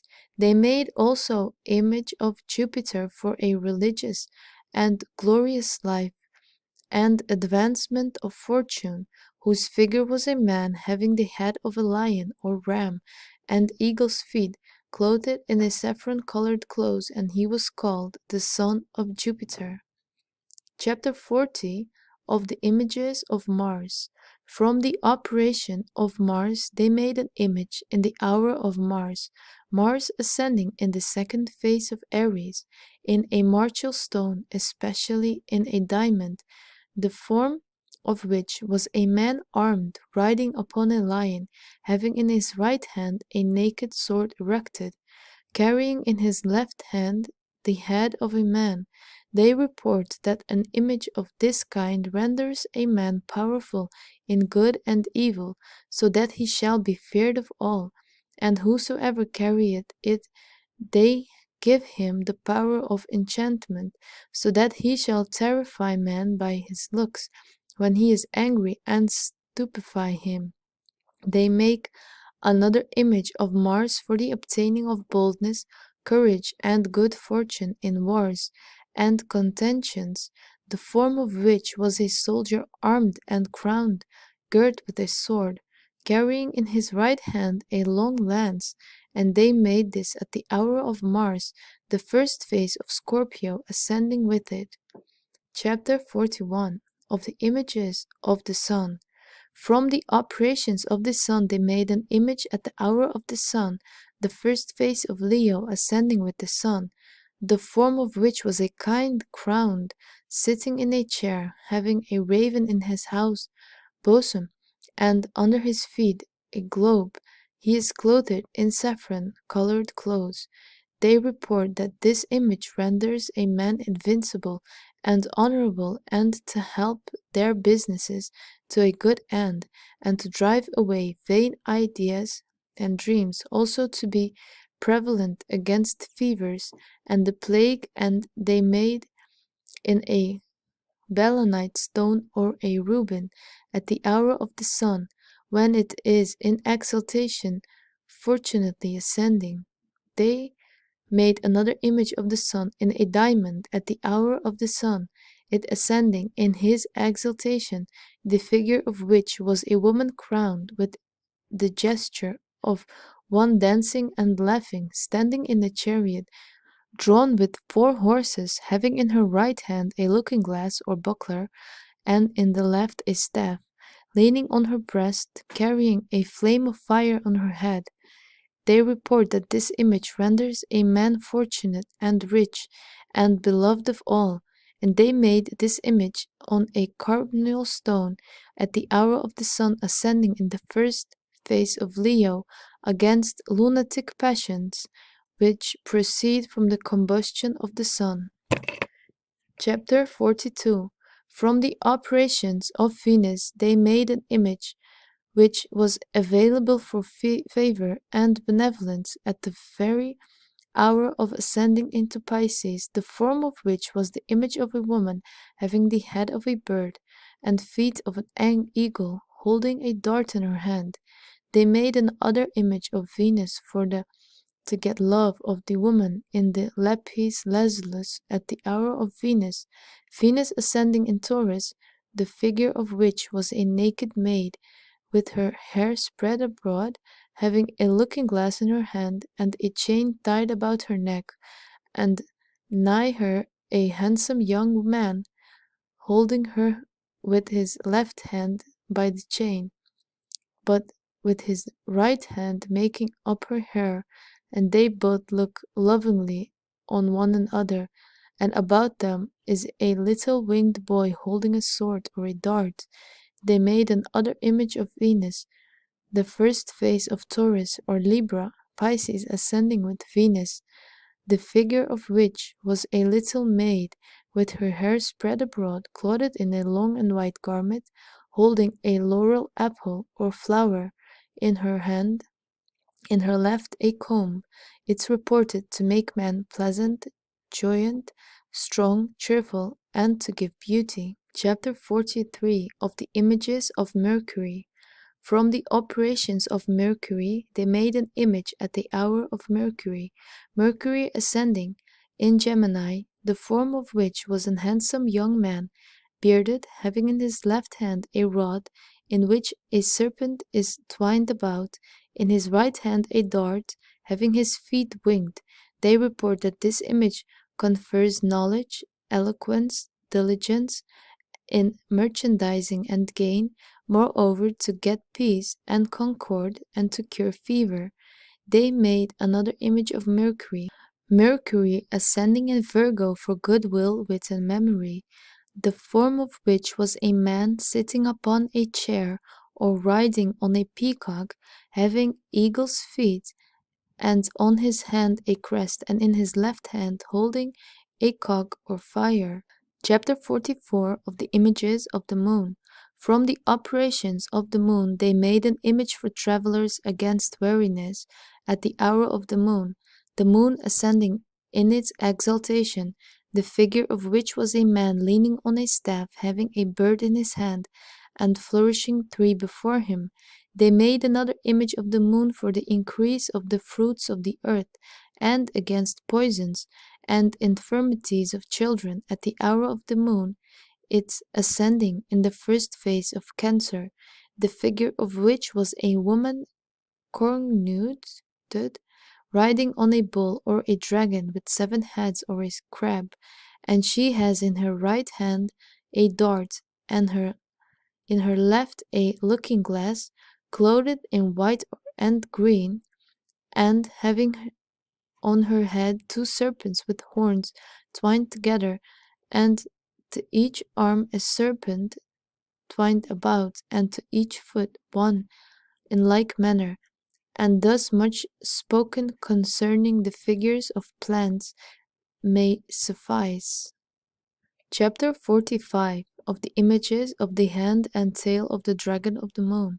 They made also the image of the head and the tail of the dragon of the moon, namely between an aerial and fiery circle, the likeness of a serpent with the head of an hawk tied about them, after the manner of the great letter theta, and they made it with Jupiter with the head obtained the midst of the heaven, which image they affirm to avail much for the success of petitions, and would signify by this image a good and fortunate genius, which they would represent by this image of the serpent.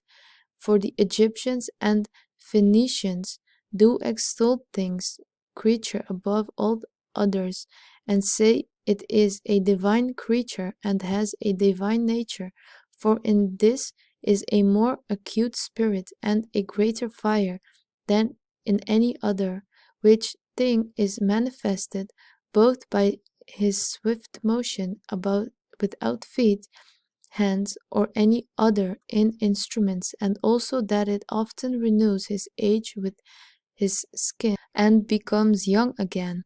But they made the image of the tail like as when the moon was eclipsed in the tail or ill affected by Saturn or Mars, and they made it to introduce anguish, infirmity, and misfortune, and they called it the evil genius.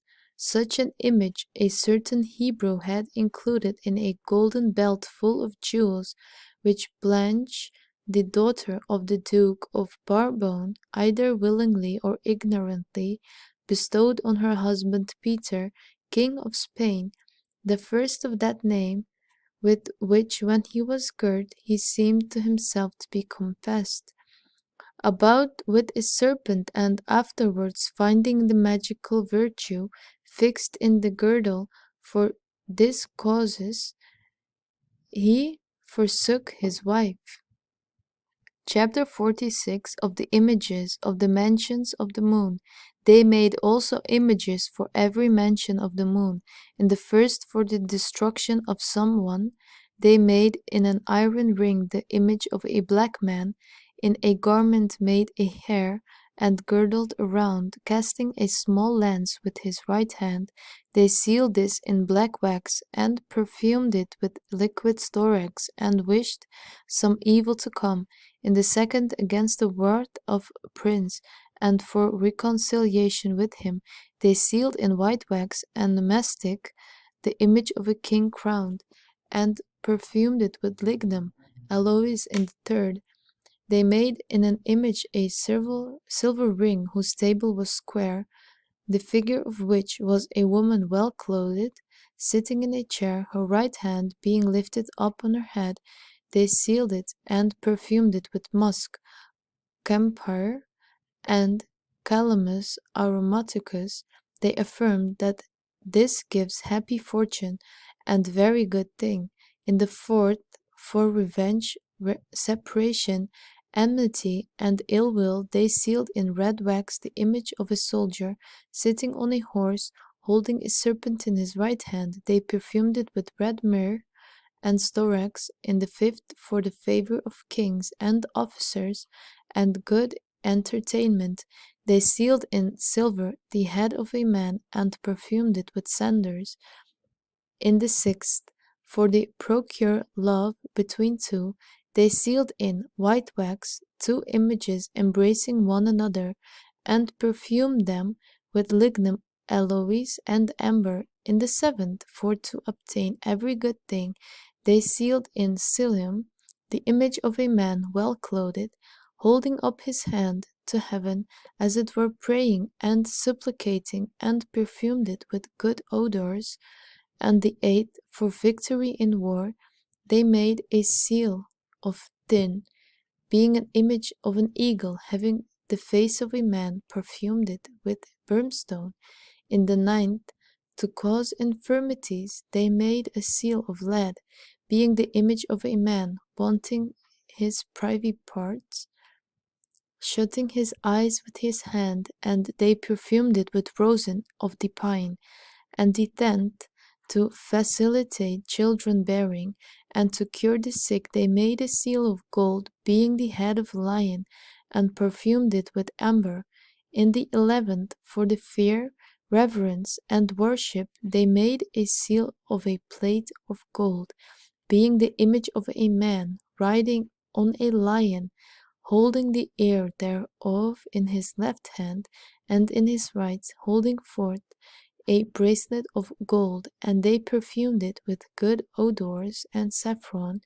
In the 12th, for the separation of lovers, they made a seal of the black lead, being the image of a dragon fighting with a man, and they perfumed it with the hairs of a lion and asafoetida. In the 13th, for the agreement of married couples, and for the dissolving of the charms against copulation, they made a seal of the image of both, of the man in red wax, of the woman in white, and caused them to embrace one another, perfuming it with lignum, aloes, and amber. In the 4th, for divorcing and separation of the man and the woman, they made a seal of red copper, being the image of a dog biting his tail. They perfumed it with the hair of a black dog and the black cat.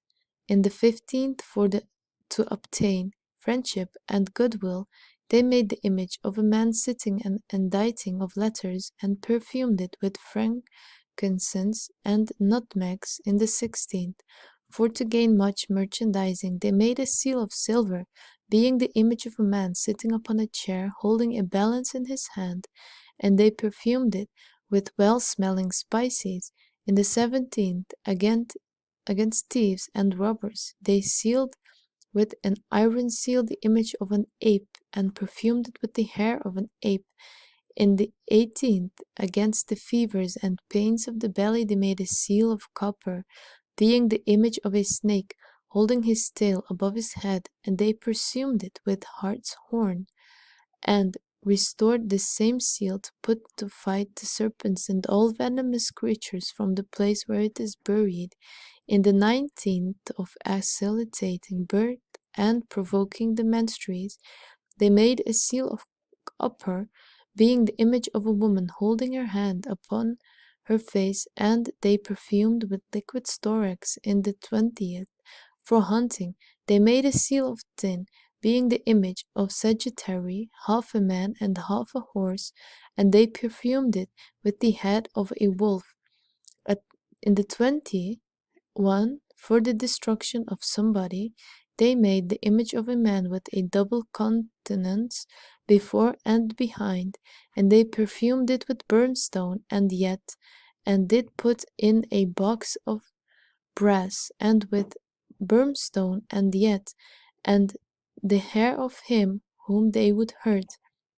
In the 22nd, for the security of runaways, they made a seal of iron, being the image of a man, with wings in his feet, bearing an helmet on his head, and they perfumed with argent 5. In the 23rd, for destruction and wasting, they made a seal of iron, being the image of a cat having a dog's head, and they perfumed it with the hairs of a dog's head, and buried it in the place where they did pretend to hurt. In the 24th, for the multiplying of herds of cattle, they took the horn of a ram, bull, or goat, or that sort of cattle which they would increase, and sealed it in the burning with an iron seal, the image of a woman giving suck to her son, and they hanged it on the neck of that cattle, who was the leader of the flock, or they sealed it in his horn.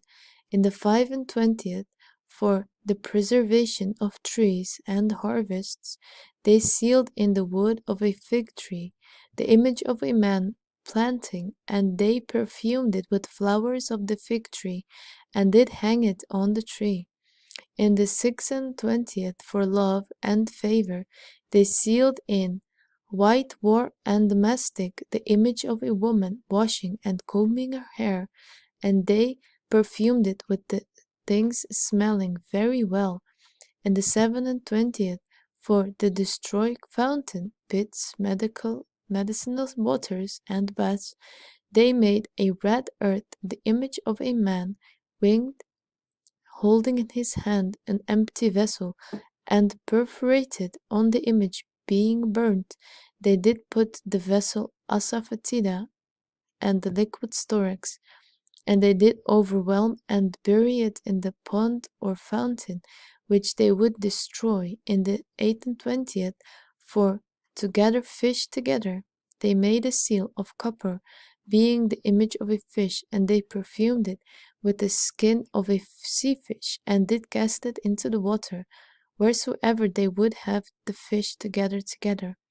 Moreover, together with the foresaid images, they did write down also the names of the spirits and their characters, and did invocate and pray for those things which they pretended to obtain.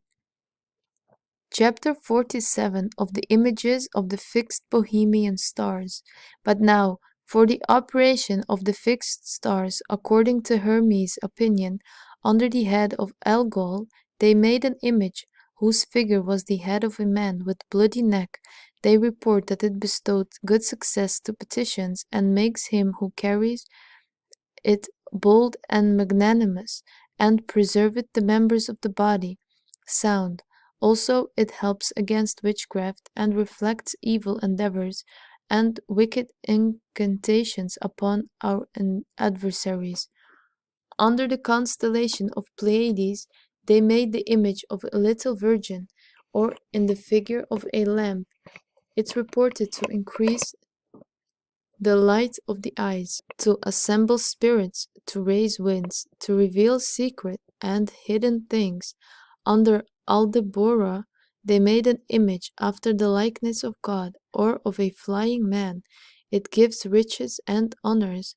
Under the goat, they made an image, the figure of which was, as it were, a man, willing to make himself merry with musical instruments. It makes him who carries it acceptable, honored, and exalted before kings and princesses, and helps the pain of the teeth. Under the greater dog star, they made the image of an hound and a little virgin.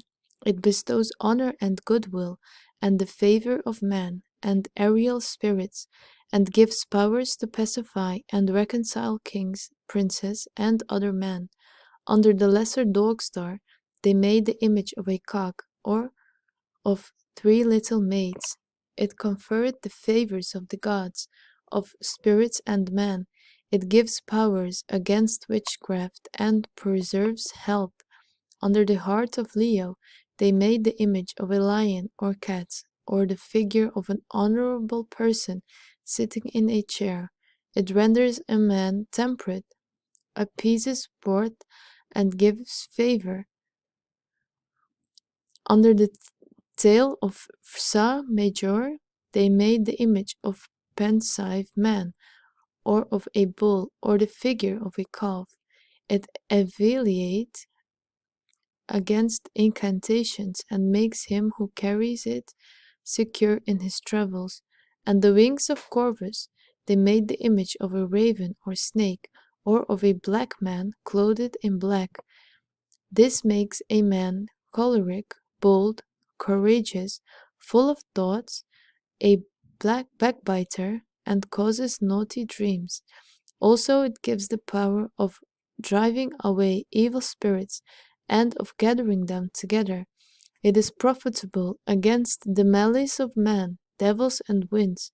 Under the spike they made the image of a bird, or of a man laden with merchandise. It confers riches, and makes one overcome contentions. It takes away scarcity and mischief under alchemet. They made the image of a horse, of wolf, or the figure of a man dancing. It is good against fevers. It a strength and retained the blood. Under Alpharia, they made images of an hen, or of a man crowned and advanced. It bestows the goodwill and love of man, and gives chastity under the heart of Scorpio. They made the image of a man armed and with a coat of mail, or in the figure of a scorpion.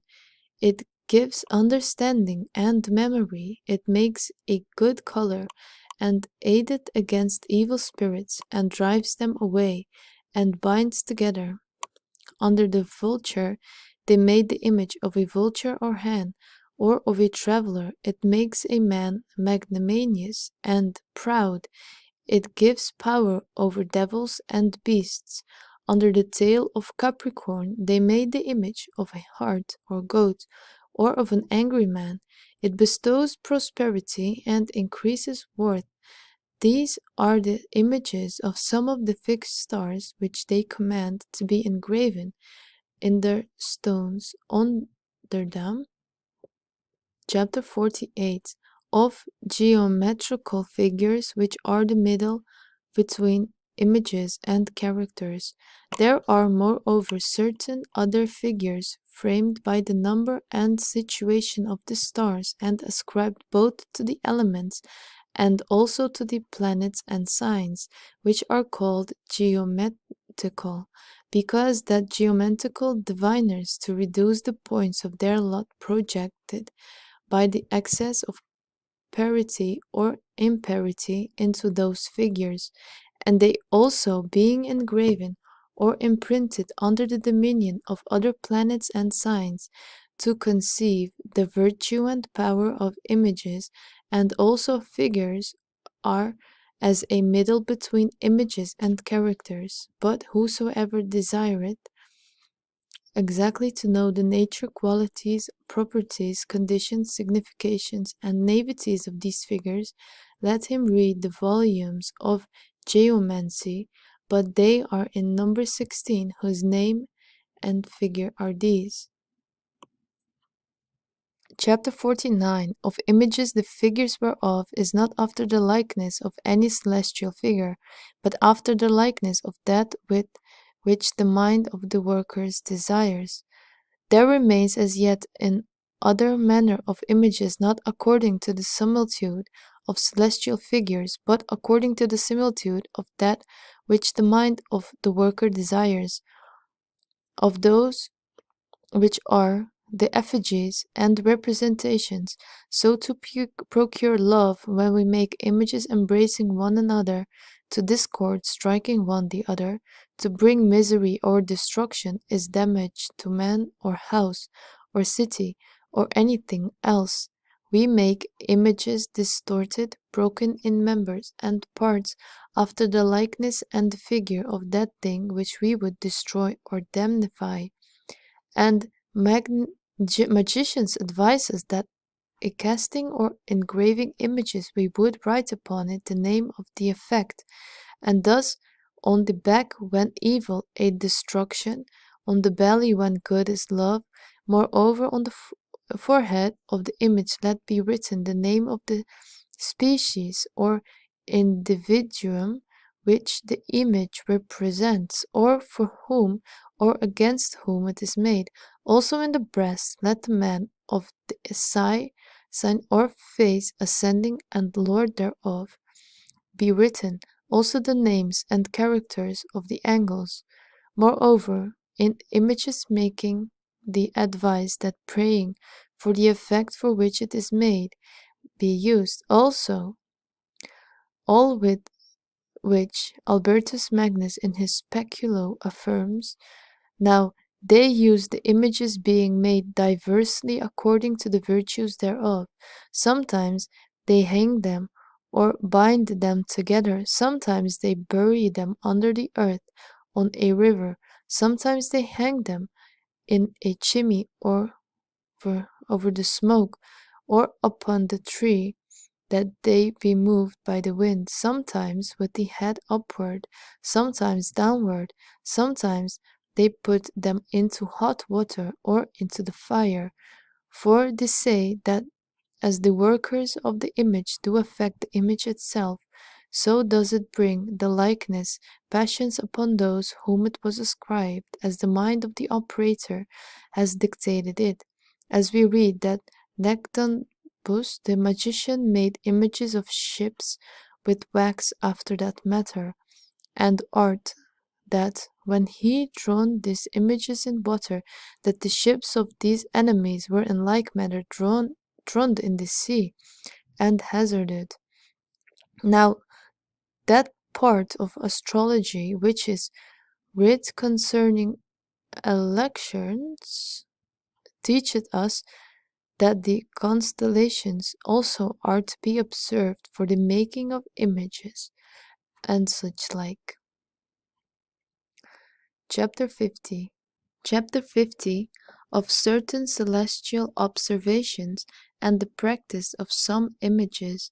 I will now show you the observation of celestial bodies, which are required for the practice of some of these kind of images. So to make any one fortunate, we make an image in which these are fortunate, the significator of the life thereof, the givers of life, the signs and planets.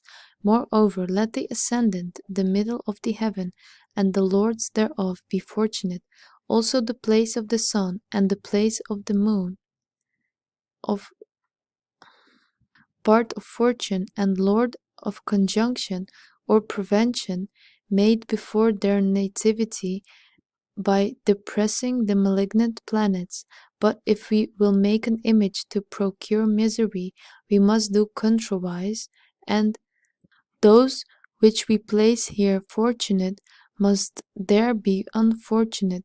By raising malignant stars in like manner must we do to make any place, region, city, or house fortunate, also for destroying or prejudicing any of the aforesaid. Let there be made an image under the ascension of that man whom thou wouldst destroy and prejudice, and thou shalt make unfortunate the lord of the house of his life, the lord of the ascending and the moon, the lord of the house of the moon, and the lord of the house, lord ascending, and the 10th house, and the lord thereof. Now for the fitting of any place, place fortunes in the ascending thereof, and in the 1st and 10th and 2nd and 8th house thou shalt make the lord of the ascendant, and the lord of the house of the moon fortunate.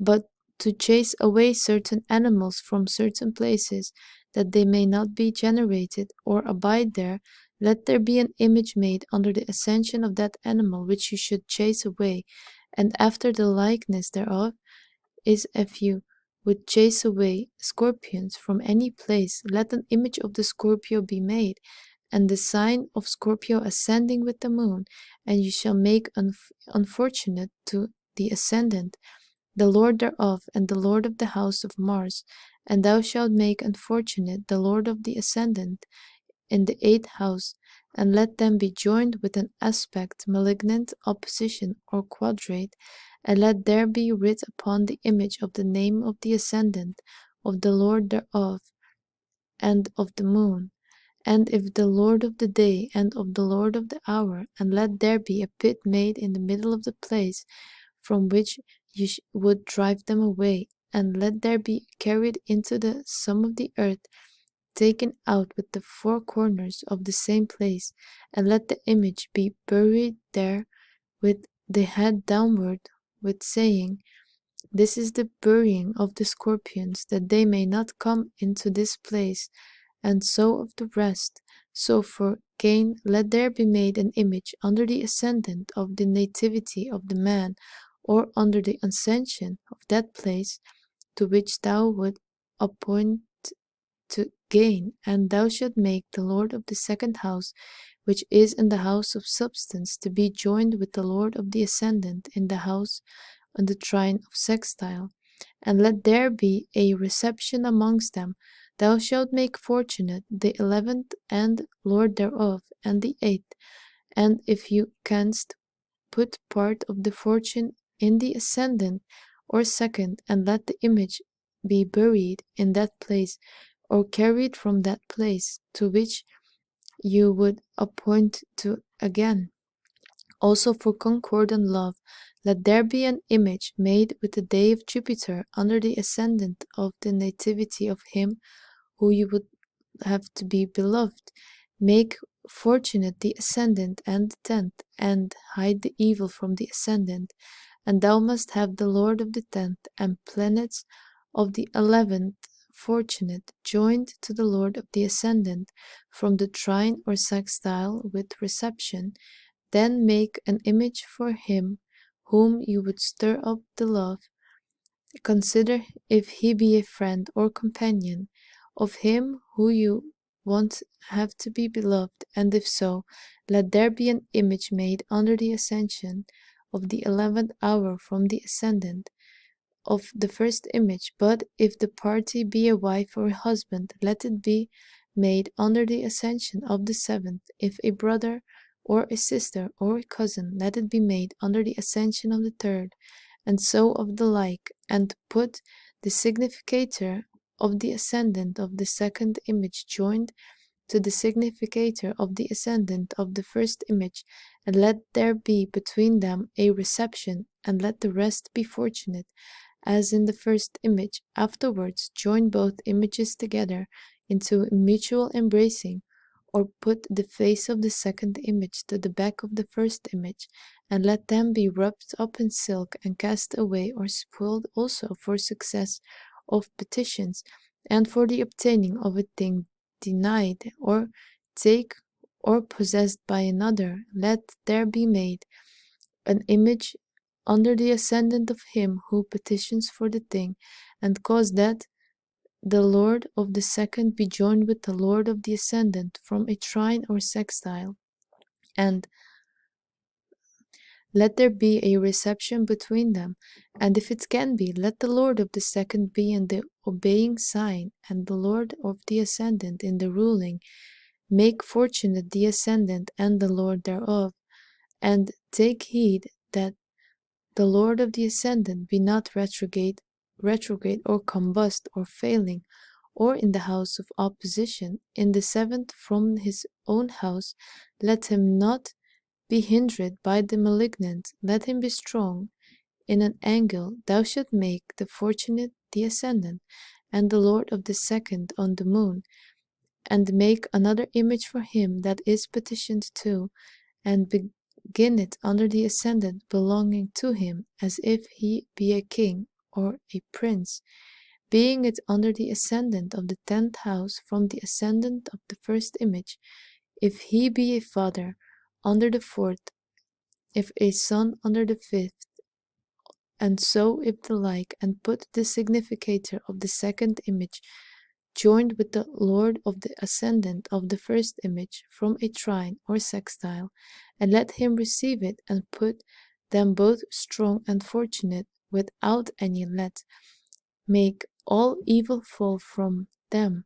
Thou shalt make fortunate the 10th and the 4th, if thou canst, or any of them, and when the second image shall be perfected, join it with the first, face to face, and wrap them in clean linen, and bury them in the middle of his house who is petitioner, and under a fortunate significator, the fortune being strong, and let the face of the first image be toward the north, or rather toward that place where the thing petitioned for does abide. Or if it happen that the petitioner goes forward towards him, with whom the thing petitioned for is, let him bring the images with him as far as he goes, and let there be made an image of dreams, which being put under the head of him that sleeps, makes him dream true dreams concerning anything that he has formerly deliberated of, and let the figure of that be the figure of a man sleeping in the bosom of an angel, which thou shalt make in the lion ascending, the sun keeping the ninth house in Aries.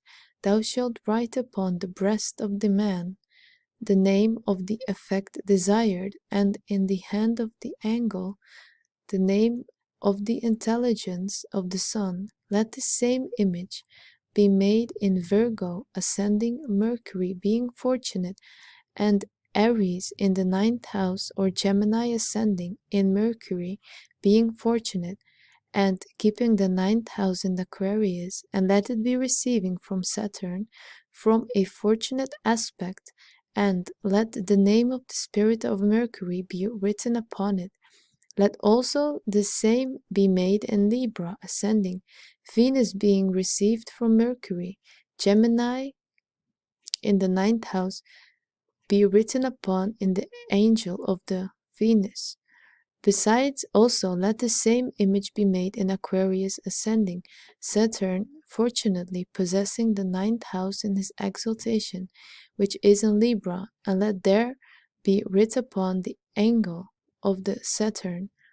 Moreover, let it be made in Cancer ascending, the moon being received by Jupiter and Venus in Pisces, and being fortunate placed in the ninth house, and let there be writ upon in the spirit of the moon that are also made rings of dreams of wonderful efficacy, and there are rings of the sun and Saturn, and the consultation of them is when the sun or Saturn ascend in their exaltations in the ninth house, and when the moon is joined to Saturn in the ninth house, and in that sign which was the ninth house of nativity, and let there be writ upon the rings of the names of the spirit of the sun, or of Saturn.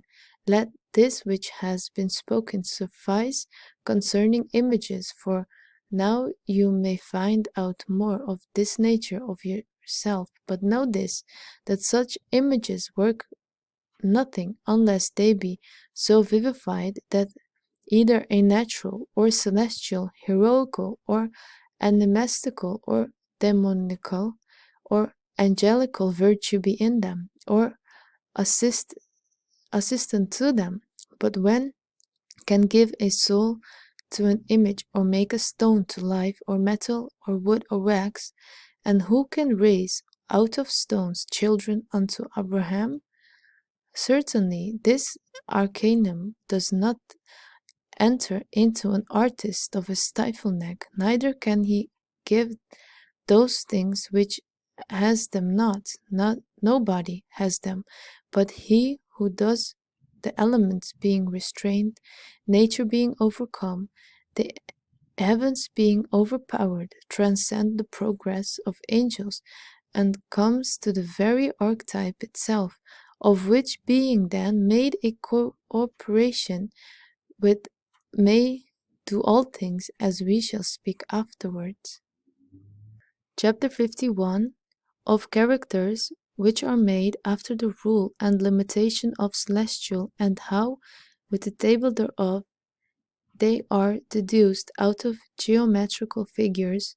Character also have their community, for the rays of celestials cast together according to a certain number by a certain peculiar property, which celestials, as in diverse strokes of their rays falling several ways amongst themselves, produce diverse virtues, so also characters being variously protracted according to the various concourse of those rays, quickly obtain diverse operations and also more efficacious many times than the properties of natural commixtions.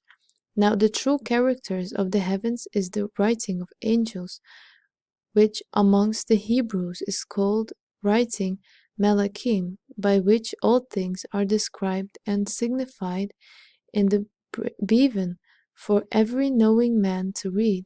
But if these things, all things, are described and signified in the Bevan for every knowing man to read, but if these hereafter, but now they make characters of geometrical figures, binding together the points of each variously, and attributing them according to the manner of their figures to those planets and signs of which they were made, the making of the which the following table will show. Chapter 52 of characters which are drawn from the things themselves by a certain likeness.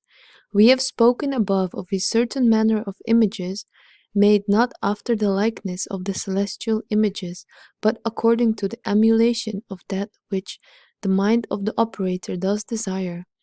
In like manner also it is to be understood of characters, for such like characters are nothing else than images ill articulated, yet having a certain probable similitude with the celestial images, or what with that which the mind of the operator desires, whether that be from the whole image or from certain markers thereof, expressing the whole image, as the characters of Aries and Taurus. We make thus from their horns of Gemini, from embracing of Cancer, a progress and regress of Leo, Scorpio, and Capricorn from their tail, of Virgo from spike, of Libra from a balance, of Sagittarius from a dart, of Aquarius from waters, and of Pisces from fish. In like manner, the character of Saturn is made from a sickle, of Jupiter from a scepter, of Mars from a bolt, of the sun from roundness, of a golden brightness, of Venus from a looking glass, of Mercury from a wand, of the moon from her horns, of increasing and decreasing. Besides of these, according to the mixtures of the signs and stars and natures are made also mixed characters, as of a very triplicity of earthy or airity or watery. Also according to the 120 conjunctions of planets, results so many compound characters of various figures as of Saturn and Jupiter, thus Saturn and Mars, or of Jupiter and Mars, of Saturn and Jupiter and Mars. And as these are exemplified by 2 and 3, so also of the rest, and of more may they be framed after the same manner, may the character of other celestial images ascending in any phase or degree of signs be compoundedly drawn after the likeness of the images, as in these which are made according to the way of imitation of that which the mind of the operator desires. As to love, the figures be mixed together, embracing and obeying one the other, but to hatred, on the contrary, turning away the one from the other, contending and loosed. But now we will here set down these characters which Hermes assigned to the fixed stars and Bohini. 53. That no divination without astrology is perfect. We have spoken in the foregoing chapters of the diverse kinds of divinations, but this is to be noted that all these require the use of the rules of astrology as a key most necessary for the knowledge of all secrets, and that all kinds of divinations whatsoever have their root and foundation in astrology, as so that without it they are of little or no use, yet astrological divinations, inasmuch as the celestials are causes and signs of all those things which are and are done in these inferiors, does give most certain demonstrations by the situation and motion only of celestial bodies, if those things which are occult or future, of which we shall in this place speak no further, since of the science of in huge volumes have been written about by the ancients and are everywhere extant. Therefore, whether the physiognomists look upon the body or countenance or forehead or head, hand, or the soothsayer searches by dreams or auspicia, that the judgment may be right, the figure of heaven is also to be inquired into, from the judgments whereof, together with conjectures or similitudes and signs, are produced through opinion of the significators. Also, if any prodigy shall appear, the figure of the heaven is to be erected.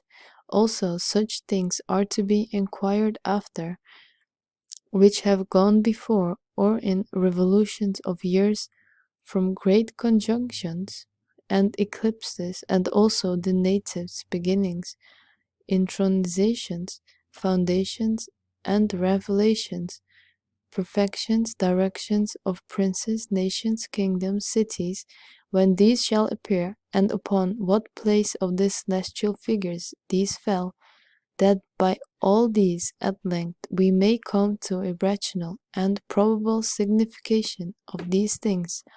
After the same manner, but with less labor, we must proceed in the exposition of dreams.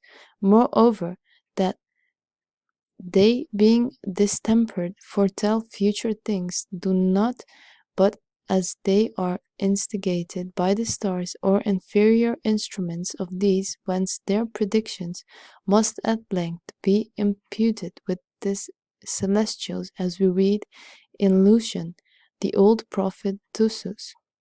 The lightning's motion, and the vines which are fibrous and warm, and motion of a fair plume wandering here, being thought, after the city was viewed, the sacrifice slain, the inspection into the trails, did at length, by the dispositions of the celestial stars, pronounce judgment. Also geomancy itself, the most accurate of divination, which divines by points of the earth or any other superficies, or by a fall, or any other power inscribed, thus first reduce them to celestial figures.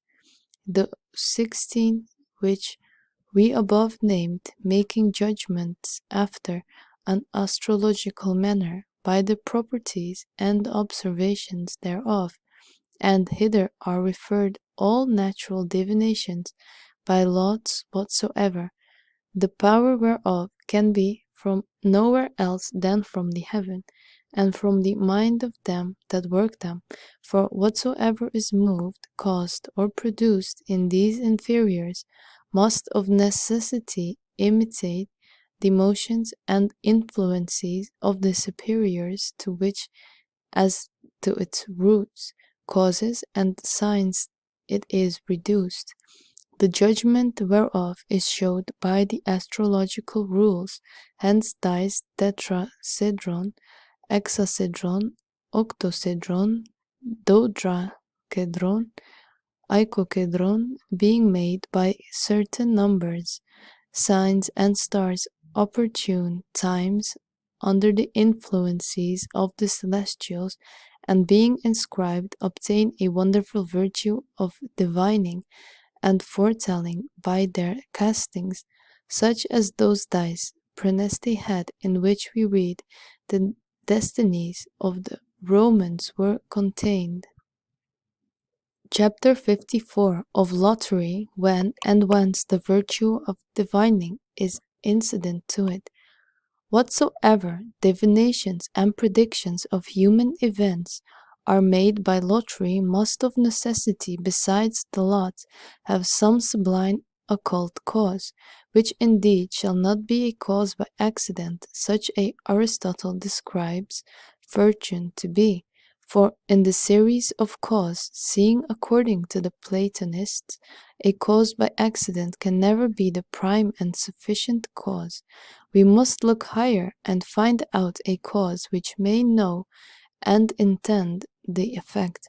Now, this we must not place in corporeal nature, but in immaterial and incorporeal substances, which indeed administer the lot and dispense the significations of the truth, as in man's soul, or separated spirits, or on celestial intelligences, or in God himself. Now that there is a man, a soul, a sufficient power and virtue to erect such kind of lots, it is hence manifest, because there is in our soul divine virtue and similitude and apprehension and power of all things. And as we said in the first book, all things have natural obedience to it, and of necessity have a motion and efficacy to that which the soul desires with a strong desire, and all the virtues and operations of natural and artificial things obey it when it is carried forth into the excess of desire. And then all lots of what kind whatsoever are assisting to the appetite of such mind, and acquire to themselves wonderful virtues of passages, as from that. So from the celestial opportunity in that hour in which the excess of such like appetite does of all exceed in it, and this is that ground and foundation of all astrological questions. Wherefore the mind, being elevated into the excess of any desire, takes of itself an hour and opportunity most convenient and efficacious, on which the figure of the heaven being made, the astrologer may then judge in it, and plainly know concerning that which any one desires, and is inquisitive to know. But now, because lots are not directed always by man's mind, but also, as we said before, by the help of other spirits, nor is the mind of a prophet always disposed to that excess of passion, as we spoke of hence amongst the ancients. It was a custom to premise before the casting of the lot some sacred performances, on which they called upon divine intelligences and spirits for the direct to lot aright, whatsoever kind of presage, therefore, these kind of lots pretend, must of necessity not be chance or fortune, but from a spiritual cause, by virtue whereof the fantasy or hand of him that cast the lot is moved.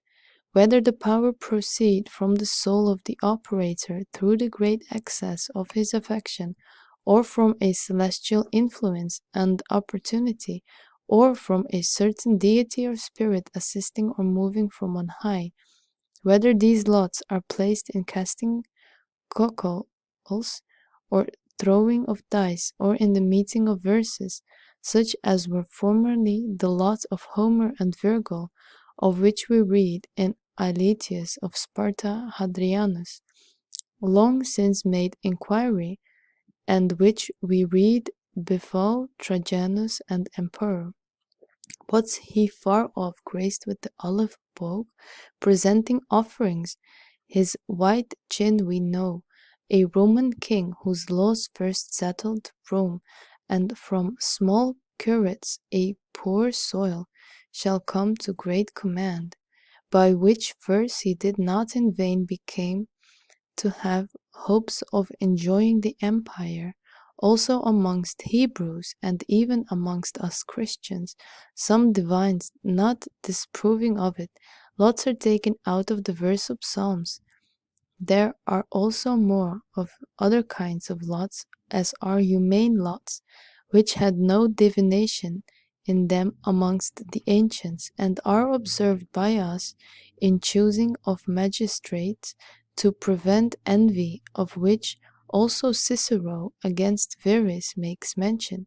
But they are not of our purpose, but those which are divine and sacred laws respecting oracles and religions, of which we shall discourse in the following book. Only thus far I would advise you, that how much presaging, divining, or soothsaying soever lots are found to have, they have them, not as they are lots, but by reason of a virtue of a higher operation joined to them. Chapter 55 of the soul of the world and of celestials according to the traditions of the poets and philosophers. It is necessary that the heaven and celestial bodies, seeing they have a power, influence, and manifest operation upon these inferiors, should be animated, seeing an operation cannot proceed from a mere body.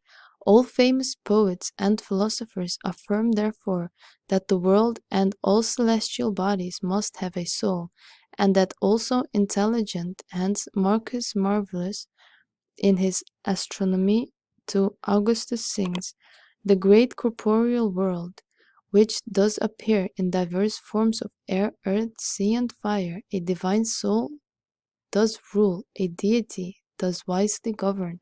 Also Lucian, the earths that's weighed at air, sustained by great Jove. And Boetius, thou dost join to the world a soul that moves all things of threefold nature, and diffuse it through the members of the same, and thus into two orbs of motion round it is being divided, and for to return into itself make haste.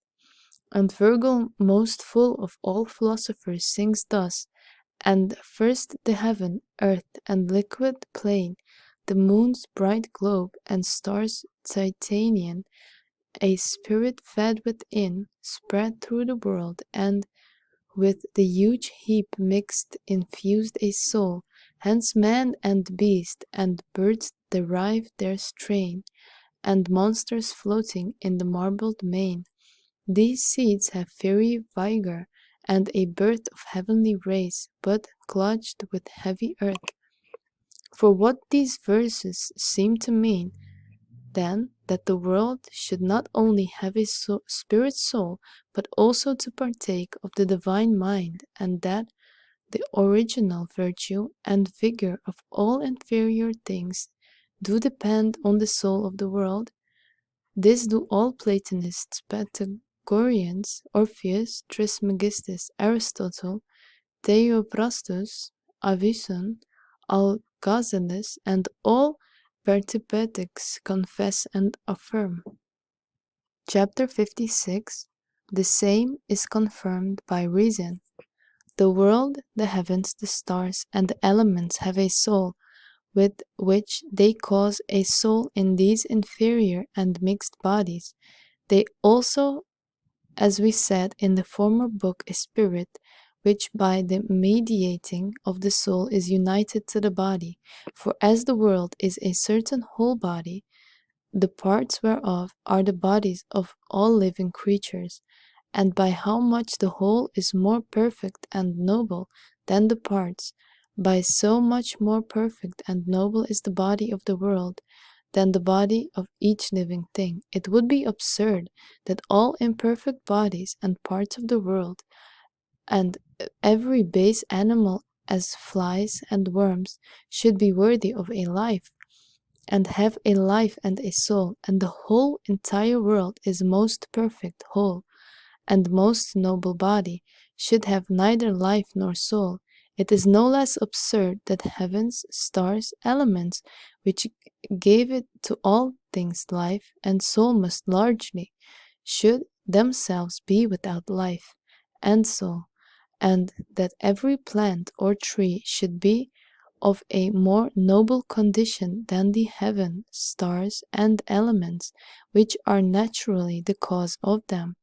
And what living man can deny that earth and water, life, which of themselves generate, vivify, nourish, and increase innumerable trees, plants, and living creatures, as most manifestly appears in things that breed of their own concord, and in those which have an corporeal seed, neither could elements generate and nourish such kind of living creatures if they themselves were without life or soul, but some happily may say that such kind of living creatures are not generated by the soul of the earth or water, by the influences of celestial souls.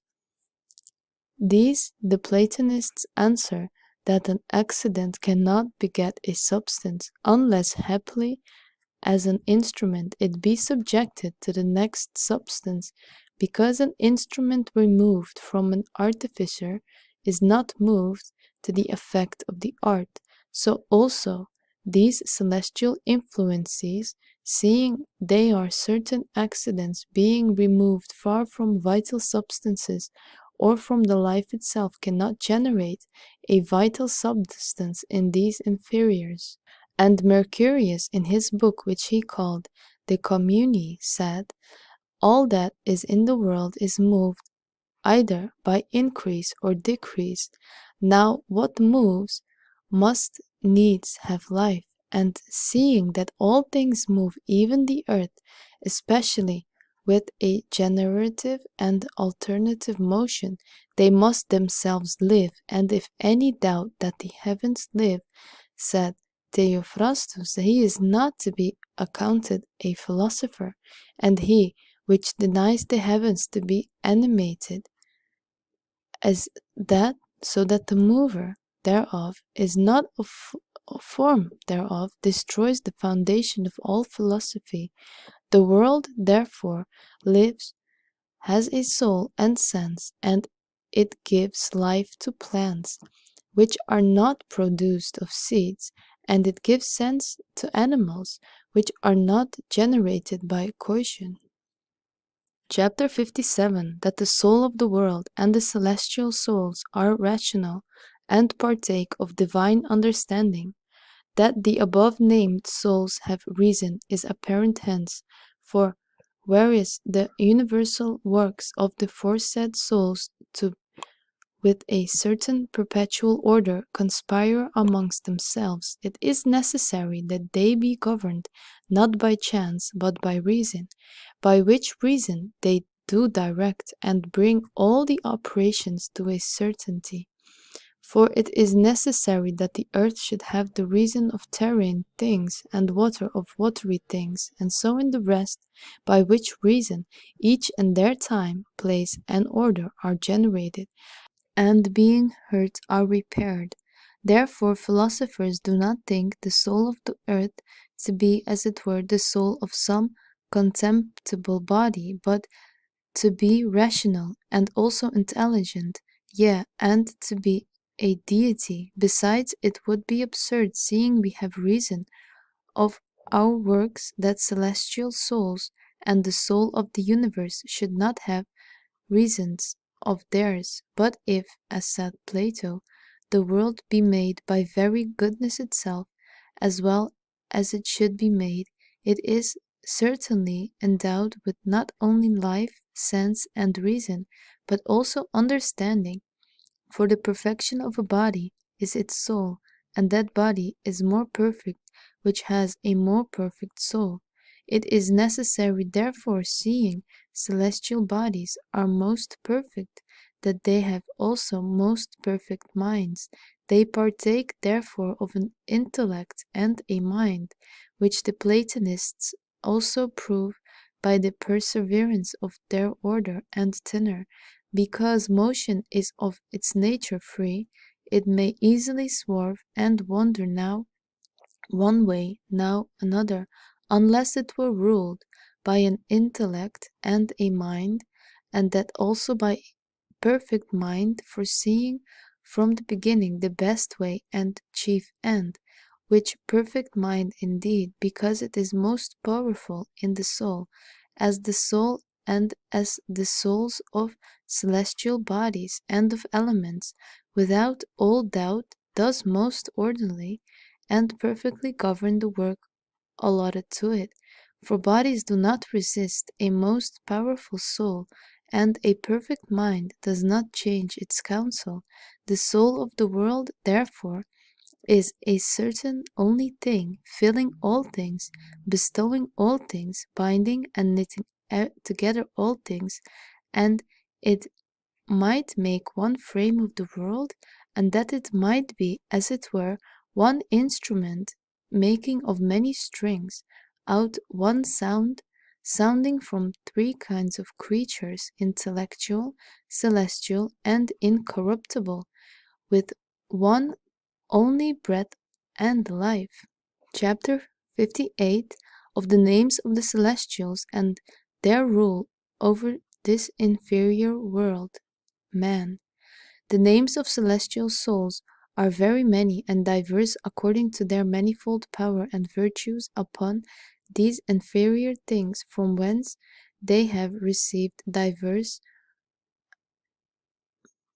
names which the ancients and their hymns and prayers made sense of, concerning which you must observe that every one of these souls, according to Orpheus's divinity, is said to have a double virtue, the one placed in knowing, the other in vivifying and governing its body. Upon this account, in the celestial spheres, Orpheus calls the former virtue Bacchus, the other a muse. Hence he is not inebriated by any Bacchus who has not first been coupled to this muse. Therefore 9 Bacchus are designed about the 9 muses. Hence in the 9th sphere Orpheus puts Bacchus, Cribonius, and the muse Calliope; in the starry heaven Piconius, and Urania; in the sphere of Saturn Amphitheus, and Polohymnia; and the sphere of Jupiter Sabasius and Terpsichore; in the sphere of Mars Basarius and Clio; in the sphere of the Sun Tritercius and Melpomene; in the sphere of Venus Nicias and Erato; in the sphere of Mercury Selenus and Euterpe; in the sphere of the Moon Bacchus, Lienus, and the muse Thalia. Also in the sphere of the elements he names the soul after this manner. In the fire he puts the planet and the morning, and the air lightning Jupiter and Juno; in water the ocean and Thetis, and the earth Pluto and Proserpina. But the soul of the world or universe magicians call the Jupiter of the world, and the mind of the world Apollo, and the nature of the world Minerva. Besides, in the fire they put Vulcan, in the water Neptune, and they did name them by diverse names. Also in the stars of the zodiac the Pythagoreans did put 12 particular gods or souls placed in the hearts of those stars, and thence governing the whole star. In the heart of Aries is placed a particular Pallas; in the heart of Taurus a particular Venus; of Gemini a particular Phoebus; of Cancer Mercury; of Leo Jupiter; of Virgo Ceres; of Libra Vulcan; of Scorpio Mars; of Sagittarius Diana; of Capricorn Vesta; of Aquarius a particular Juno; in the heart of Pisces a particular Neptune. Thus this did Cornelius sing forth in these verses. Pallas does rule the ram, Venus the bull, Phoebus the twins, and Mercury rule the Cancer, and the lion guides thus Jove. Ceres does Virgo, and Vulcan Libra move. For Scorpion Mars, for Sagittarius fair Diana Ceres, for Capricorn does care Vesta, Aquarius Juno does protect, and Neptune Pisces. And most ancient Orpheus, writing to Mercus, reckons up more deities of the heavens than these, signifying their names, respects, and duties, calling them all in proper songs. Let no one therefore think that they are the names of evil, deceiving spirits, but natural and divine virtues distributed to the world by the true God, for the service and profit of man who knew how to use them, and antiquity of self has ascribed to each of these deities the several members of man, as the ear to memory, which Virgil also dedicated to Phoebus, singing, Cynthius pulls my ear, and admonished me, so the right hand being a token of fortitude, and by which an oath is made. Numa Pompilius is said, Levi has dedicated to faith. The fingers are under the tuition of Minerva, and made the knees given to mercifulness, hence they that beg pardon bend them. Some dedicate the navel to Venus as the place of luxury. Some who refer all the members to it as the center say it is dedicated to Jupiter. Hence in the temple of Jupiter Ammon the effigies of a navel is celebrated. Many other things the ancients did observe, ascribing every little member and joined to their deities, which if they be rightly understood, and the true deities ruling over them know, would not all swerve from their duty, seeing also sacred writ testifies that all our members are governed by the superior virtues, of which we shall speak more largely in the following book, and not members only, but every exercise of man is distributed to its deity, as hunting to Diana, wars to Pallas, husbandry to Ceres, and of which we speak, Apollo in his oracles and Porphyry. Pallas loves wars, woods to Diana fair, ascribed are to Juno humid air, to Ceres corn, and fruits to Osiris, the water also humors waterish. Chapter 59 of the Seven Governors of the World, the Planets, and their various names, serving the magical speeches. Moreover, they did call those seven governors of the world, as Hermes calls them, Saturn, Jupiter, Mars, the Sun, Venus, Mercury, and the Moon, by many names and epithets, calling Saturn Coelius, seed-bearer, the father of the gods, the lord of the time, the high lord, the great, the wise, the intelligent, the ingenious, revolutor of a long space, an old man of great profundity, the author of secret contemplation, impressing or depressing great thoughts in the hearts of men, destroying and persevering all things, overturning force and power, and constituting and keeper of secret things, and a shower of them, causing the loss and finding of the author of life and death. So Jupiter is called, as it were, a helping father, the king of heaven, magnanimous, thundering, lightning, unconquered, high and mighty, great and mighty, good, fortunate, sweet, mild, of good will, honest, pure, walking well, and in honor, the Lord of joy and of judgments, wise, true, the shower of truth, the judge of all things, excelling all in goodness, the Lord of riches and wisdom.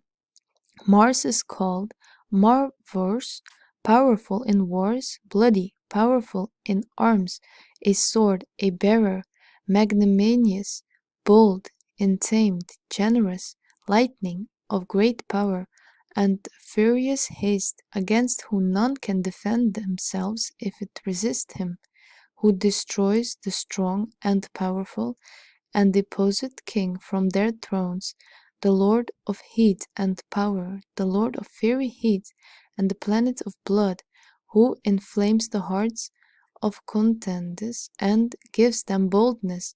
The sun is called Phoebus, Despot, Apollo, Titan, Paeon, Phanes, Horus, Osiris, as it is in that the sun Osiris, Dionysus, Apollo, Horus, king ruling the day, who changes times, who gives winds and rains, the king of stars and the immortal flame. He is called also Arsitanens, burning, fiery, golden, flaming, radiating, of a fairy hair, of a golden hair, the eye of the world, Lucifer, seeing all things, ruling all things, the creator of light, the king of stars, the great Lord, good, fortunate, honest, pure, prudent, intelligent, wise, shining over the world, governing and vivifying all bodies that have a soul, the prince of the world, keeping all the stars under himself, the light of all stars, darkening, burning, overcoming their virtue by his approach, yet by his light and splendor, giving light and splendor to all things. In the night he is called Dionysus, but in the day Apollo, as if driving away evil things. Therefore the Athenians called him Alexikakon and Homerphleon, i.e., the driver away of evil things. He is also called Phaeus from his beauty and brightness, and Vulcan from his fiery violence, because the force thereof consists of many fires. He is also called the sun, because he contains the light of all stars. Hence he is called by the Assyrians in non-Latin alphabet Edet, which signifies only, and by the Hebrews in non-Latin alphabet Shemes, which signifies proper. Venus is called the lady, nourishing, beautiful, white, fair, pleasing, powerful, the fruitful lady of love and beauty, the progeniency of ages, the first parent of man, who in the beginning of all things joined diversity of sexes together with a growing love, and with an eternal offspring propagates kinds of men and animals, the queen of all the lights, the lady of rejoicing, friendly, sociable, pitiful, taking all things in good part, always beautiful to mortals, affording the tender affection of a mother to the conditions of them in misery, the safeguard of mankind, letting no moment of time pass without doing good, overcoming all things by her power, humbling the light to the low, the strong to the weak, the noble to the vile, rectifying and equaling all things. And she is called Aphrodite, because in every sexy she is found to be of every mind, and she is called Luciferra, bringing the light, bringing the years of the sun to light, and she is called Hesperus when she follows the sun, and Phosphorus because she leads through all things, though never so hard. Mercury called the son of Jupiter, the crier of the gods, the interpreter of gods, stillborn, the serpent bearer, the rod bearer, winged on his feet, eloquent, bringer of gain, wise, rational, robust, stout, powerful, good and evil, the notary of the sun, the messenger of Jupiter, the messenger between the supernatural and infernal gods, male with males, female with females, most fruitful in both sexes, and Lucian calls him the arbitrator of the gods. He is also called Hermes, i.e., interpreter, bringer of light, all obscurity, and opening those things which are most secret. The moon is called Phoebe, Diana, Lucina, Proserpina, Hecate, menstruous, of a half form, giving light in the night, wandering silent, having two horns, a preserver, a night walker, horn bearer, the queen of heaven, the chiefest of deities, the first of the heavenly gods and goddesses, the queen of spirits, the mistress of all elements, whom the stars answer, seasons return, elements serve, at whose not lightning breath forth, seeds bud, plants increase, the initial parent of fruit, the sister of Phoebus, light and shining, carrying light from one planet to another, enlightening all powers by its light, restraining the various passings of the stars, dispensing various lights of the circuits of the sun, the lady of great beauty, the mistress of rain and water, the giver of riches, the nurse of mankind, the governor of all states, kind, merciful, protecting man by sea and land, mitigating all tempests of fortune, dispensing what fate, nourishing all things, growing on the earth, wandering into diverse woods, restraining the rage of goblins, shutting the opening of the earth, dispensing the light of the heaven, the wholesome rivers of the sea, and the deplored silence of the infernals, but it's not ruling the earth, treading hell under her feet, of whose majesty the birds hasting in the air are afraid, the wild beasts straggling in the mountains, serpents lying hid in the ground, fish swim in the sea.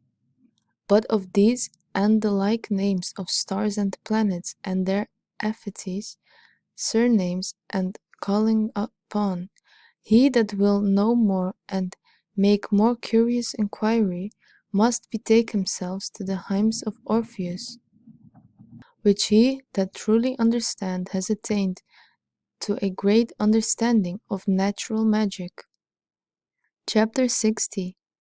That humane appreciations do naturally impress their powers upon external things, and how man's mind, through each degree of dependencies, ascend into the intelligible world, and becomes like the more sublime spirits and intelligencies. The celestial souls send forth the virtues to the celestial bodies, which then transmit them to this sensible world. For the virtues of the terrene orb proceed from no other cause than celestial. Hence the magicians that will work by them, using a cunning invocation of the superiors with mysterious words and a certain kind of ingenious speech, drawing the one to the other, yet by a natural force, through a certain mutual agreement between them, whereby things follow of their own accord, or sometimes are drawn unwillingly. Hence said Aristotle in the 6th book of his Mystical Philosophy, that when any one by binding or bewitching does call upon the sun or other stars, praying them to be helpful to the work desired, the sun and the other stars do not hear his words, but are moved after a certain manner by a certain conjunction and mutual series, whereby the parts of the world are mutually subordinate the one to the other, and have a mutual consent, by reason of their great union, as in man's body, one member is moved by perceiving the motion of another, and in a harp one string is moved at the motion of another. So, when any one moves any part of the world, other parts are moved by the perceiving the motion of that. The knowledge, therefore, by the dependence of things allowing one the other, is the foundation of all wonderful operation, which is necessarily required to the exercising the power of attracting superior virtues. Now the words of man are certain natural things, and because the parts of the world mutually draw one the other, therefore a magician invocation by words works by powers fitted to nature, by leading some by the love of one to the other, or drawing others by reason of the following of one after the other, or by repelling by reason of the enmity of one to the other, from the contrariety and difference of things and multitude of virtues, which although are contrary and different, yet perfect and part. Sometimes also he compels things by way of authority, by the celestial virtue, because he is not a stranger to the heaven. A man, therefore, if he receives the impressions of any legation or fascination, does not receive it according to the rational soul, but sensual, and if he suffers in any part, suffers according to the animal part, For they cannot draw a knowing and intelligent man by reason, but by receiving that impression and force of sense, inasmuch as the animal spirit of man is by the influence of the celestials and cooperation of the things of the world, affected beyond his form and natural disposition, as the son moves the father to labor, although unwillingly, he to keep and maintain himself, although he be weary, and the desire to rule is moved to anger and other labors, for to get the dominion, and the indigency of nature and fear of poverty moves a man to desire riches, and the ornaments and beauty of women is an incitement to consumptions, and the harmony of a wise musician moves his hearers with various passions, whereof some do voluntarily follow the consonancy of art, others conform themselves by gesture, although unwillingly, because their sense is captivated, their reason not being intent to these things, but these kinds of fascinations and legations.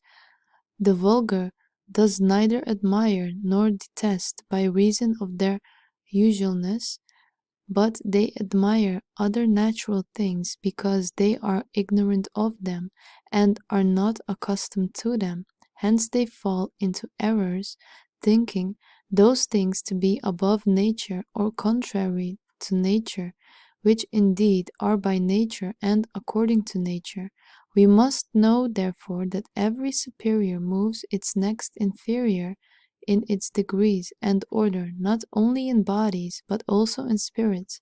So the universal soul moves the abritical soul, and the rational acts upon the sensual, and that upon the vegetable, and every part of the world acts upon the other, and every part is apt to be moved by another. And every part of this inferior world suffers from the heavens according to their nature and aptitude, as one part of the animal body suffers from another, and the superior intellectual world moves all things below itself, and after a manner contains all the same beings from the first to the last, which are the inferior world. Celestial bodies therefore move the body of the elementary world, compounded, generable, sensible, from the circumference to the center by superior perpetual and spiritual essences, depending on the primary intellect, which is the acting intellect, but upon the virtue put in by the word of God, which word the wise Chaldeans of Babylonia called the cause of causes, because from it are produced all beings. The acting intellect, which is the second, from it depends, and that by reason of the union of this world, which is the first author, from whom all things being are truly produced. The word therefore is the image of God, the acting intellect, the image of the word, the soul of the image of this intellect, and our word is the image of the soul, by which it acts upon natural things naturally, because nature is the work thereof, and every one of those perfect his subsequent is a father of his son, and none of the latter exists without the former, for they are depending amongst themselves by a kind of ordinate dependency, so that when the latter is corrupted, it is returned into that which was next before it, until it came to the heaven, then unto the universal soul, and lastly unto the acting intellect, by which all other creatures exist, and which it itself exists in the perpetual author,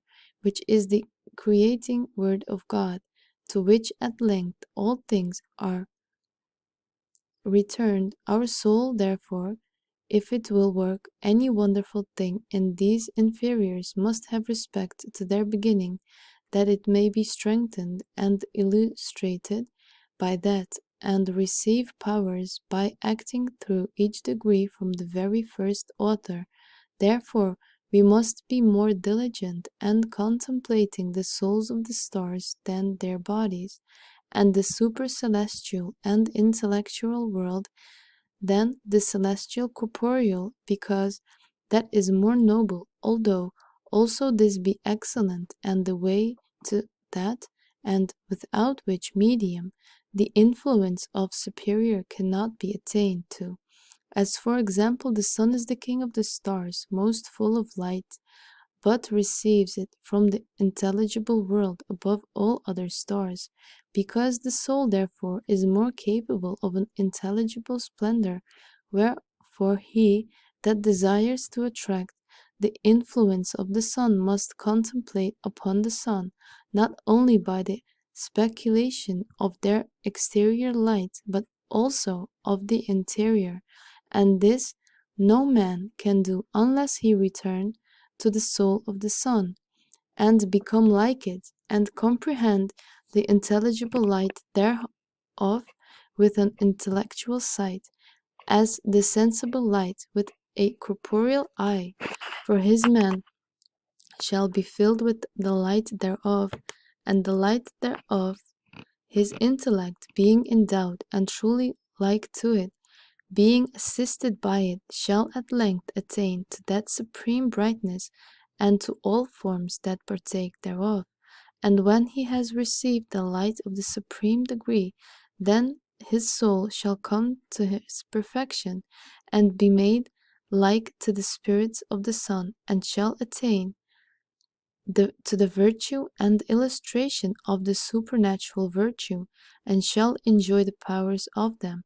If he has obtained the faith in the first author and the first place, therefore, we must implore assistance from the first author, and praying not only with mouth, but a religious gesture and supplicant soul also abundantly, incessantly, and sincerely, that he would enlighten our mind and remove darkness growing upon our souls by reason of our bodies.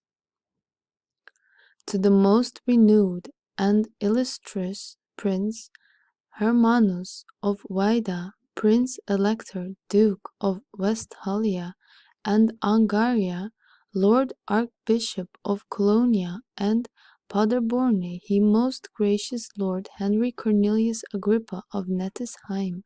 It is a very excellent opinion of the ancient magicians, most illustrious Prince, that we ought to labor in nothing more in his life than that we degenerate not from excellency of the mind, but which we come nearest to God and put in the divine nature, lest at any time our mind, waxing dull by vain idleness, should decline to the frailty of our earthly body and vice of the flesh, so we should lose it, as it were cast down by dark precipice of perverse lusts.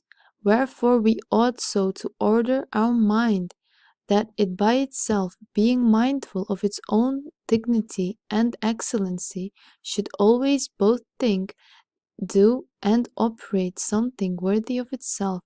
But the knowledge of the divine science does only and very powerfully perform this for us, when we, by the remembrance of its majesty, being always busied in divine studies, do every moment contemplate divine things by a sage and diligent inquisition, and by all the degrees of the creatures, ascending even to the archetypes himself, do draw from him the available virtue of all things, which those that neglect trusting only the natural and worldly things are wont often to be confounded by diverse errors and fallacies, and very oft to be deceived by evil spirits. But the understanding of divine things purges the mind from errors, and renders the divine giving infallible power to our work, and drives far out the deceits and obstacles of all evil spirits, and together subjects them to our commands. Yes, it compels even good angels and all the powers of the world unto our service, the virtue of our work being drawn from the archetype himself, to whom when we ascend all creatures necessarily obey us, and all the choir of the heaven do follow us. For us, Homer said, none of the gods does remain in their seats, Jove being moved, and then presently he rules, as said Aristophanes, by one of the gods, whose right it is to execute his commands, who then out of his duty, does manage our petitions according to our desires. Seeing therefore, most illustrious prince, you have a divine and mortal soul given you, which seeing the goodness of the divine providence, a well-disposed faith, and the bounty of nature, have in such manner gifted, that by acuteness of our understanding and perfectness of senses you are able to view, search, contemplate, discern, and pierce thorough the pleasant theatres of natural things, the sublime house of the heavens, and the most difficult passages of the divine things. I, being bound to you by the band of these your great virtues, am so far a debtor as to communicate without envy, by the true account of all opinions, those mysteries of divine and ceremonial magic which I have truly learned, and not hide the knowledge of these things whatsoever concerning these matters. The Isaïci, those old priests of the Egyptians and Chaldeans, the ancient prophets of the Babylonians, the Kabbalists, the divine magicians of the Hebrews, also the Orpheans, Pythagoreans, and Platonists, the profoundest philosophers of Greece. Further, what the Brahmani of the Indians, the Gymnosophists of Ethiopia, and the incorrupted theologians of our religion have delivered, and by what force of word, power of seal, by what charm of benedictions and imprecations, and by what virtue of observations, they in old time wrought so stupendous and wonderful prodigies, intimating to you in this third book of occult philosophy, and exposing to the light those things which have been buried in the dust of antiquity and involved in the obscurity of oblivion, as in Cimmerian darkness, even to this day. We present therefore now to you a complete and perfect work in these three books of occult philosophy or magic, which we have perfected with diligent care and very great labor and pains both of mind and body, and through it be untrimmed in respect of words, yet its most elaborate truly in respect of the matter. Wherefore I desire this one favor, that you would not expect the grace of an oration or the elegancy of speech in these books, which we long since wrote in our youth, when our speech was as yet rough, and our language rude, and we now have respect not to still of an oration, but only to the series of ordered sentences. We have studied the less elegancy of speech, abundance of matter, succeeding in the place thereof, and we suppose we have sufficiently satisfied our duty, if we shall to the most of our power perform those things we have promised to declare concerning the secrets of magic, and have freed our conscience from a due debt. But seeing, without doubt, many scoffing sophisters will conspire against me, especially of those who boast themselves to be allied to God, and fully replenished with divinity, and presume to consecure and censure the leaves of the Sibyllis, and will undertake to judge and condemn to the fire these our works, even before they have read or rightly understood anything of them, because such lattice agrees not with their lips, and such sweet ointments with their nose, and also by reason of that spark of hatred long since conceived against me, and scarce containing itself under the ashes. Therefore, most illustrious prince and wise prelate, we further submit this work ascribed by me to the merits of you virtue, and now made yours, to your censure, and commanded to your protection, that if the base and perfidious sophisters would defame it by the gross madness of their envy and malice, you would be the precipice of your discretion and candor of judgment, happily protect and defend it. Farewell and prosper.